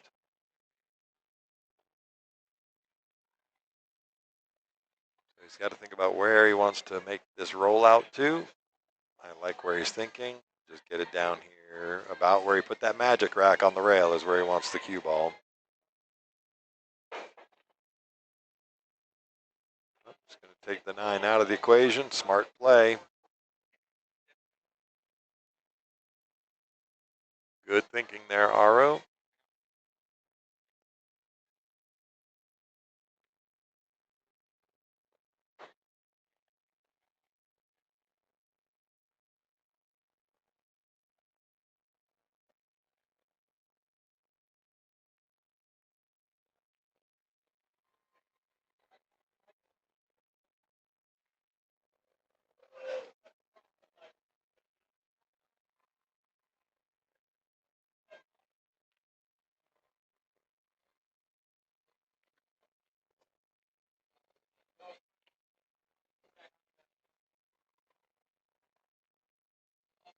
Yep, he was going for it. He's going to get really fortunate roll there, and the 4 is going to cover up that 3. Very fortunate indeed. Kick shot from Aro. Maybe stick behind the 4 would be nice here. That's what he was trying to do. Good try. Tough shot to hold that cue ball there, but he was and hit it good.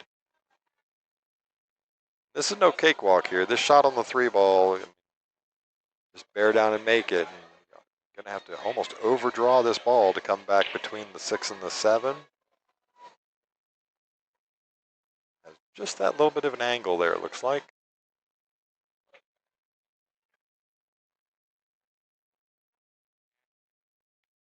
But you just got to make sure that you clear this mess right here.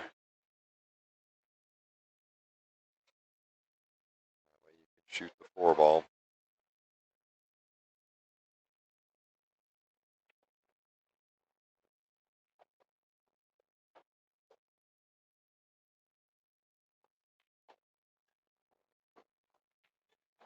The lady, you can have table 6, you can have that whole side. All right, well, didn't get clear of them. He went forward with the ball. I don't think it was a bad idea going forward. You might have to get a little bit more spin on it. But this is really tough. Now, Michael Bartnett is really tall, so he can get out over the top of this cue ball. But even he's struggling. He's got to be every bit as tall as me, 6'4". This is where you develop that sidearm stroke. He's done really well to hold that on the table. 7 ball is going to hang up in the pocket. I'm looking at the table physically, and the 4 does not pass the 6 into the 7. He'd have to go rail off the rail. Just don't think Aro can see enough of this. Yep. Aro's going to leave him a shot into the side pocket here. It's going to naturally run, clip the 9 there, so you almost have to slow roll this, take the 5 in the top corner.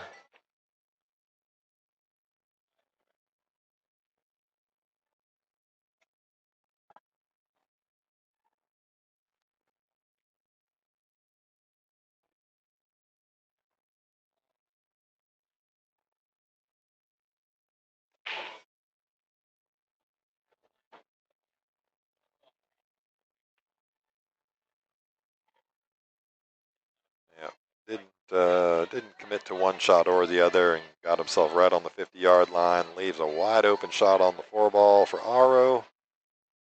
Now, if he can just get himself somewhere about here, then he can drift right in down off the 5 for the 6. That's what he's got to be thinking about right now. Don't go too far. Yep. Trying to tell the ball to stop, and it doesn't stop.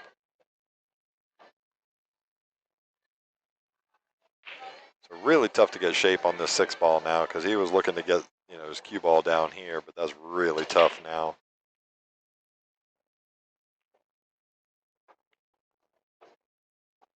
Oh, how do you hit it, sir?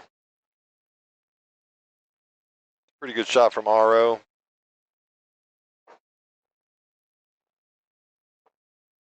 Make the 6 ball. The risk is kicking off of the 8 into the 7 and not having a shot on the 8 ball, so he's got to be aware of that.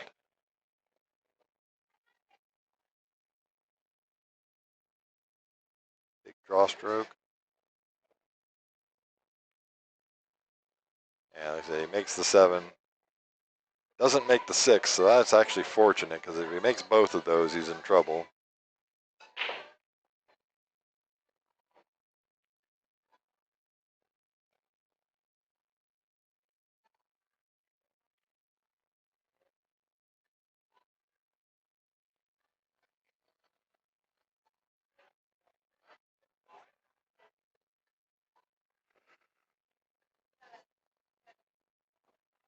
Really well done. Overran the 8 ball just a little bit.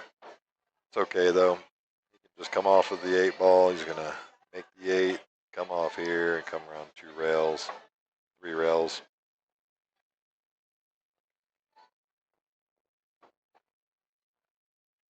And get right on the 50-yard line. Leaving himself the ever-demanding spot shot.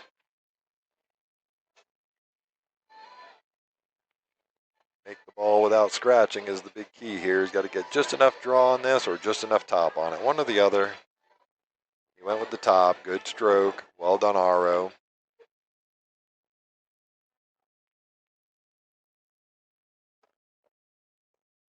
That makes it 2-1.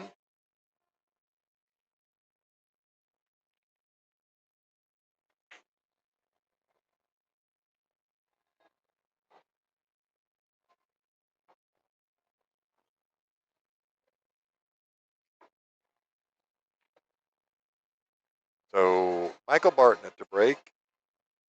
Rack number 4. Again, this is an elimination side bracket, so the winner of this moves on. The loser of this goes home.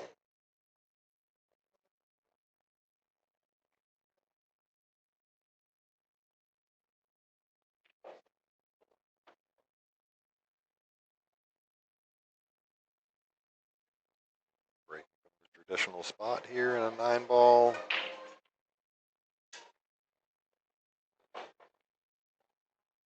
See if he makes a wing ball here.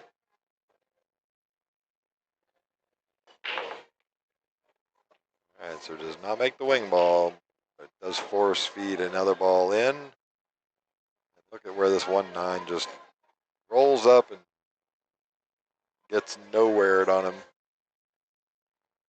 So now he can kick in behind this 9 ball, just run into the 1, send the ball up the table. It's like a kick and stick shot.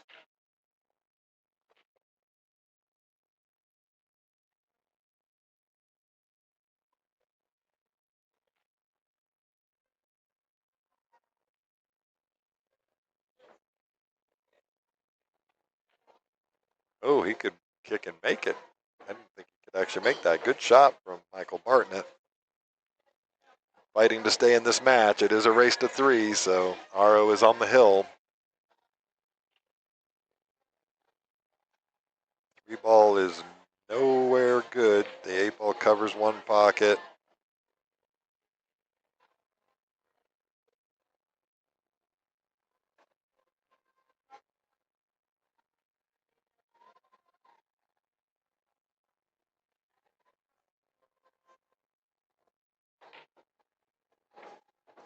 And just draws into the 5 ball there. Unfortunate.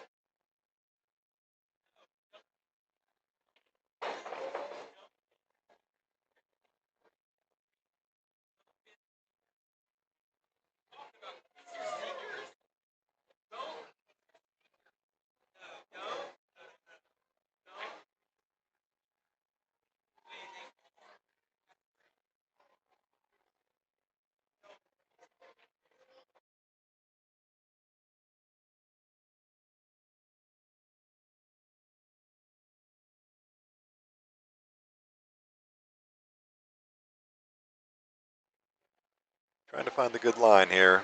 Jumping. Up and over the 5 ball.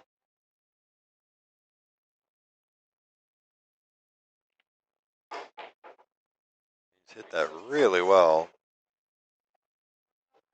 Send the 3 ball back up the table. Pretty good result there. Hasn't left an easy shot on this 3 ball for Aro. Aro just looking. If he makes the 3 in the top corner, where's that cue ball going? Very makeable. Just let the cue ball sort of drift out.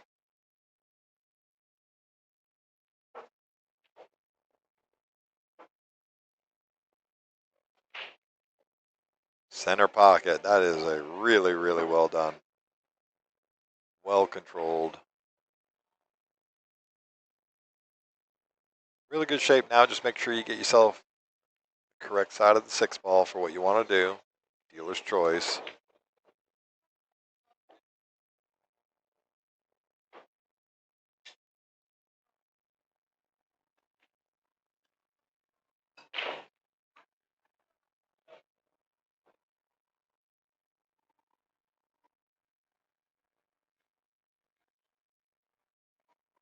Just roll this 7 in.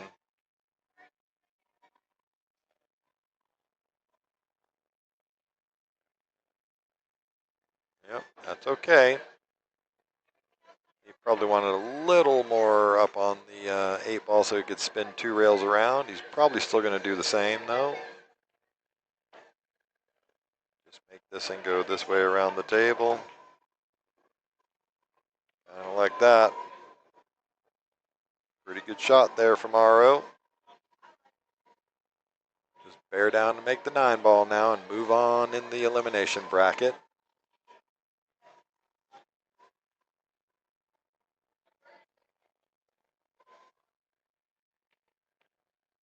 Good stroke from Aro. Going to take that one down 3-1.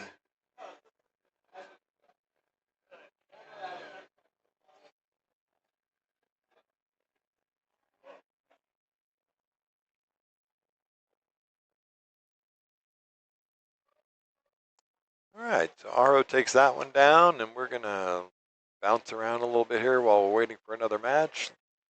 Take a look over on table number 5 where Michael Koch, Evan Cassie are playing.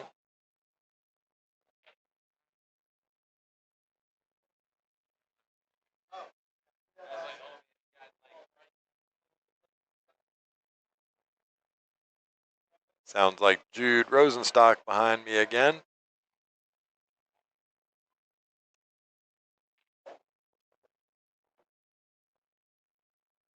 Well done, Jude. Oh, I'm back. Moving on. Yeah. Very well done, sir. Thanks. Where am I here? You are waiting for Franz and Carrie Imson. Well, at least I'm in the money. You are now officially in the moolah. Well, you're at least guaranteed your money back. How's that? Bronze plays well. Yeah. Carrie Imson's leading that 1-0 right now.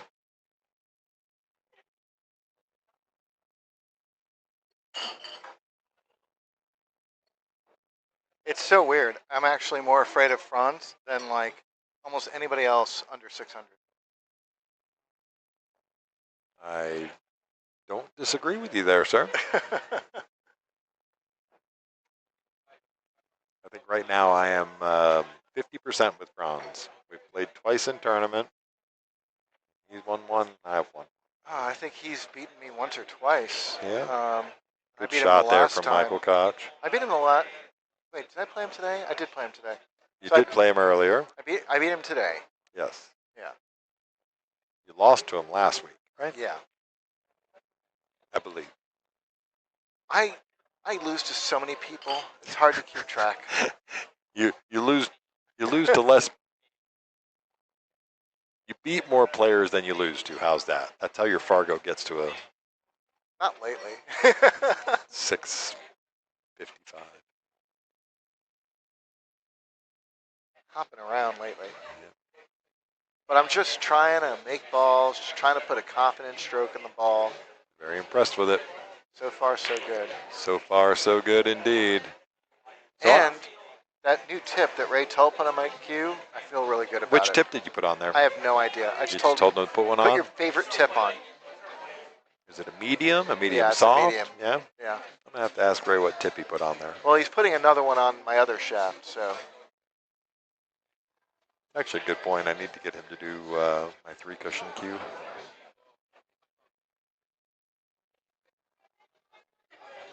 All right, so Evan Cassie at the table here. But it's really, as we're watching this, all I'll say is it's really about, like, the little things.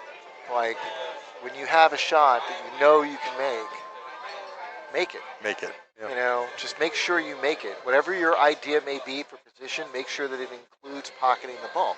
Yep. And it's easier said than done. But the moment you make that commitment, the moment you say, okay, I'm absolutely positively making every single ball that I shoot for, then you're gonna see improvement. Good. You're gonna see improvement. And that's really what you're going for. You know, Sure. You want to subtract the low-hanging fruit. Go after the low-hanging fruit, whatever you want to call it. Sure. That makes sense. Yeah. So yeah, right now I'm just going after the low-hanging fruit.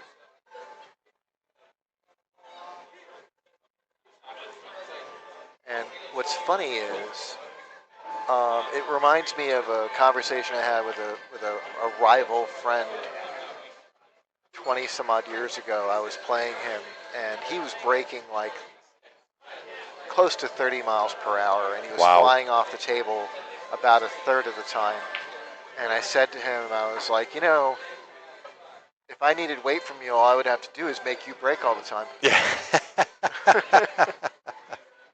And he was not happy about that. No, of course. That comment. But like, you know, afterward he was like, "You're right. You know, if I'm scratching a third of the time, then a third of the time I'm giving you the advantage, like a huge advantage." You know. Yep. And if he just got up there and soft broke, and just didn't even try and pocket a ball, just met the legal requirement. Yep. He would be in better shape than what he was doing. Sure. Oh yeah. No. Giving somebody ball in hand after you've hit a rack that hard. Yeah. So in that moment, just like what I'm doing right now, it's about low hanging fruit. Like, what's your most obvious mistake, or most obvious flaw, or weakness, and let's try and fix that. You know, and my humble self has realized that I miss balls I'm not supposed to miss. Sucks being human. Yeah. Well, what are you gonna do? Maybe I can be a dog in the next life. Maybe. Hey, I'm going to jump off and leave you with this for a minute. Okay. Run out to my car. I'm surprised you trust me.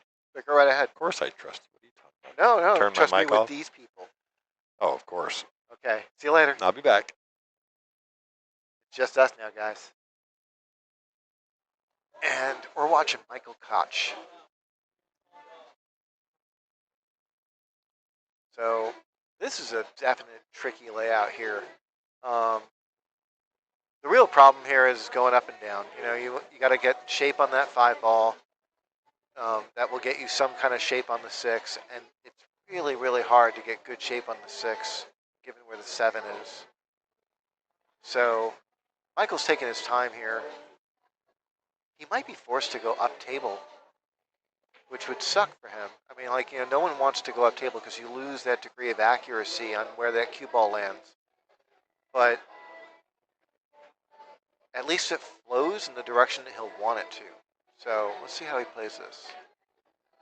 Okay, so he's bringing the cue ball straight back.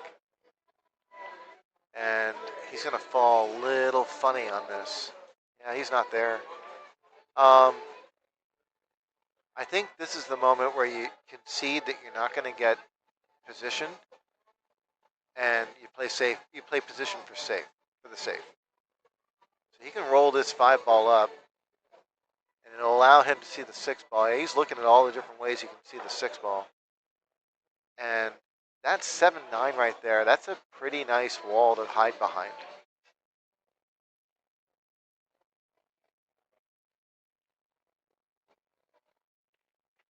Yeah, just like that. Really well played.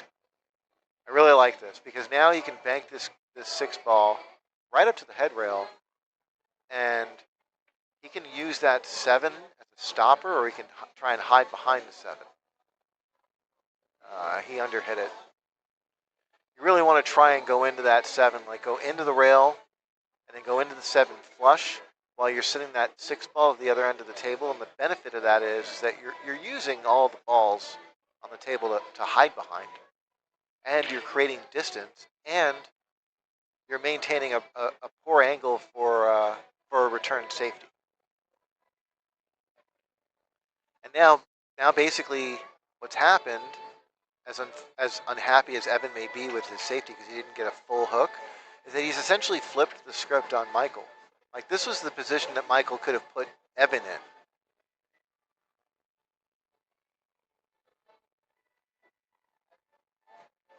And that Michael's not going to like this next one. So this is a great opportunity for Evan to just get behind that 7-9 right now.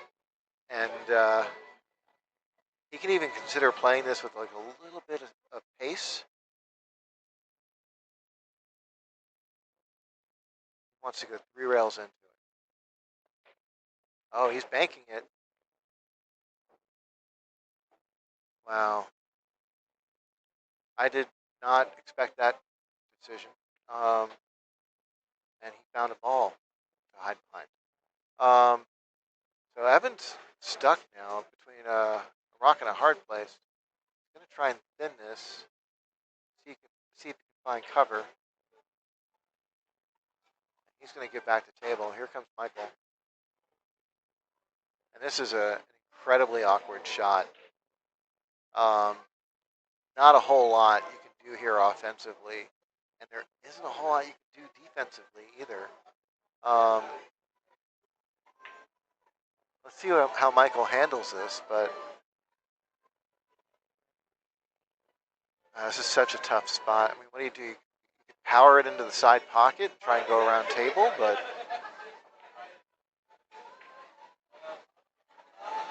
here comes that 7-ball.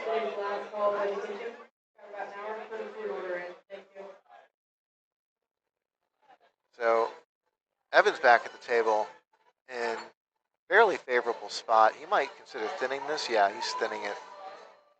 Bring that cue ball to the other end of the table. Try and use that 9 for cover. He's not going to get it. He's not going to like this at all. Yeah, he really had to try and make sure that he got his cue ball up to that head rail, and he's given Michael a really favorable view of the 7.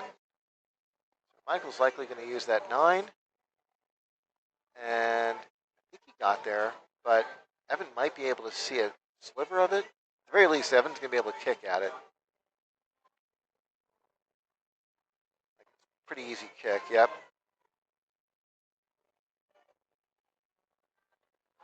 Okay, so we've sort of reached the point where the fight for control is almost over.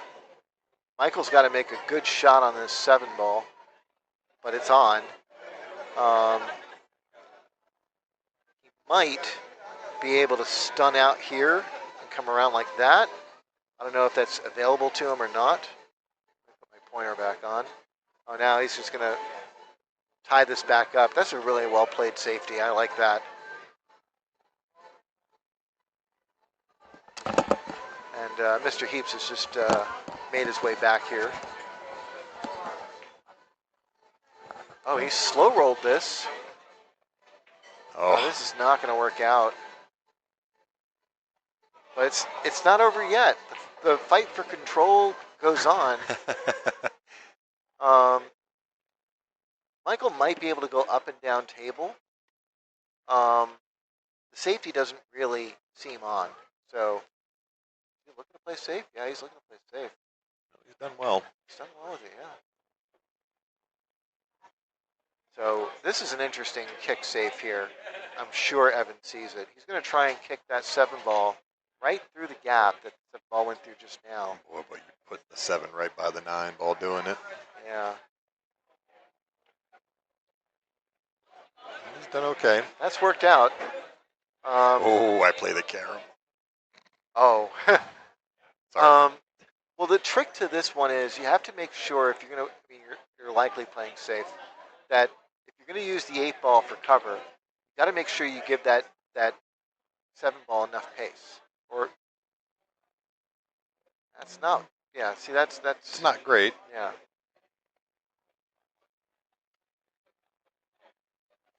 Because the return safety is definitely. No, he's going rail. Yeah. It's still there. There's still another kick safe here. Not exactly what Evan wanted. Should have hit that with some more pace. More pace. He could have actually gotten the cue ball Really to draw. draw the schnockers out of it. Yeah. But the fight for control goes on. Yep.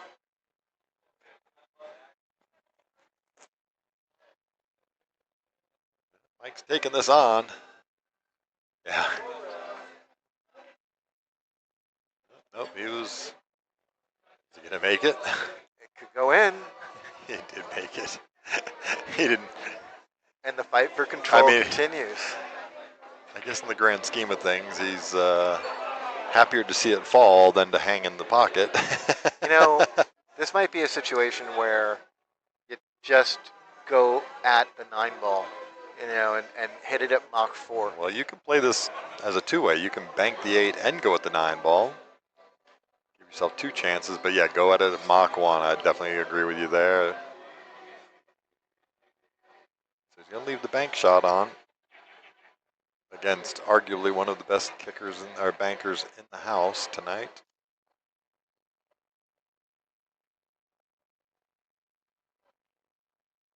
Oh, he threw it long.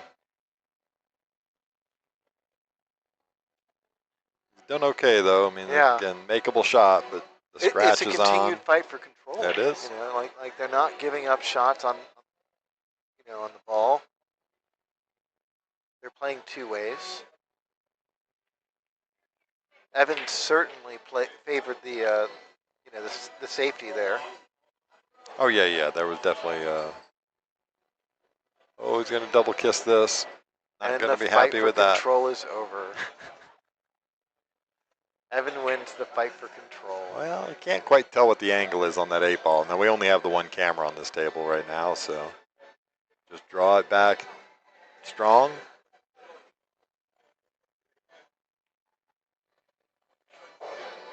Kind of like that.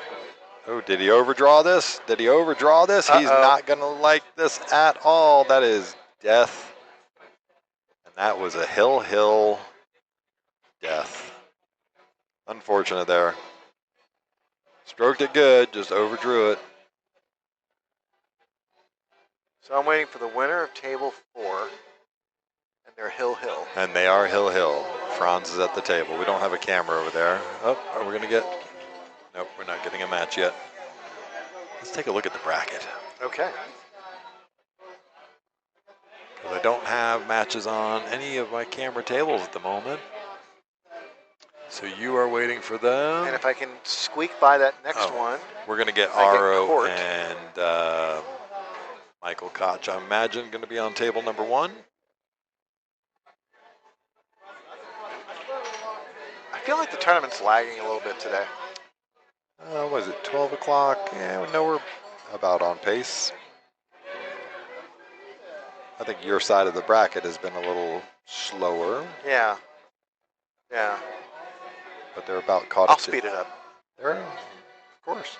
They're almost caught up to being even with you. I'm watching right now, and Franz is at the table, but... That 6 ball's in a bad spot. Yeah, 6 ball's in a really awkward spot. I know you guys can't see it, so... He might have just got enough out of that. This is why I need binoculars.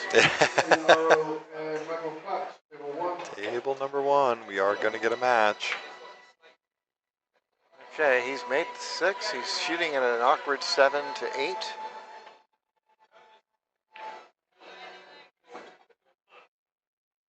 That's Oh. pretty good. He was fine. Wasn't as awkward as I thought.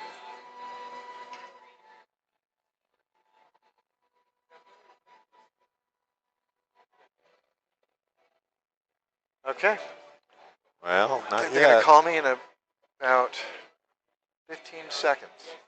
Maybe a little longer. Maybe 32 seconds. 32 seconds.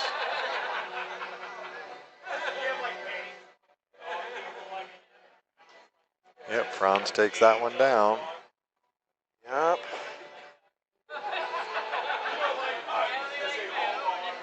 I'm guessing they're going to put me on table 2. I'm going to guess table Table 2 5? or table 5, one or the other. Entirely up to the illustrious tournament director that is Ray Tull.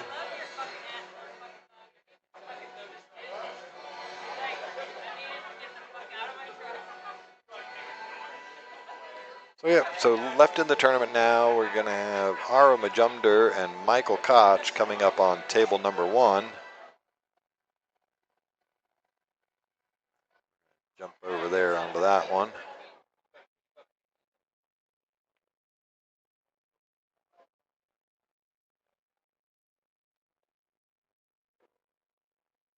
They are going to call you here in just a second.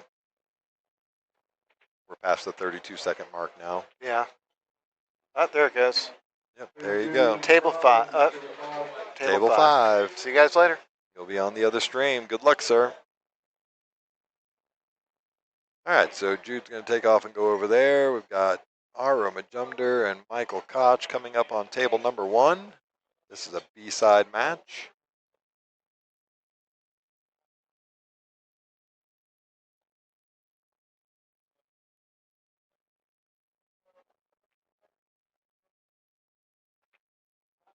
So Bubba Stubbs won the hot seat, beat Nicholas Sanchez 3-1. So we're going to get Jude and Franz over on table number 5. If you want to watch that match, you can watch it on the other stream. You have the table 2 and table 5 streams going. We have Aro and Michael Koch on this table. Waiting for the winner of this is Daniel Perez.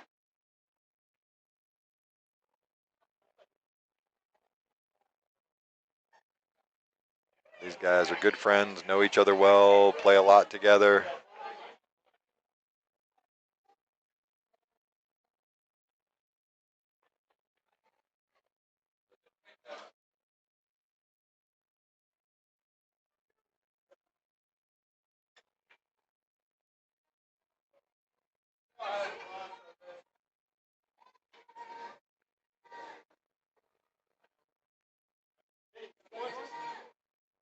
Aro.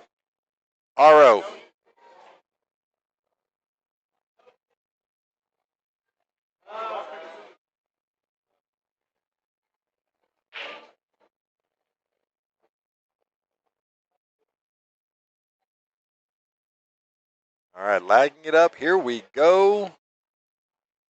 Aro Majumder, Michael Koch. B-side match. This is round number 7 of the B-side. They're going to try and figure out which one's which. All right, looks like Michael Koch is going to get the first break. So rack number 1 in this race to 3.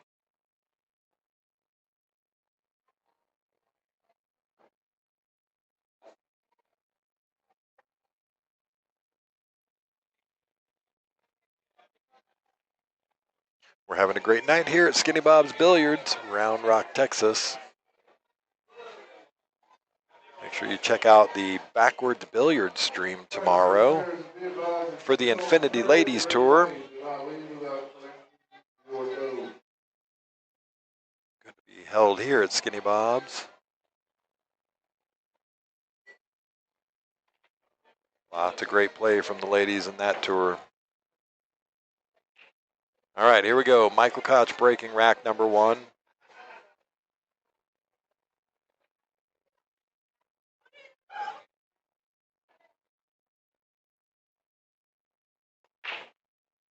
Wing ball goes down.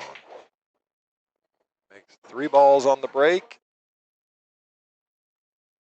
That 1 ball just drifts up to the middle of the table in that death zone. But plenty of options for safeties here.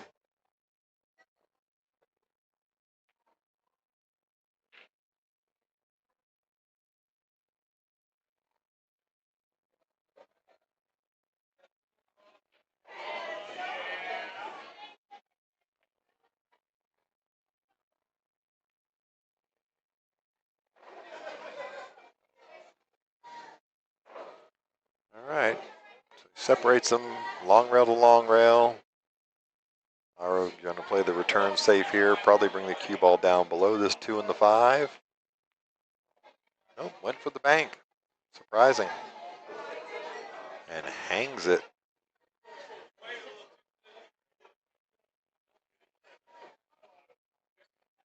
Good opportunity here for Michael. Just draw this ball back out to the middle of the table. Yep. See what angle he needs to get from the 2 to the 4.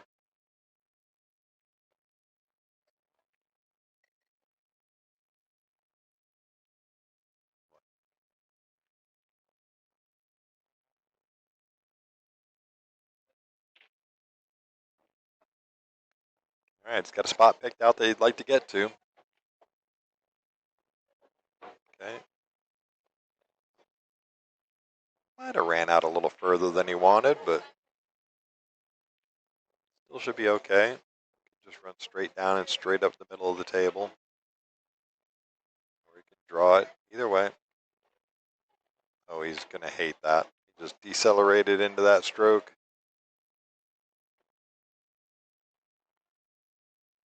Real important when you're moving your cue ball, having to get past another ball. Don't risk coming up short of it.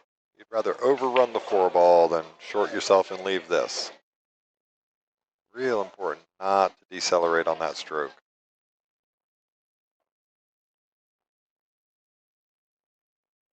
I'm just as guilty of it, so just human nature. Get okay here. See the 4 ball, but it's a full length of the table shot. Gonna have to go around a couple of rails. The 5 does go past the 9, so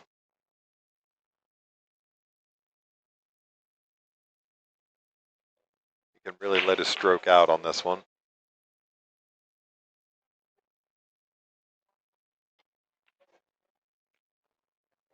Hit it pretty good. Did he get enough pace on it? He did. He's okay. He can just draw to the, make this in the bottom left as we look at it. Just draw it straight across the table. Shoot the 6 in the same pocket.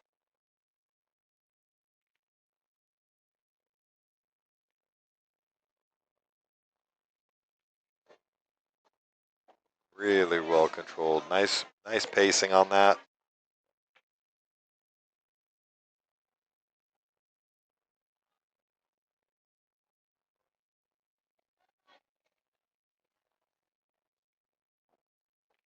Real important. He does get just north of the shot line on this 9 ball, so easier to control the cue ball here.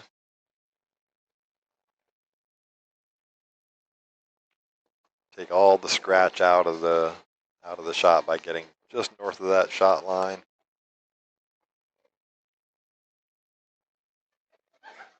Aro Majumder takes the first rack.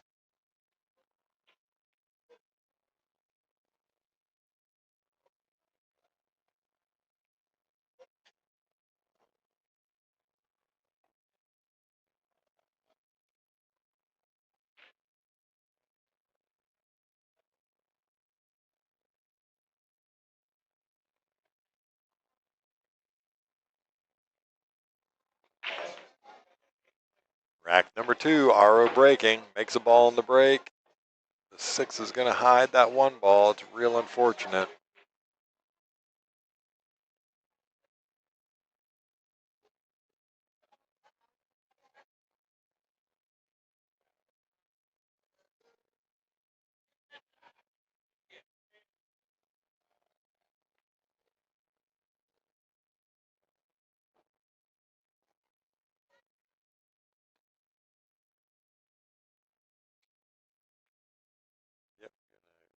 push out here. Mike's going to get a pretty easy return safe now. Imagine just going to thin off the 1, bring the cue ball down here by the 5-9. Would have liked to have got a little more spin out of that, but he's going to be okay. He's really left nothing on this 1 ball. Aro can just cross the face a little bit, a little inside English, try to get 1 ball down here by the 3-5-9.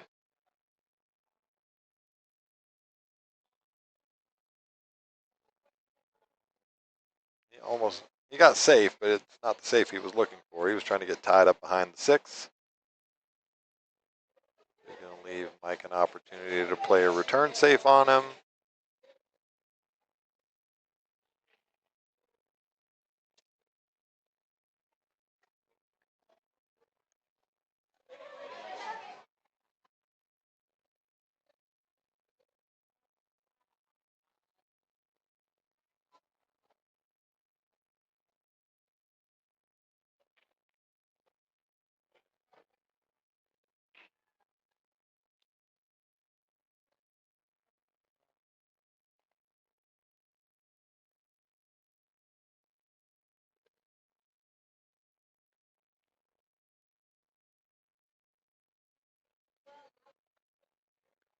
Just trying to figure out how's that 1 ball going to come off of the carom with the 8.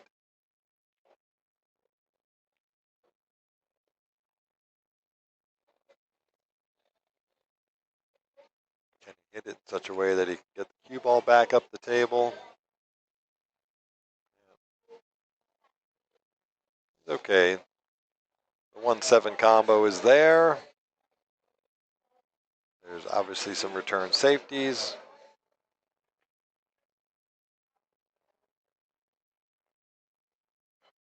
I just think given the nature of this rack, I'm playing the safe off of this 1 ball, but wouldn't blame him if he wanted to try the combo, which is what he's doing. He's hit that really good and got a very unfortunate roll.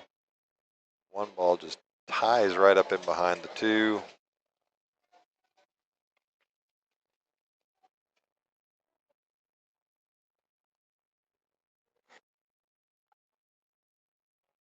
Really, really well done.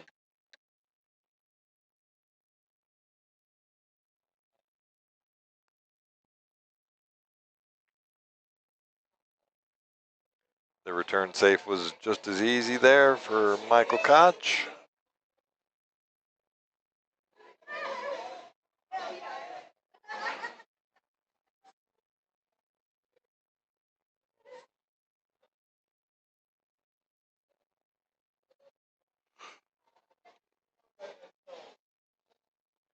All right, so he's left the 1 ball out for him. The 2 does not go past the 8 up the table, so he's going to have to manufacture something with this a little bit.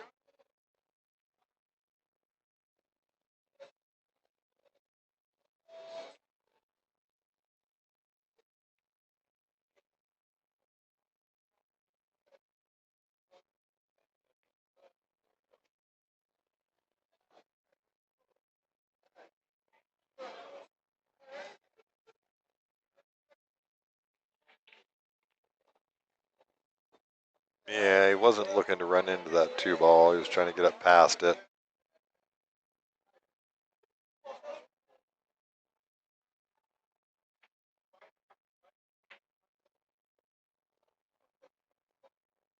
His only saving grace is with that nudge that he might be able to make it past the 8. It's super tight.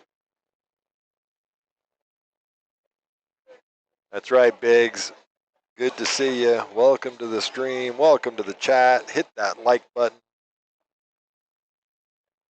All right, so Michael Koch not get the safety he was looking for there.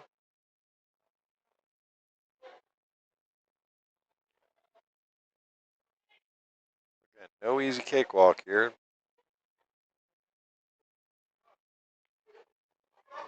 Nice shot from Aro there. Leave himself a little bridged awkwardly over the 6, but has a makeable 3-ball or has a pretty innocuous safe.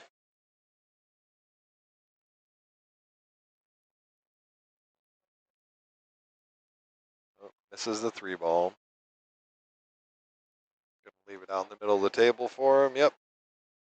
5-ball is definitely jammed up.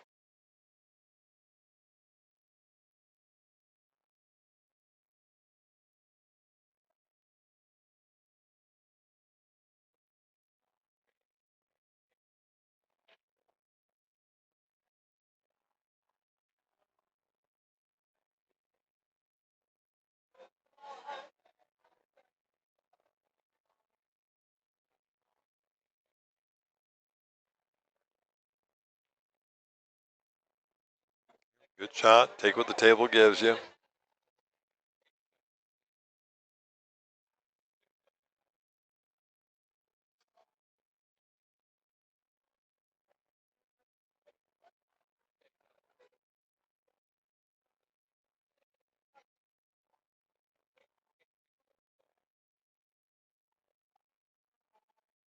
Oh, what a good shot. All right, Aro's going to grab the short jump cue.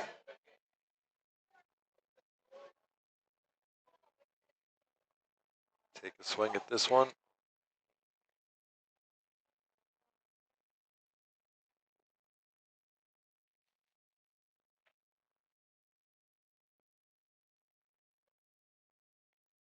Nope, just going to kick at it.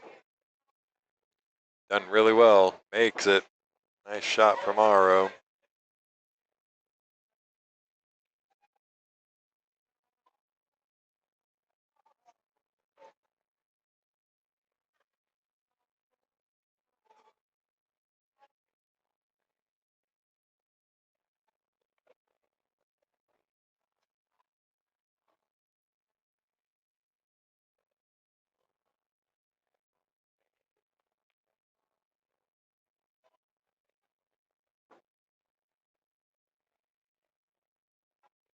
All right, in good shape here, Aro Majumder. Just got to figure out how to get down to this.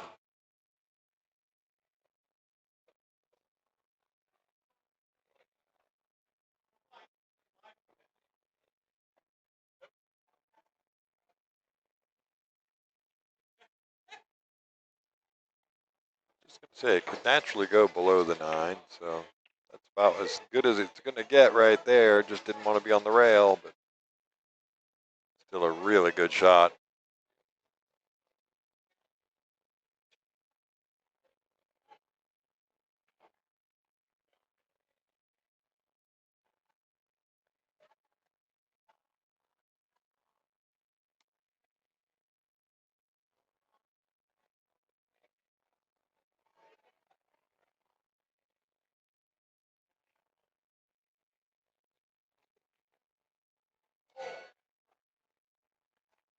All right, just awkward shot here. 50-yard line on this 9-ball.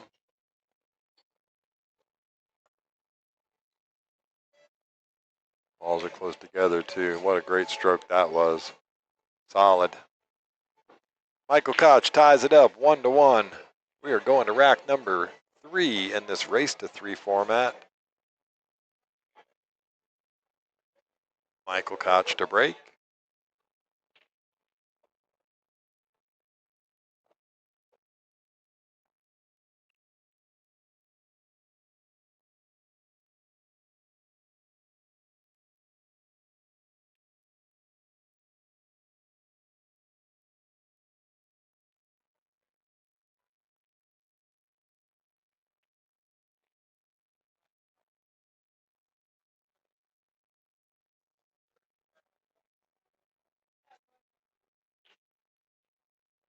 All right, rack number 3. Michael Koch to break.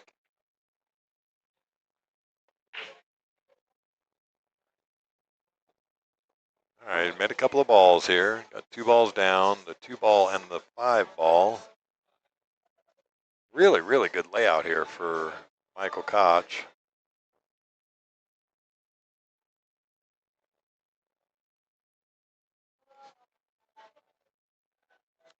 play this one in the top right corner, come off the side rail, back out to the middle of the table. Yep, I'd like to get somewhere in there so he can drift down between the 7 and the 9. Once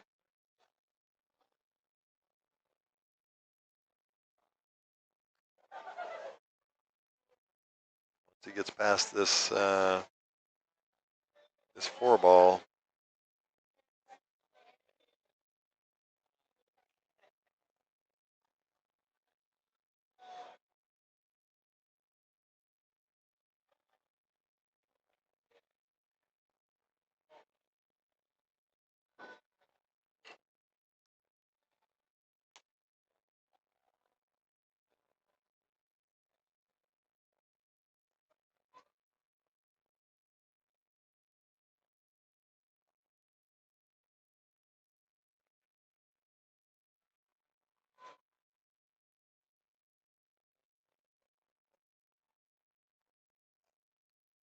it's hard to tell if the 4 goes past the 6, but if it does, he's in okay shape.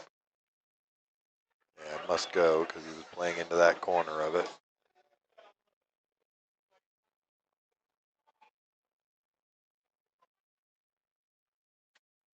Little report from table 5 over there. Franz is up over Jude 2-0 at the moment. Again, that game is being streamed over on tables number 5.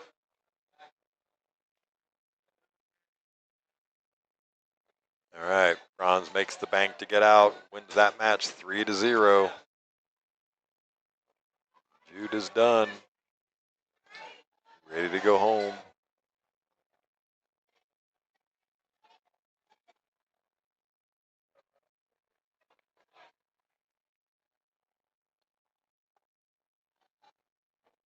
All right, so Michael Koch makes the foul on that. The cue ball came back and hit his stick. We do play cue ball fouls here, so good opportunity for Aro. It's currently 1-1.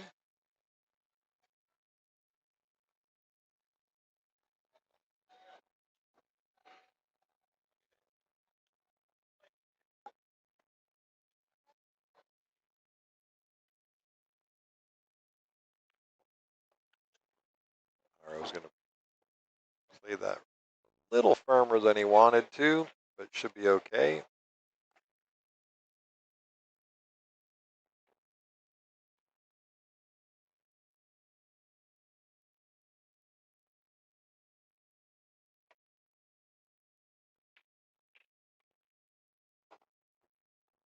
Yeah, he's done really well to hold that for the 8 on the side.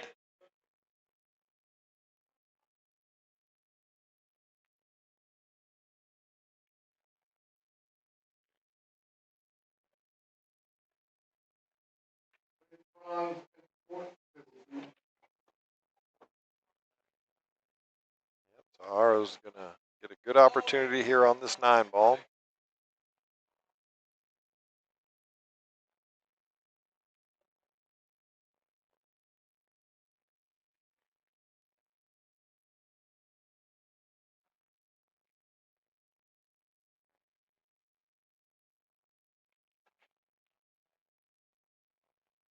All righty, lots of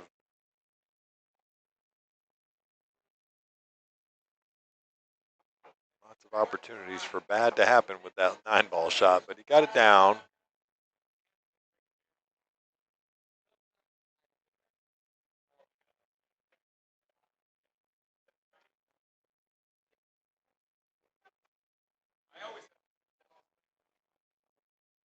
All right, so rack number 4 coming up.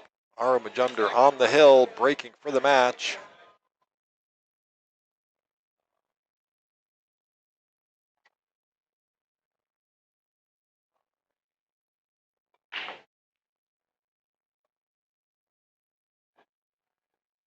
All right, so get the little window on the 1 ball there. Makes 2 balls on the break. He's got the 3 ball down and looks like the 6 ball.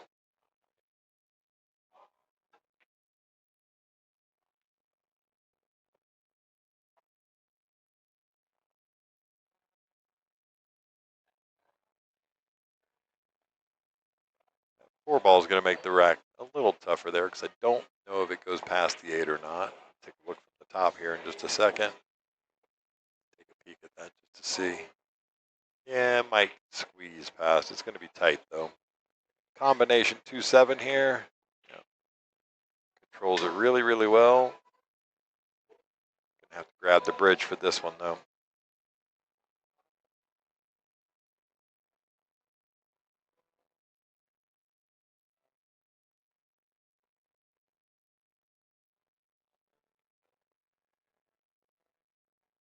All right, the 4 obviously goes past the 8, the way he played the shape there, so just make one good shot here. You got natural angle to come up between the 5 and the 9.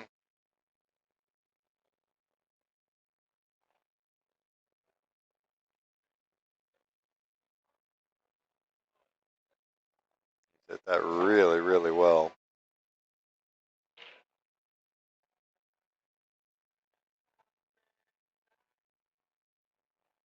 Looking to spin this around that 8 ball there. Go off the 5. He's going to want to, whoops, wrong marker. He's looking to go this way.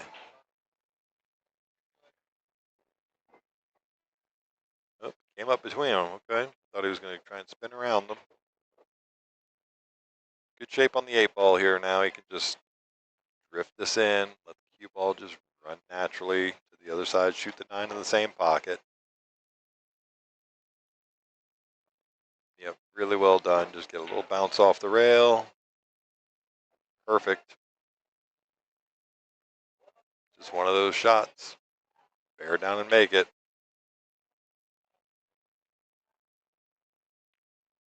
Well done. Aro Majumder wins that one 3-1. Good match.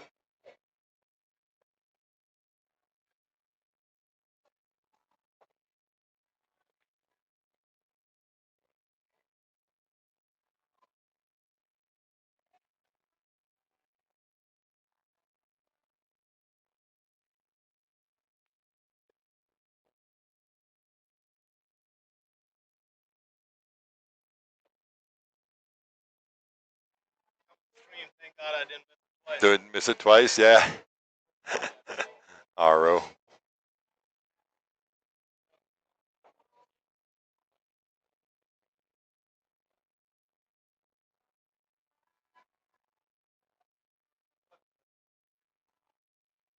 All right, we're going to go right back onto table 1 here with Aro Majumder. Daniel Perez.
This is not the match. This was just Aro practicing. Just got them assigned there.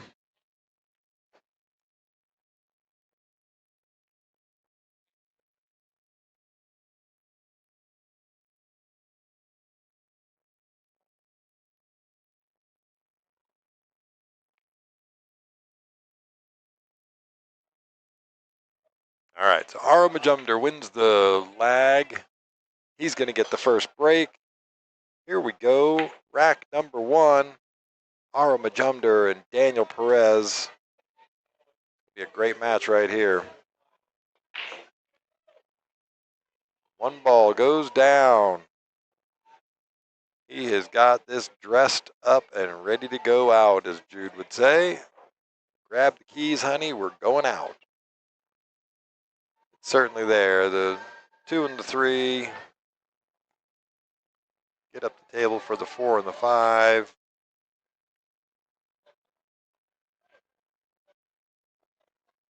One of those you just don't want to try and overdo too much there. Perfect.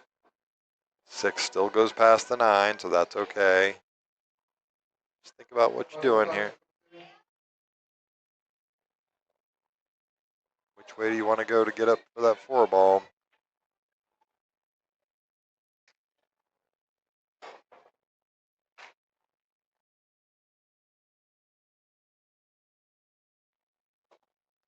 Oh, he went strong with it. Okay, he's got a little tougher cut on the 4 ball than what he wanted.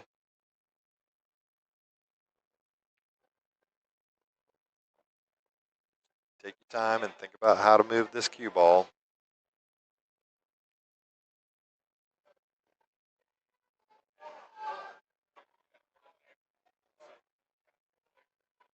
Just don't hit the 7. Yep. I see a jump cue coming. There's a ball right there. All right, so Franz gets the cord over here. I believe it should be the winners of these 2 matches. Jump shot coming from Aro.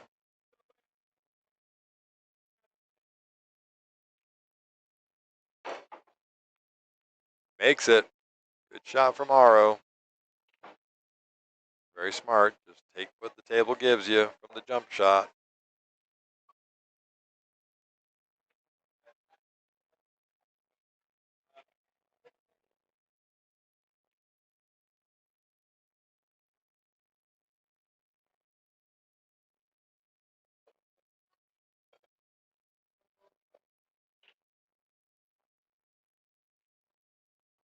Oh, he's hit that ball really good. Yeah, he's in really good shape here. He can just go straight follow through this. Just wants to get anywhere up north of the 8 ball. He's hit that one really good also. He's going to come up a little short on the shape. That's okay though, given where the 9 ball is. Just make sure you don't hit the scratch, right?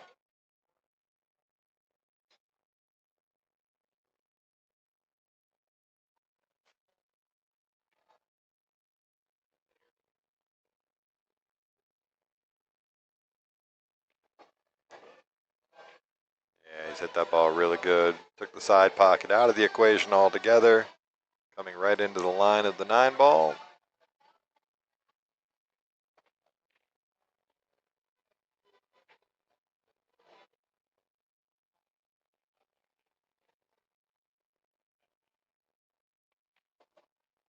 All right, Aro Majumder is going to take the first rack there in this race to 3.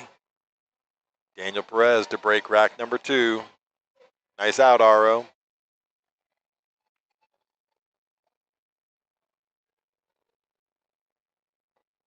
So we have Aro Majumder playing Daniel Perez here on the stream table. Got Franz Diaz and Court Westphal playing over on table number 2. You can catch that on the other stream table. Then the winners of these 2 matches will play each other. The winner of that has to play Nicholas Sanchez. The winner of that gets to play in the finals against Bubba Stubbs. So we're still an hour, hour and a half away from the finish, it looks like.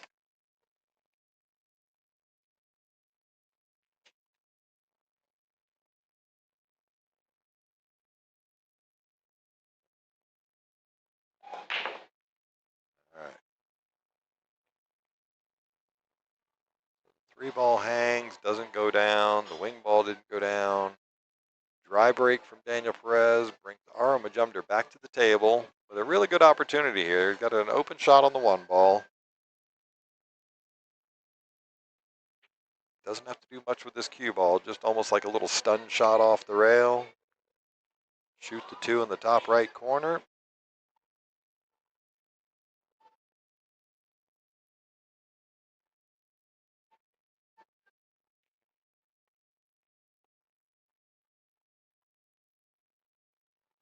All right, so he's going to hang up, miss the one ball. Looks like he got coverage on that 9 ball. I can't quite tell if Daniel can see the full makeable shot on this one ball. Nope, he definitely cannot.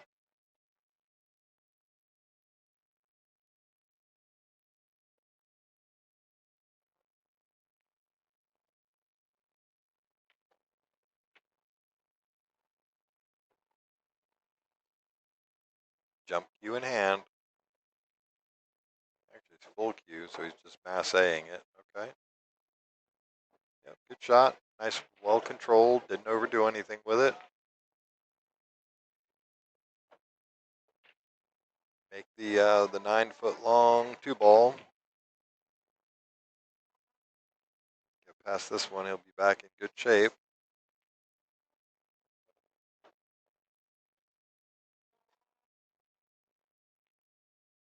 He's hit that ball really, really well. Getting from the 3 to the 4 is fine. 4 back to the 5 is a little tough, but man, do you look at the line on the 5 to the 6. Shoo.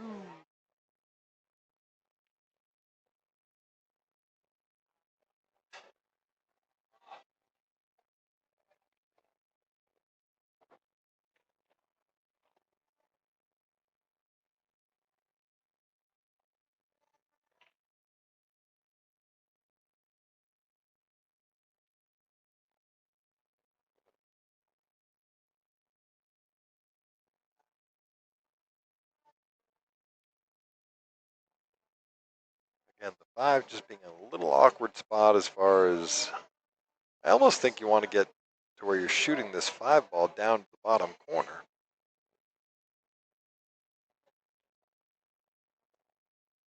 You know, if he can get his cue ball up here somewhere, he'd be really happy.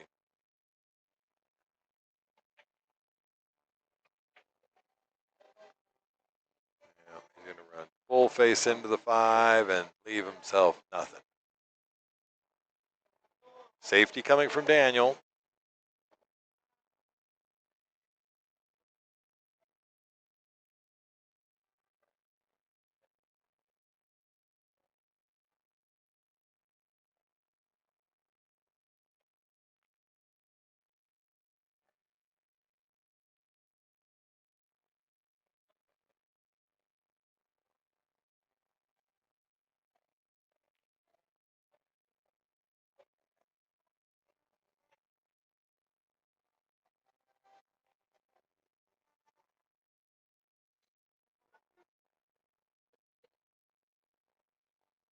Yep, just going to thin off of this, try and get down the table a little bit.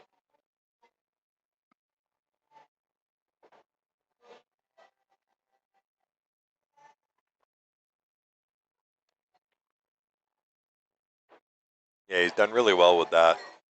Now, Aro can see the 5 ball. I don't know if he can see enough of it to make it, but he can certainly see enough of it to put Daniel in a bind.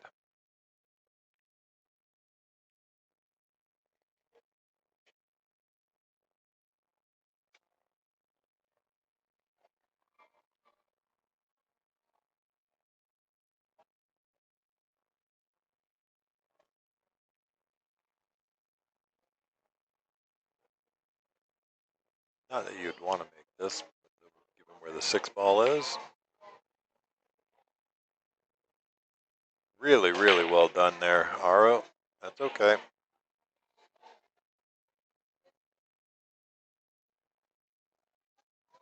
Just keep the pressure up and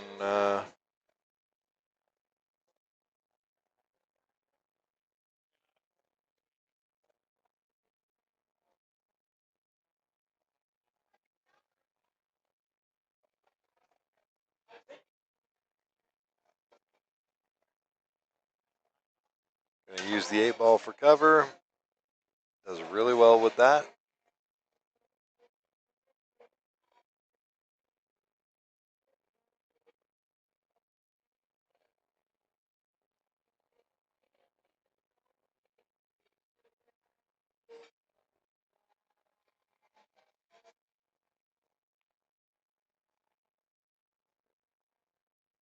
at this shot. Well worked out. Nice touch from Aro.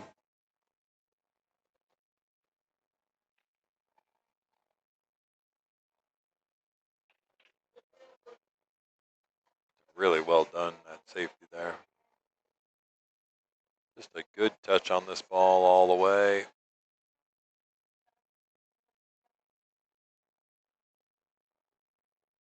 Yep, misses that kiss, perfect.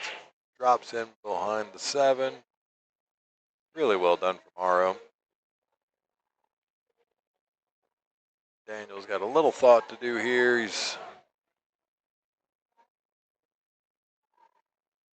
Don't know if he can see a thin edge of this 5. If he can, he's got to be wary of the scratch.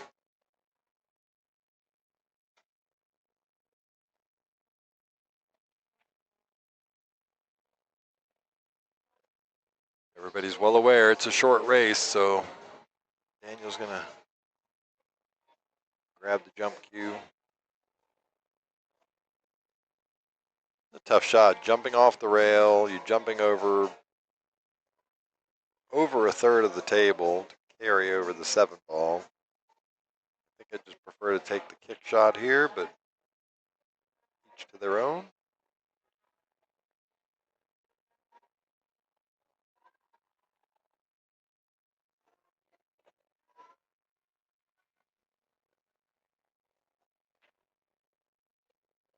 I kind of like just going the 1 rail kick off the top rail into it, but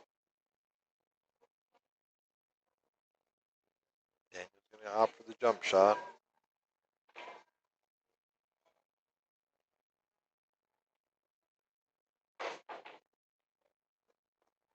Oh,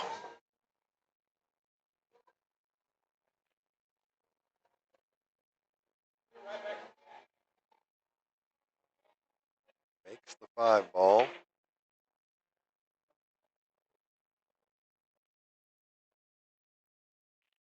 Does not fall anywhere close to good on the 6 ball here, so just going to figure out a way to separate the 2 rails, try and put that 9 ball between them.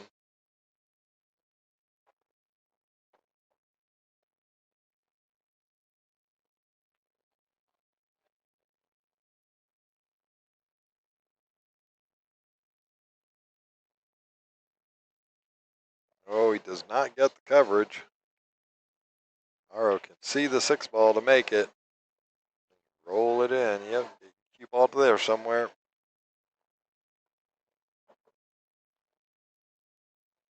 Really good opportunity for Aro.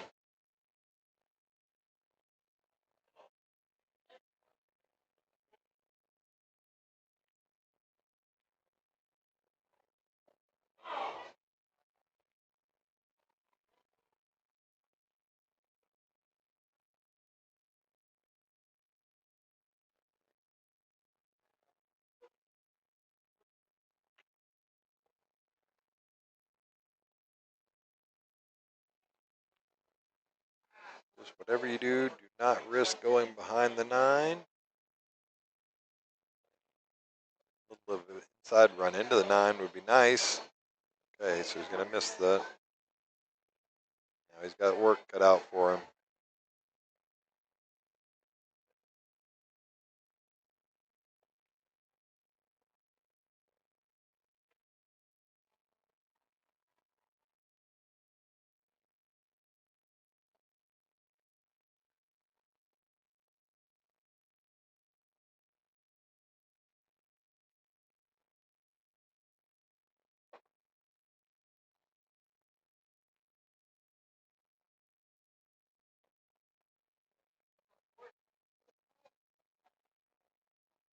Are we going to take the back bank on this?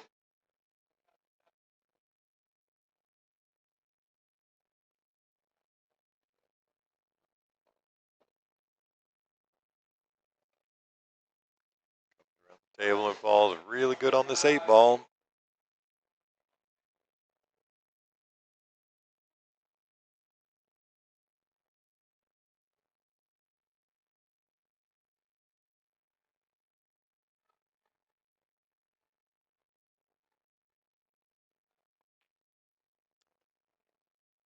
Yeah, he just twisted on that one pretty hard, trying to get the cue ball in a spot for the. He's going to give Daniel a really big opportunity here to tie this up at ones.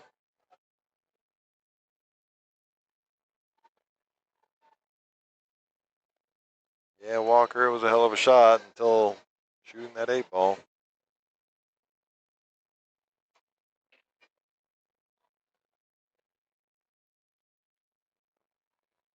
Daniel's not going to be happy with this. He got away with it. Looked like it was going to run up tighter to the 9-ball. It's still not an easy shot when the balls are that close together, a little off angle, shooting at the full length of the table. Got to try and figure out how to mitigate the physicality of a throw. A little right English on this. Yeah, really, really good stroke from Daniel. It's going to tie it up at 1-1. Yeah, I was thinking the same thing, Walker. No.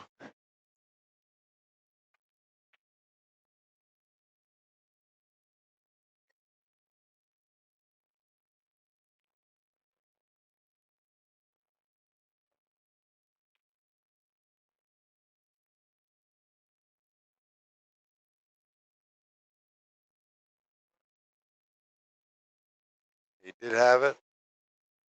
Let that 8-ball shot get away from him. 1 ball down.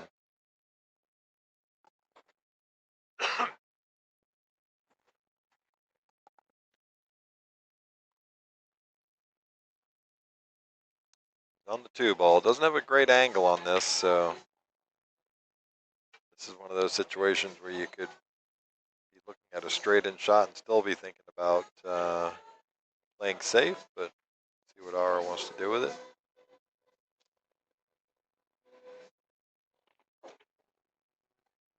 Boy, did that ball take off. What a stroke from Aru Majumder.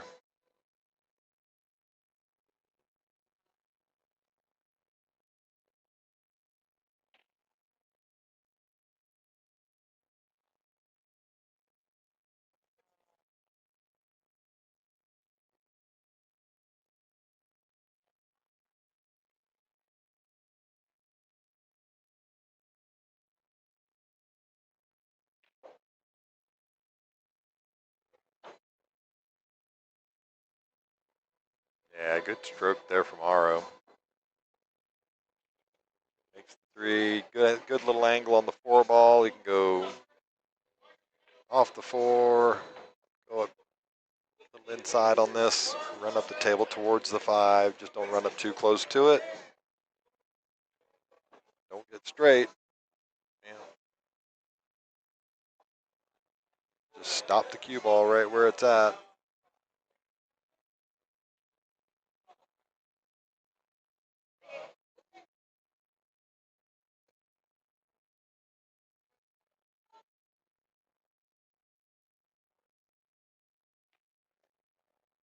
Well done, Aro. Good little angle on the 6-ball here. Just drift this off the long rail out towards the 9-ball. Get on that 7. I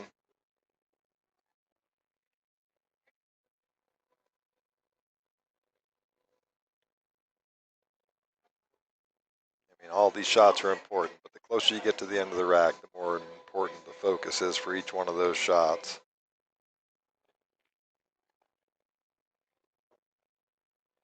Hit that pretty good. Yeah, it's a good shot from Aro.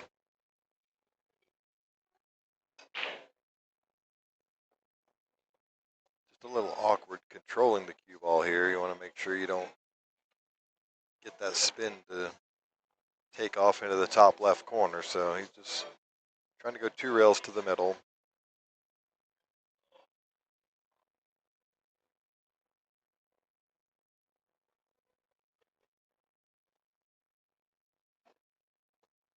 Yep, good shot.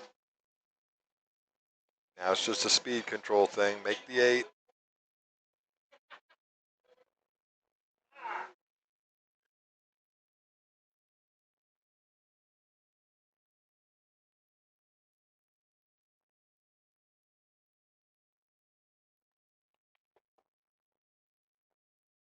come in just about perfect on this one. A little north of what he wanted to be, but I like being above the shot line, the tangent line. Find it easier to control the cue ball.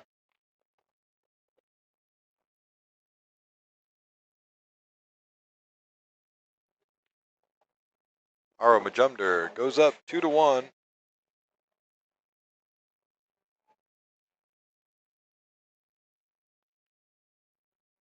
So that puts Aro on the hill.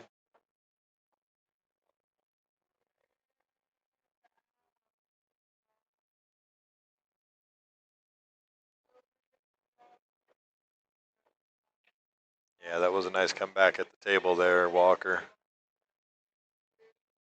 Good for Aro's confidence.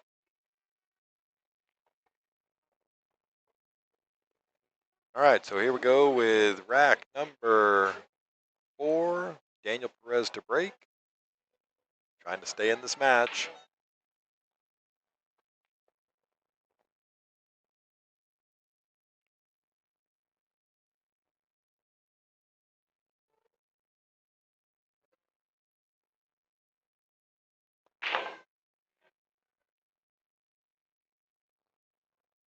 All right, so nothing falls, but the 3 is going to cover the 1 ball.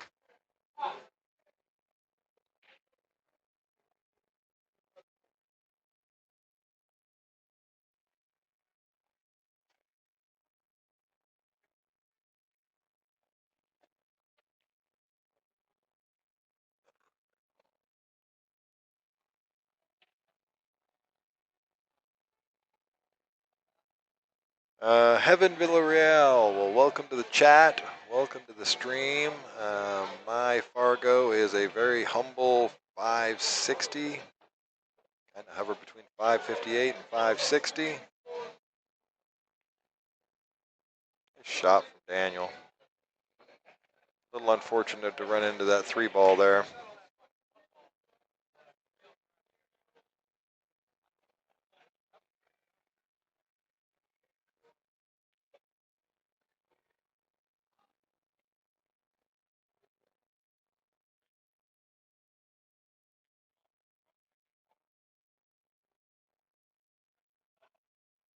Kind of hard to tell. I don't necessarily know whether he can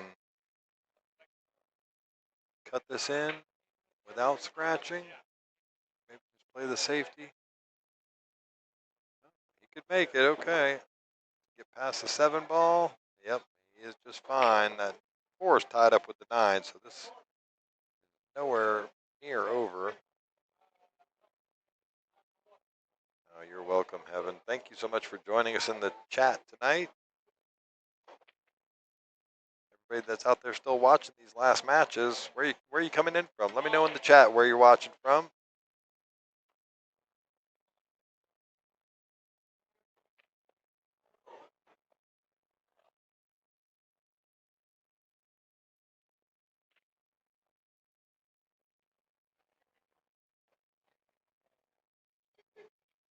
Just given where that 4 ball is, you could make the argument for playing the safe here, but looks like Daniel's going to go for it. If you can just make the 3 and get down somewhere by the 4, you can play the safety on the 4. Just bunt it around the, there you go. Just like this. Oh, he ran it, just overran it a little bit. Can't quite tell. Let's see what the overhead looks like. Yeah, you can just see a thin edge of that 4 ball.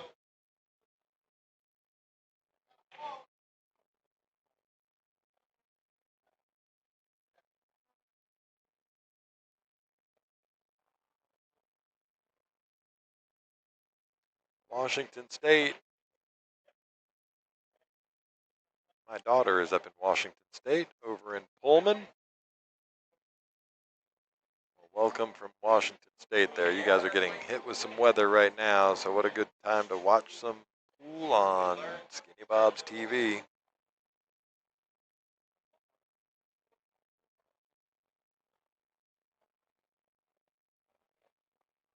Daniel's just going to try and thin this 4 ball, but control the cue ball now.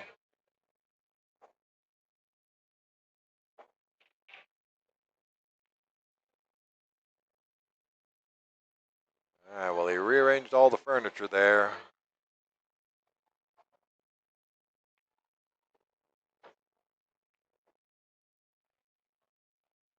Yeah, Evan, well, she's just an hour south of you there in Pullman. She was trying to get out, drive back over towards Seattle today, but the weather was not allowing that, so they're going to try tomorrow. Stay warm over there and stay safe. Cut this 4-ball in. Big key there, and that's a really, really well thought out stroke from Aro. Go up and down the table to get on this 5. Now he's going to have to run into this 7-ball here. Just control the speed. Think about where your collision is with the 7-ball, where you're going to push it to.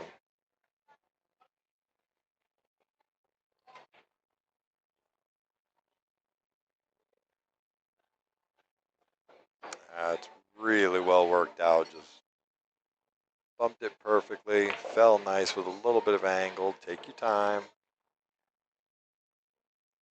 Get towards the end of these racks. It's easy to try and rush a little bit. Well worked out. Get off the rail for him. He deserves that. Yeah, the passes are closed. Yeah. I was watching all the traffic cameras up there today when she was talking about making that drive. So 2 rails, wrap the corner, just like this. Take what the table gives you. Yep. Good shot on this 9-ball now. 1 solid stroke is all it takes, and you're out of this match.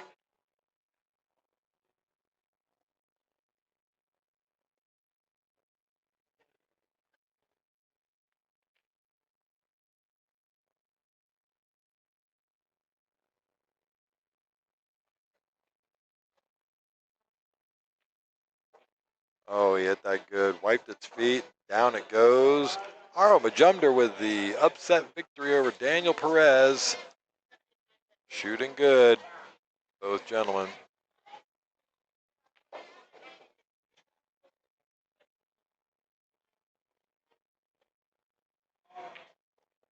All right, so that's 3-1.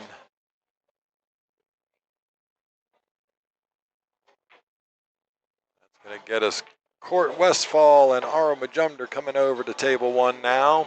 Aro and Court, table 1. Shooting good, Aro. The underdog wins. Yeah, well, anybody that plays here regularly knows these guys. I play with them all the time. Yeah, Aro can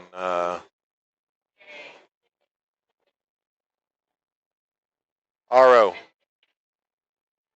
Here, Court. Court. Court. Court. Anyway, they're getting a coin to flip instead of lagging. All right, so we are all the way down to 1 table now. I'm going to go ahead and shut those other 2 streams off. So if you were over on there watching on table number 2 or table number 5, we're going to kill those.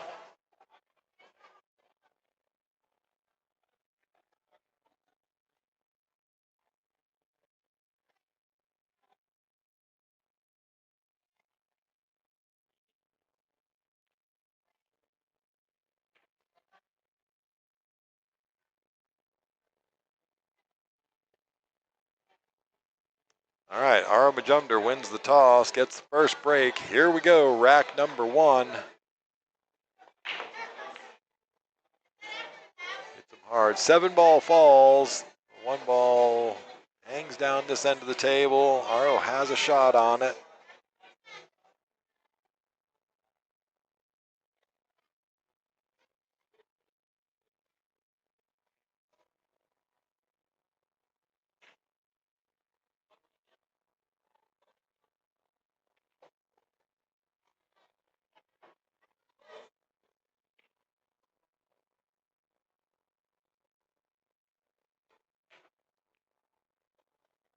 All right, tough shot there. He's left the shot on the 1 ball. Court's just going to draw this off the rail, shoot the 2 into the same pocket. bit of work from the 3 to the 4, depending on where you get on the 3 ball.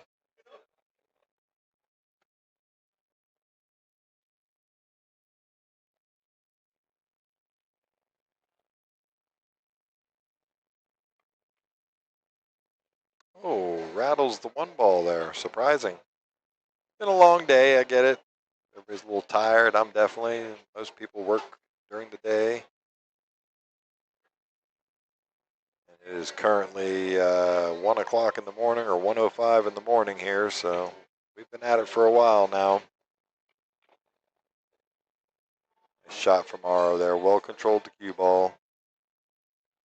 Now, ultimately, I'd like to get a little south of the shot line on the 3 ball for this bottom right corner.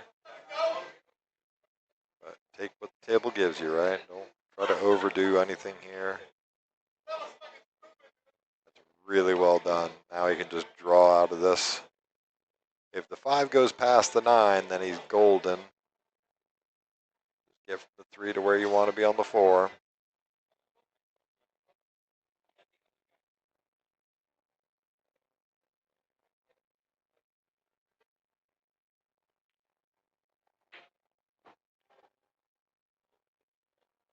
All right, so he loses the cue ball just a little bit more than he wanted to. Now he's got to put some work, real work in here. Trying to hold that 4 ball out to the middle of the table a little bit.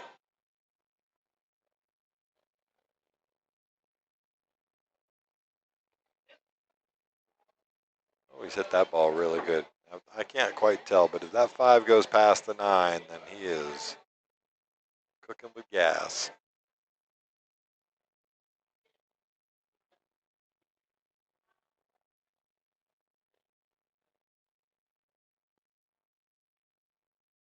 Yep, it does go. Well worked out. Yep, just make it, spin it 2 rails, shoot the 8 into the top right.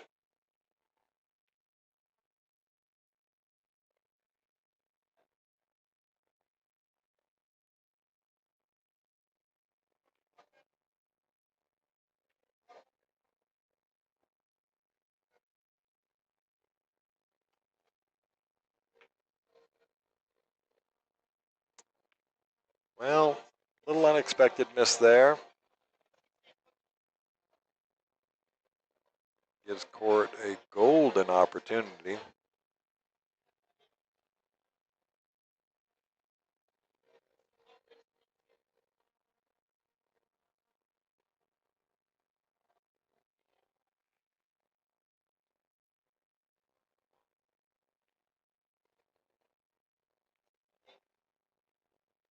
Yep.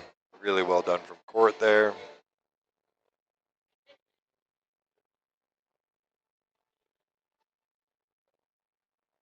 Oh, Walker, we've missed, all of us have missed that shot. Nicely controlled cue ball there. Aro's going to go ahead and give him the 9 ball. We're going to move on.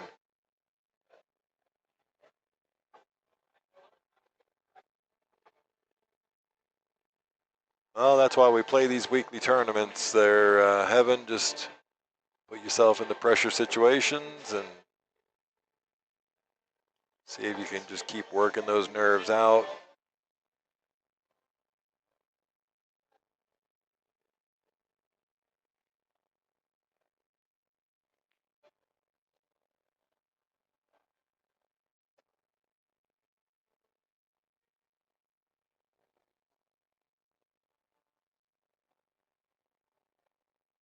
Court's going to get the first break there. I mean, the first point there, and breaking rack number 2.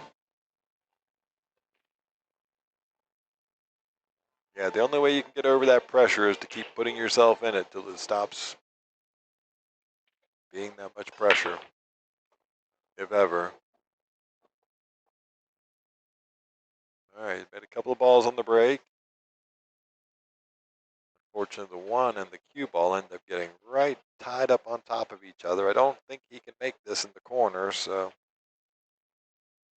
Heaven, we have 18 9-foot diamonds. We have 2 7-foot diamonds. We also have 2 10-foot Gabriel's 3 cushion tables or carom tables.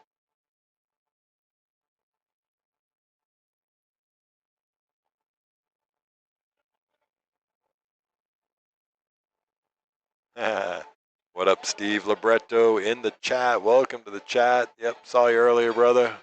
Sorry we didn't get to talk at all, but always good to see you, sir. Welcome to the chat and the stream. All right, little containing shot there. Just going to tie them up. These are 9-footers, Heaven. 9-foot diamond Pro-Ams. 860 Simonis cloth. 4.5-inch pockets.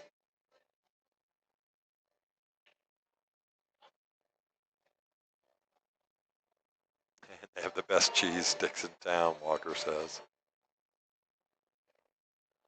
You know, I don't even know if I've ever had the cheese sticks.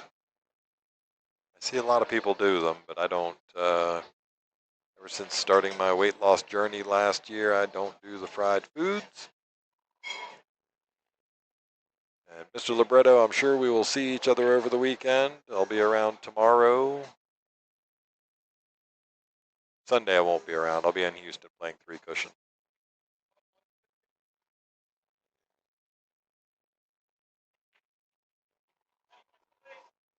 Yeah, Aro is looking to just get that down behind the 7 ball.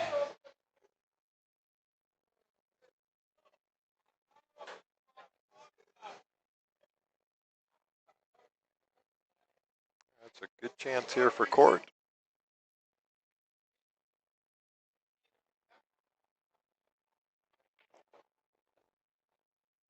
He has overcooked this ball a whole bunch.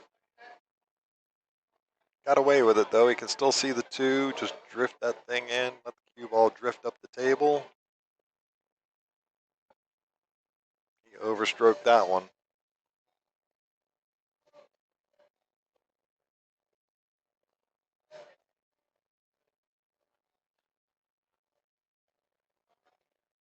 They do generally have some pretty good food on the menu here. Nothing good for you, of course, but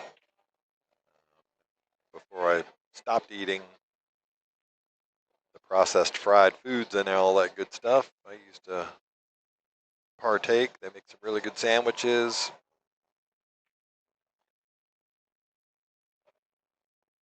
Yeah, well done there. So just, I don't think he's given himself quite the right angle to be able to roll through with this ball.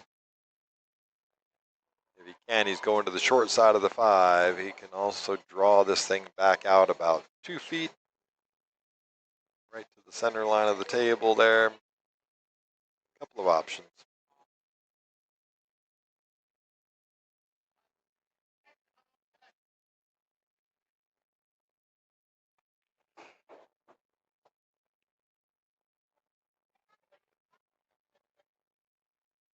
All right, so he's in a good spot here. He probably overdrew that a little more than he wanted to, but still got my pet peeve leaving the magic rack on the table. Drives me a little bit crazy.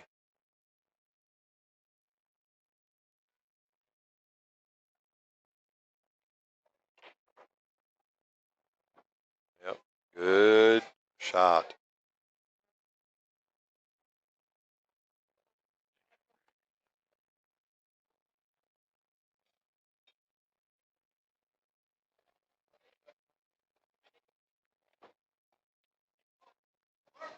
Yep, just gonna run right up on top of this 7 ball just to make things a little more interesting.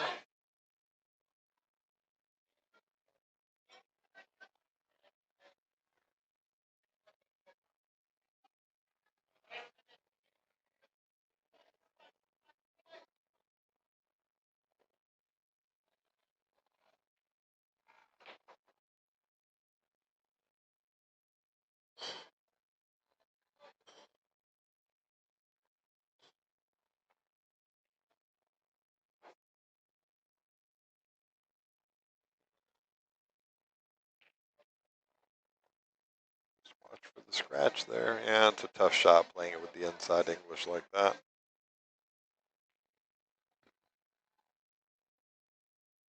has not left an easy shot. This is a really thin cut down the rail for Aro. Certainly makeable. Just focus on making the ball because you're going to be traveling back and forth across the lines for the 9 ball. So just take what the table gives you. Make this shot though. Oh, he went for the bank and made it. What a shot. Straight in on this 9 ball. Or a little bit of angle, but effectively straight in. Great shot from Aro Majumdar there.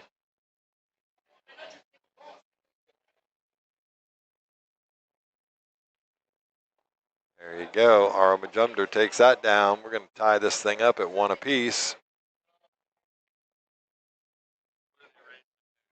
3.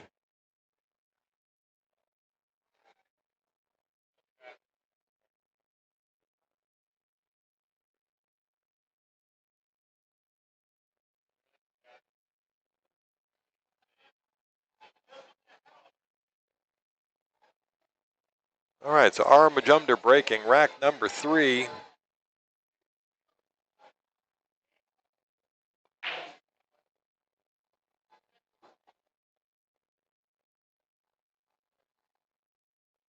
Oh, nice, Heaven. Got a 7-foot Olhausen coming. Very good. Yeah, the Olhausens make a great table. They play well, and you know, the big thing is just maintaining it.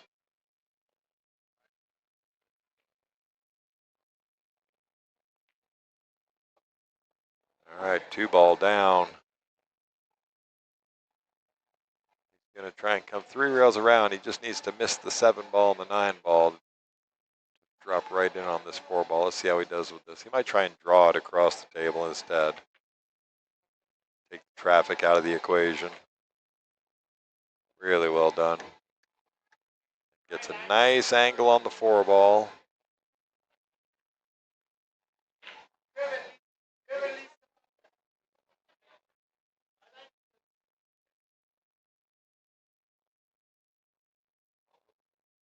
Now, this one I like going forward.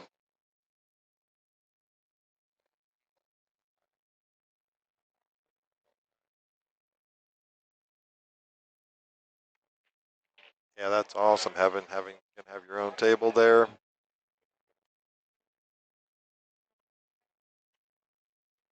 Yeah, you'll enjoy the Olhausen. It's one of the premier brands, of course, been around forever. They make a really good table.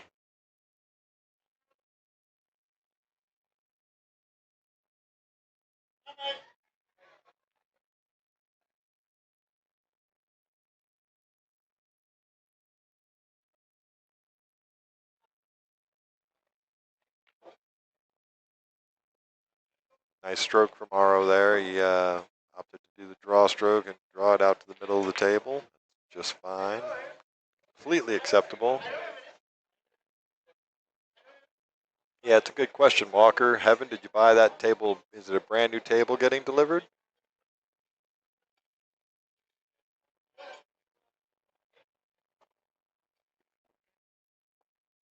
The 7 does go past the 8, so now he can just come off the 1 rail. Oh, that's awesome. Simonis gray cloth. I love the gray. Well, Heaven, you have to jump on the chat with me next Friday night. Let me know how you're doing with your new table. I'm here every Friday night for the Friday night 9 ball.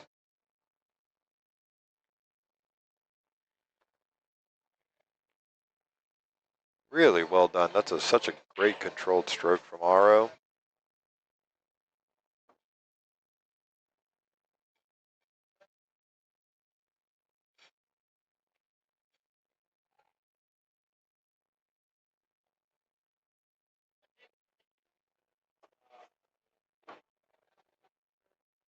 Perfect.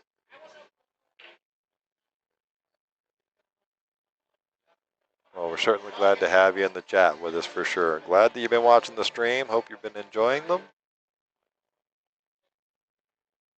Perfect. Now just 1 good shot on the 9 ball here. Go up 2-1. This is a race to 3 alternating breaks, so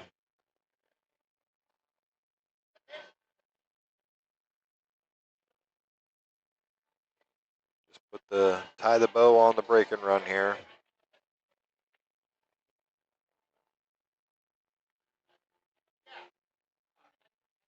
Really well done. Nice break and run from Ara Majumder. Snaps for sure.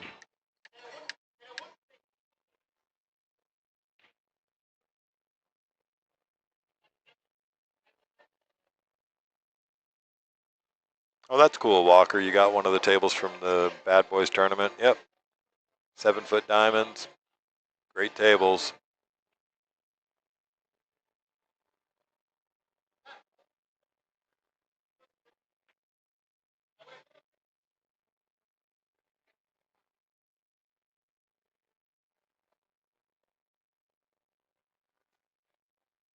All right, so Ara Majumder on the hill.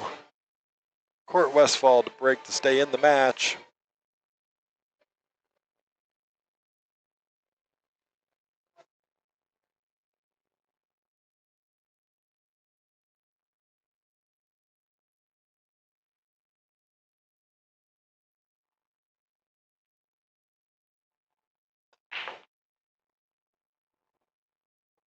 Ball on the break. Gonna get a shot on this one ball. Well, it gets tree topped over the 7, so no real shot here. I tend to try and run up off the top rail with the cue ball and see if I can dip it in behind the 2.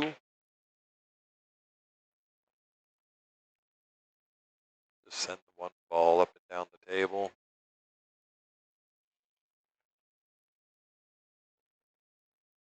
Oh, that's awesome, Evan. Got the kids playing pool. Teach them how to respect that table. Respect the game. You end up like me, lifelong passion about pool. I too had a pool table in the house when I was very young.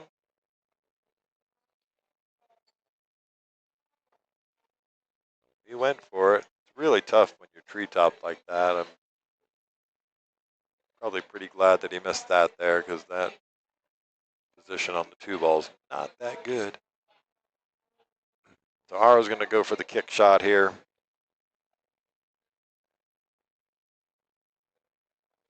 Just got to spin this a little bit. No, it's not up there, Aro. It's further down here.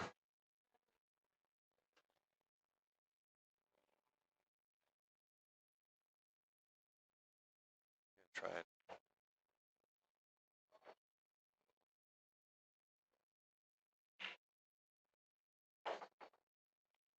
Wow, he used so much inside on that ball to hold it. It's a good stroke.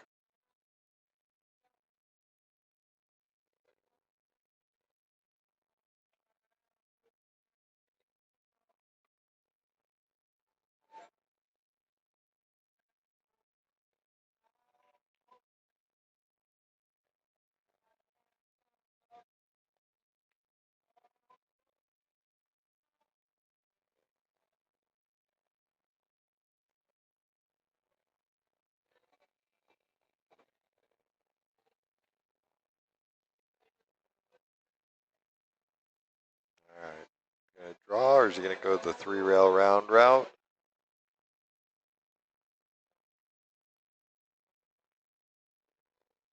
Yep, he opted for the draw stroke. Just come straight out across the table. Now just the straight up and down. Straight top on this, it'll naturally fall down for the 4 ball. You can just really focus on making 3. Gets past this shot, then pretty clear sailing from there. Yep, nice shot. Stay away from the 6 ball. Gets a little unlucky there, but easy enough to make this 4 and just get back out to the middle of the table for the 5 on the side.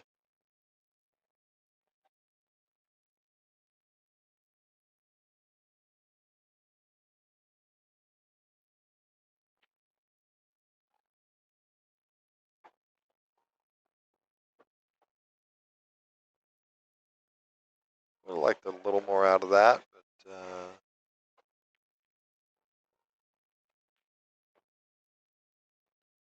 play this with some draw.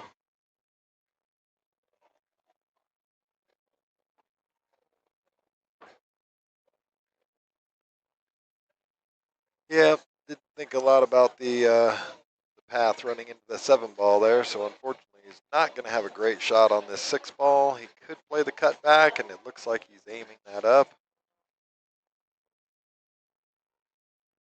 Control this cue ball for staying on the 7.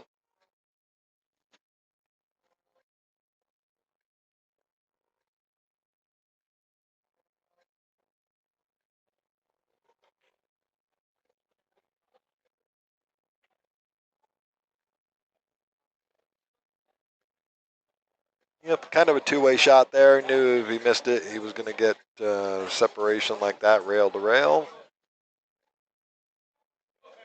See if Aro's feeling it or not. He might take on this bank.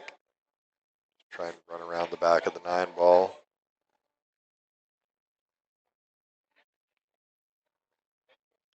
Sends it a little bit long.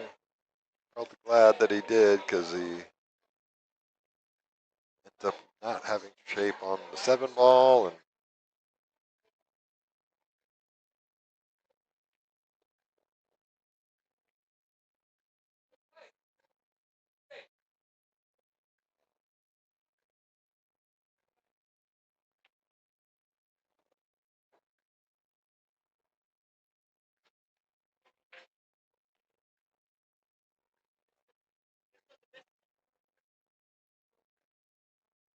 okay, not a bad result there. Well, Jeff, thank you, sir. Welcome to the stream. Welcome to the chat. Jeff Schoenfeld hanging out with us at Skinny Bob's TV tonight. We're in the final ends. We got this match, one more, and then the final after that. So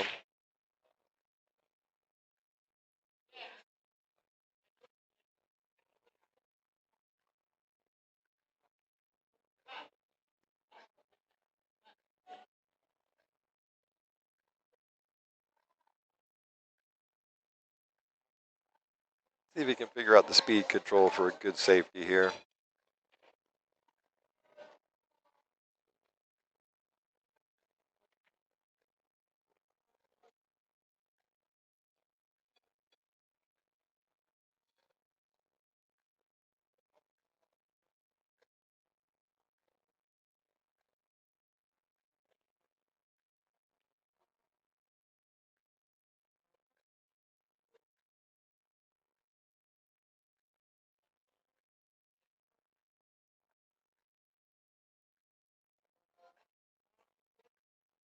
Or just trying to decide where he wants to try and play this safe.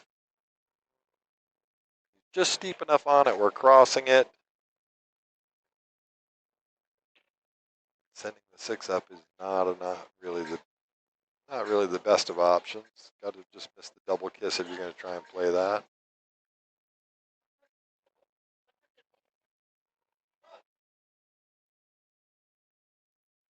All right, so he does not get that thing anywhere near safe. Heaven, we actually close at 2 o'clock in the morning, so another 30 minutes it looks like.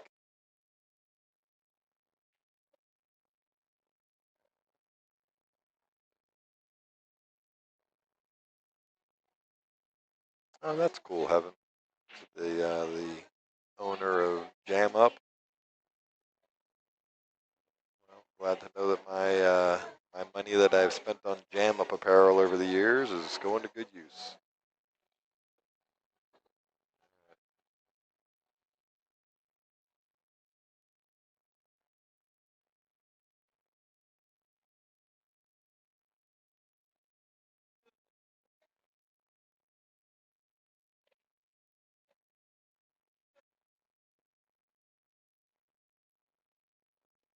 Okay. 7-ball cut is on.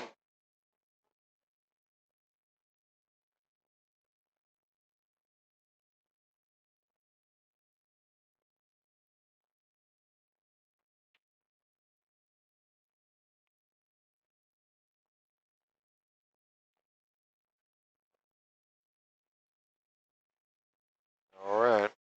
Our Majumder coming to the table. Chance to win this match.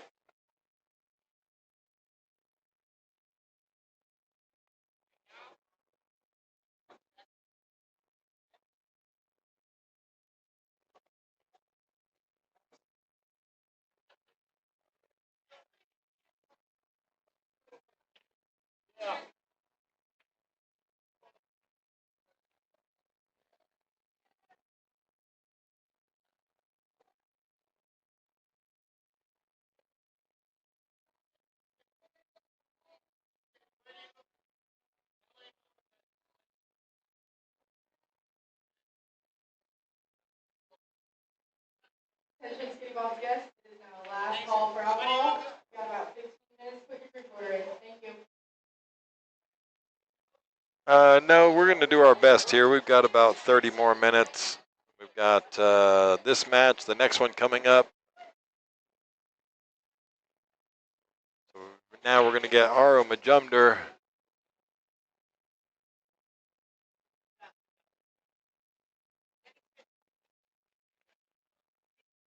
On the 6, exactly, crossed it.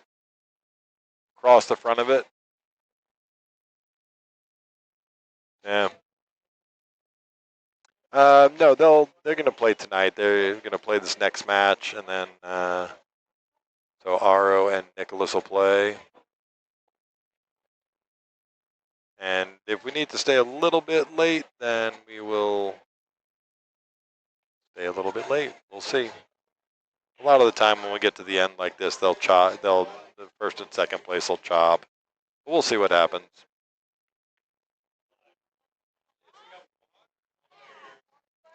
I'm not sure what the prize pool is tonight. There was 37 players, $20 entries. So I'd imagine it's probably, $300 for first place, something like that. Not big money in our weekly tournaments, but it's a lot of fun and some great competition.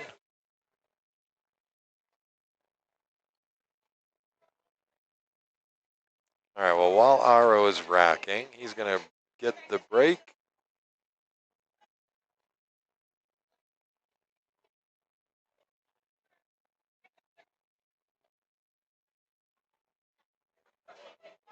So here we go. Aro Majumder breaking in rack number 1.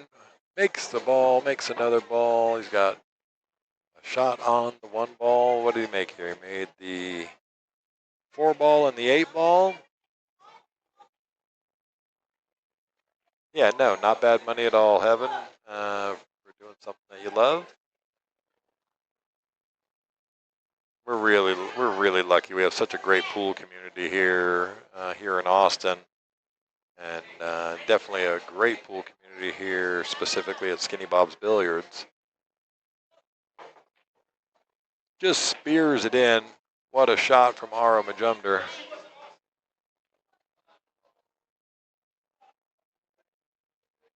Just spears that 1 ball in.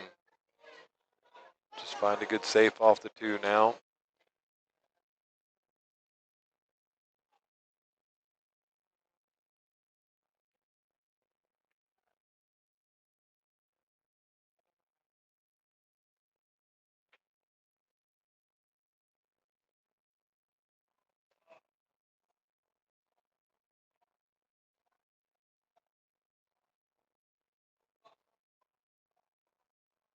Just kind of awkward where this 5 is. Just then off the 2 maybe. Send the cue ball down. So he's done okay. He's got the 2 just far enough past that side pocket where it's going to cause a little bit of, take a look at that from the top real quick. Yeah, the 2 ball is just far enough past the pocket to cause some problems for, he's going to kick at this. What a shot. Oh, it doesn't go. He hit it good though. All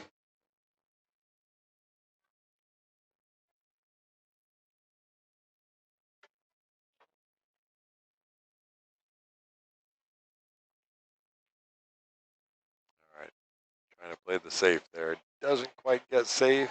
Leaves a tough one for Aro, but it's definitely a shot.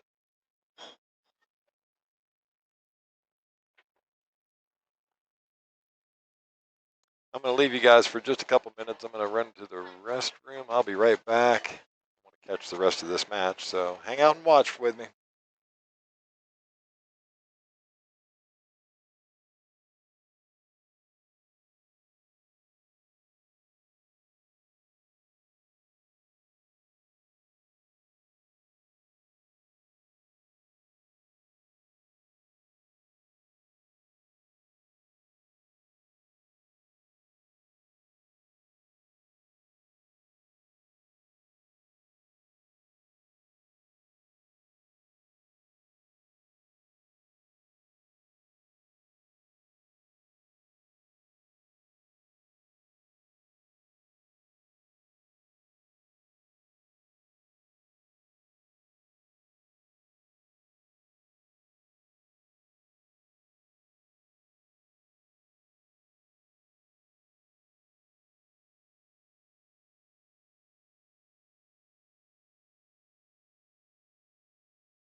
All right, I'm back. Thank you. All right, looks like I came back just in time. RO making his way out here. What a great shot there. Stays just a little north of the tangent line, so controlling the cue ball makes it a little easier here.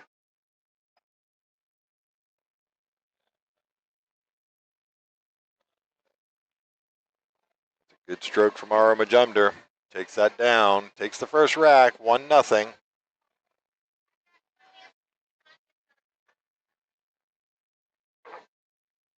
Aro is shooting really well tonight. And all the players have shot well tonight. It's never ceases to amaze me, the level of play in our weekly tournament here.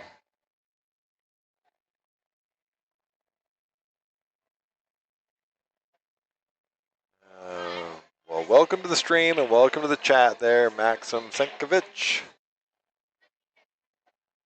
Yes, we do have the tournament tomorrow night.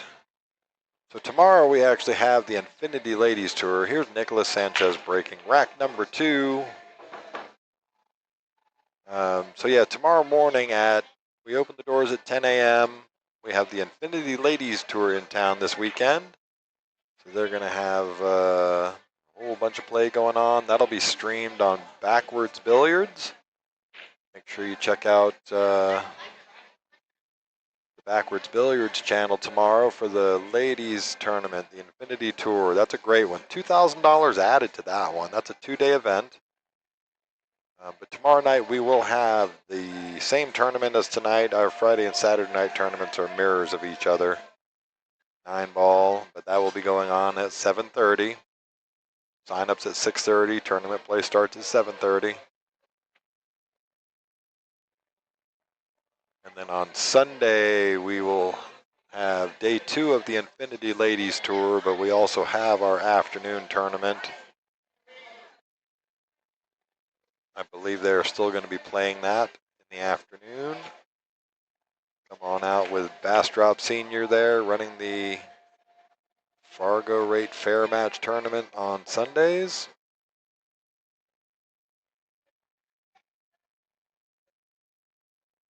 You are welcome. If you're going to make your way out tomorrow night for that, I will see you here. What a shot, the 1-9.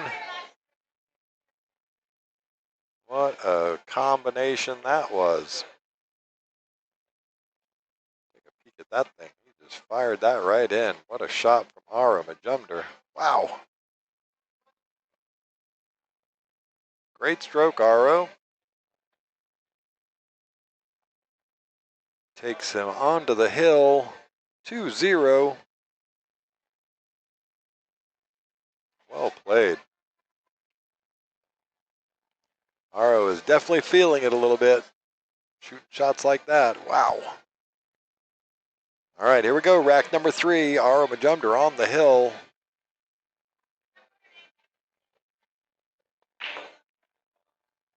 One ball does not go.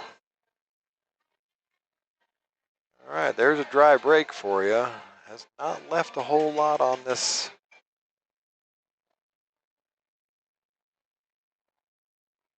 I don't know if you can cut that. It'd have to be really thin. My eyes aren't that good to cut it that thin. But if he makes it, the 2 ball's hanging in the pocket, so you can really just sort of focus on this. Yep, way it goes.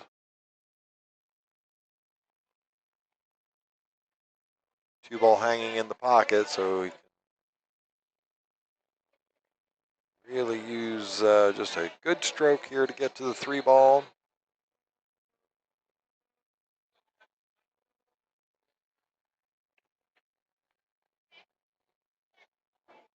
Oh, he's trying to get south of this. Oh, he's unlucky there.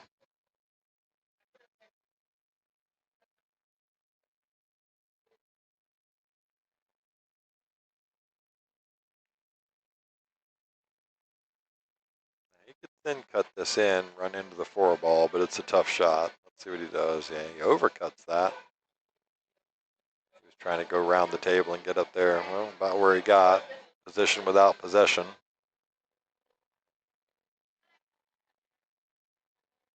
Got a little unlucky to catch the point on that side pocket. There he was trying to get shape on the 3. Here's Aro back at the table.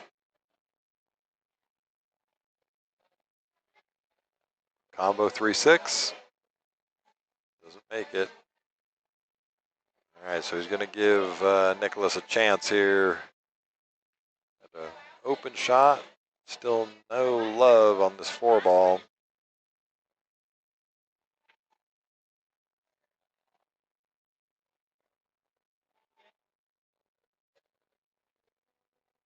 Just an awkward rack all the way around.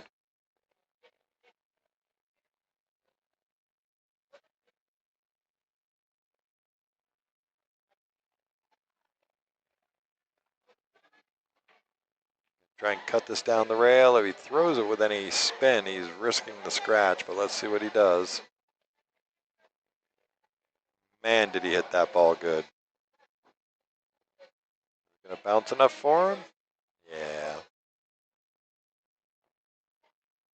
8-ball covering that pocket there on the bottom left, so. Oh my goodness, he stroked the you-know-what out of it.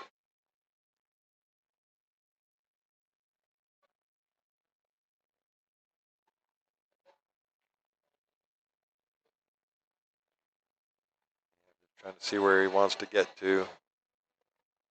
Just want to make sure you don't get trapped behind this 9-ball.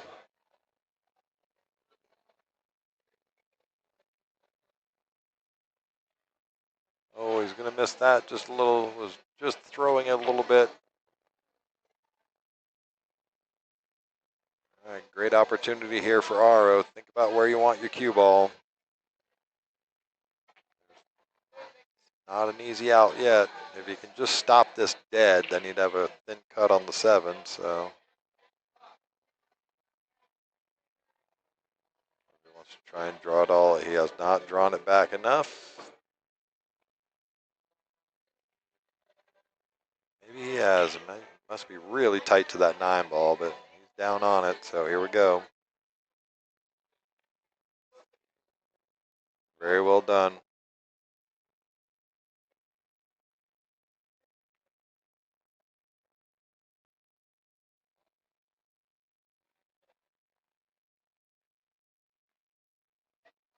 All right, so Aro Majumder, 1 shot away, making it back to the finals. This is for the win.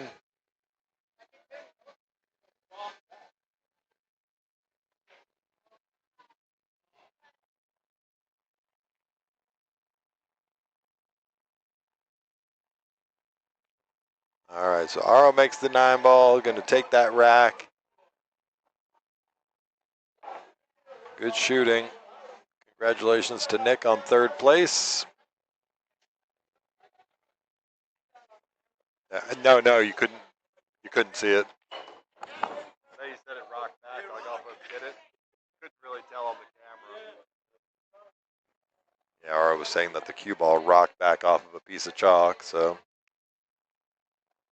All right, well, here we go. We're going to the finals. It's going to be Bubba.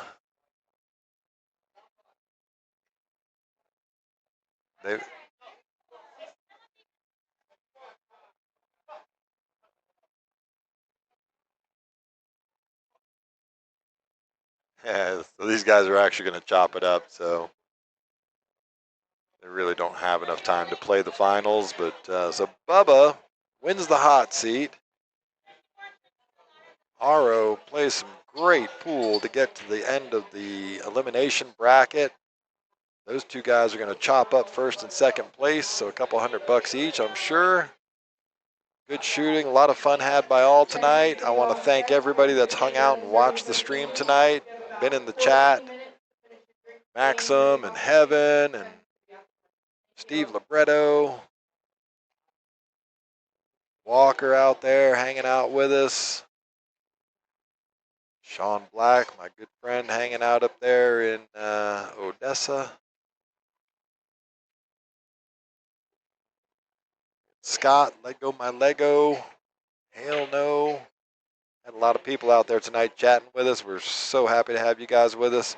Make sure you tune in. We will have, streaming on Backwards Billiards tomorrow, we'll have the Infinity Ladies Tour.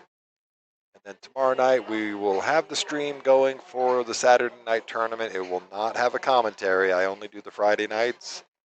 I do want a night where I can play some pool myself or some three cushion. But join us. Make sure you've liked and subscribed. You'll keep up with all the action. We've got Infinity Ladies Tour tomorrow and Sunday. Saturday night tournament tomorrow night. Next Saturday during the day, we're going to have the 527 and under Fargo. Not sure where they came up with 527. I have to ask that question. And then, of course, the big one coming up that we're all looking forward to in September. Get the Texas Open 9-ball championships. That's going to bring all the big guns out. It's the week after the U.S. Open, which is here in Texas this year. Again, shout out to Matchroom Pool and Emily Frazier doing great things, bringing the U.S. Open over here to Frisco, Texas. So, yeah, keep your eye out for that one. That's all the big names. Shane Van Boning is going to be the defending champion from last year's 9-ball. They're all going to be in town for it, though. Shane and Federer and Vitali and John Mora and Roberto Gomez and Roland Garcia, I hear, is coming to town. I hear we might even get Carlo. Those guys, shout out to those guys playing in the one pocket final over at Griff's. We look forward to seeing you next Friday, Heaven. Look forward to hearing how the new table sets in. Get plenty of practice on it. Maybe you make your way down here to Skinny Bob's Billiards. Here in Austin. It is the place to play when you're here, so come check us out. All right. Like I said, we got, let's see, we got one. That's next Saturday, the 527 and under. We've got the Infinity Ladies Tour tomorrow. You can get all that information on the Skinny Bob's website or the Skinny Bob's Facebook page.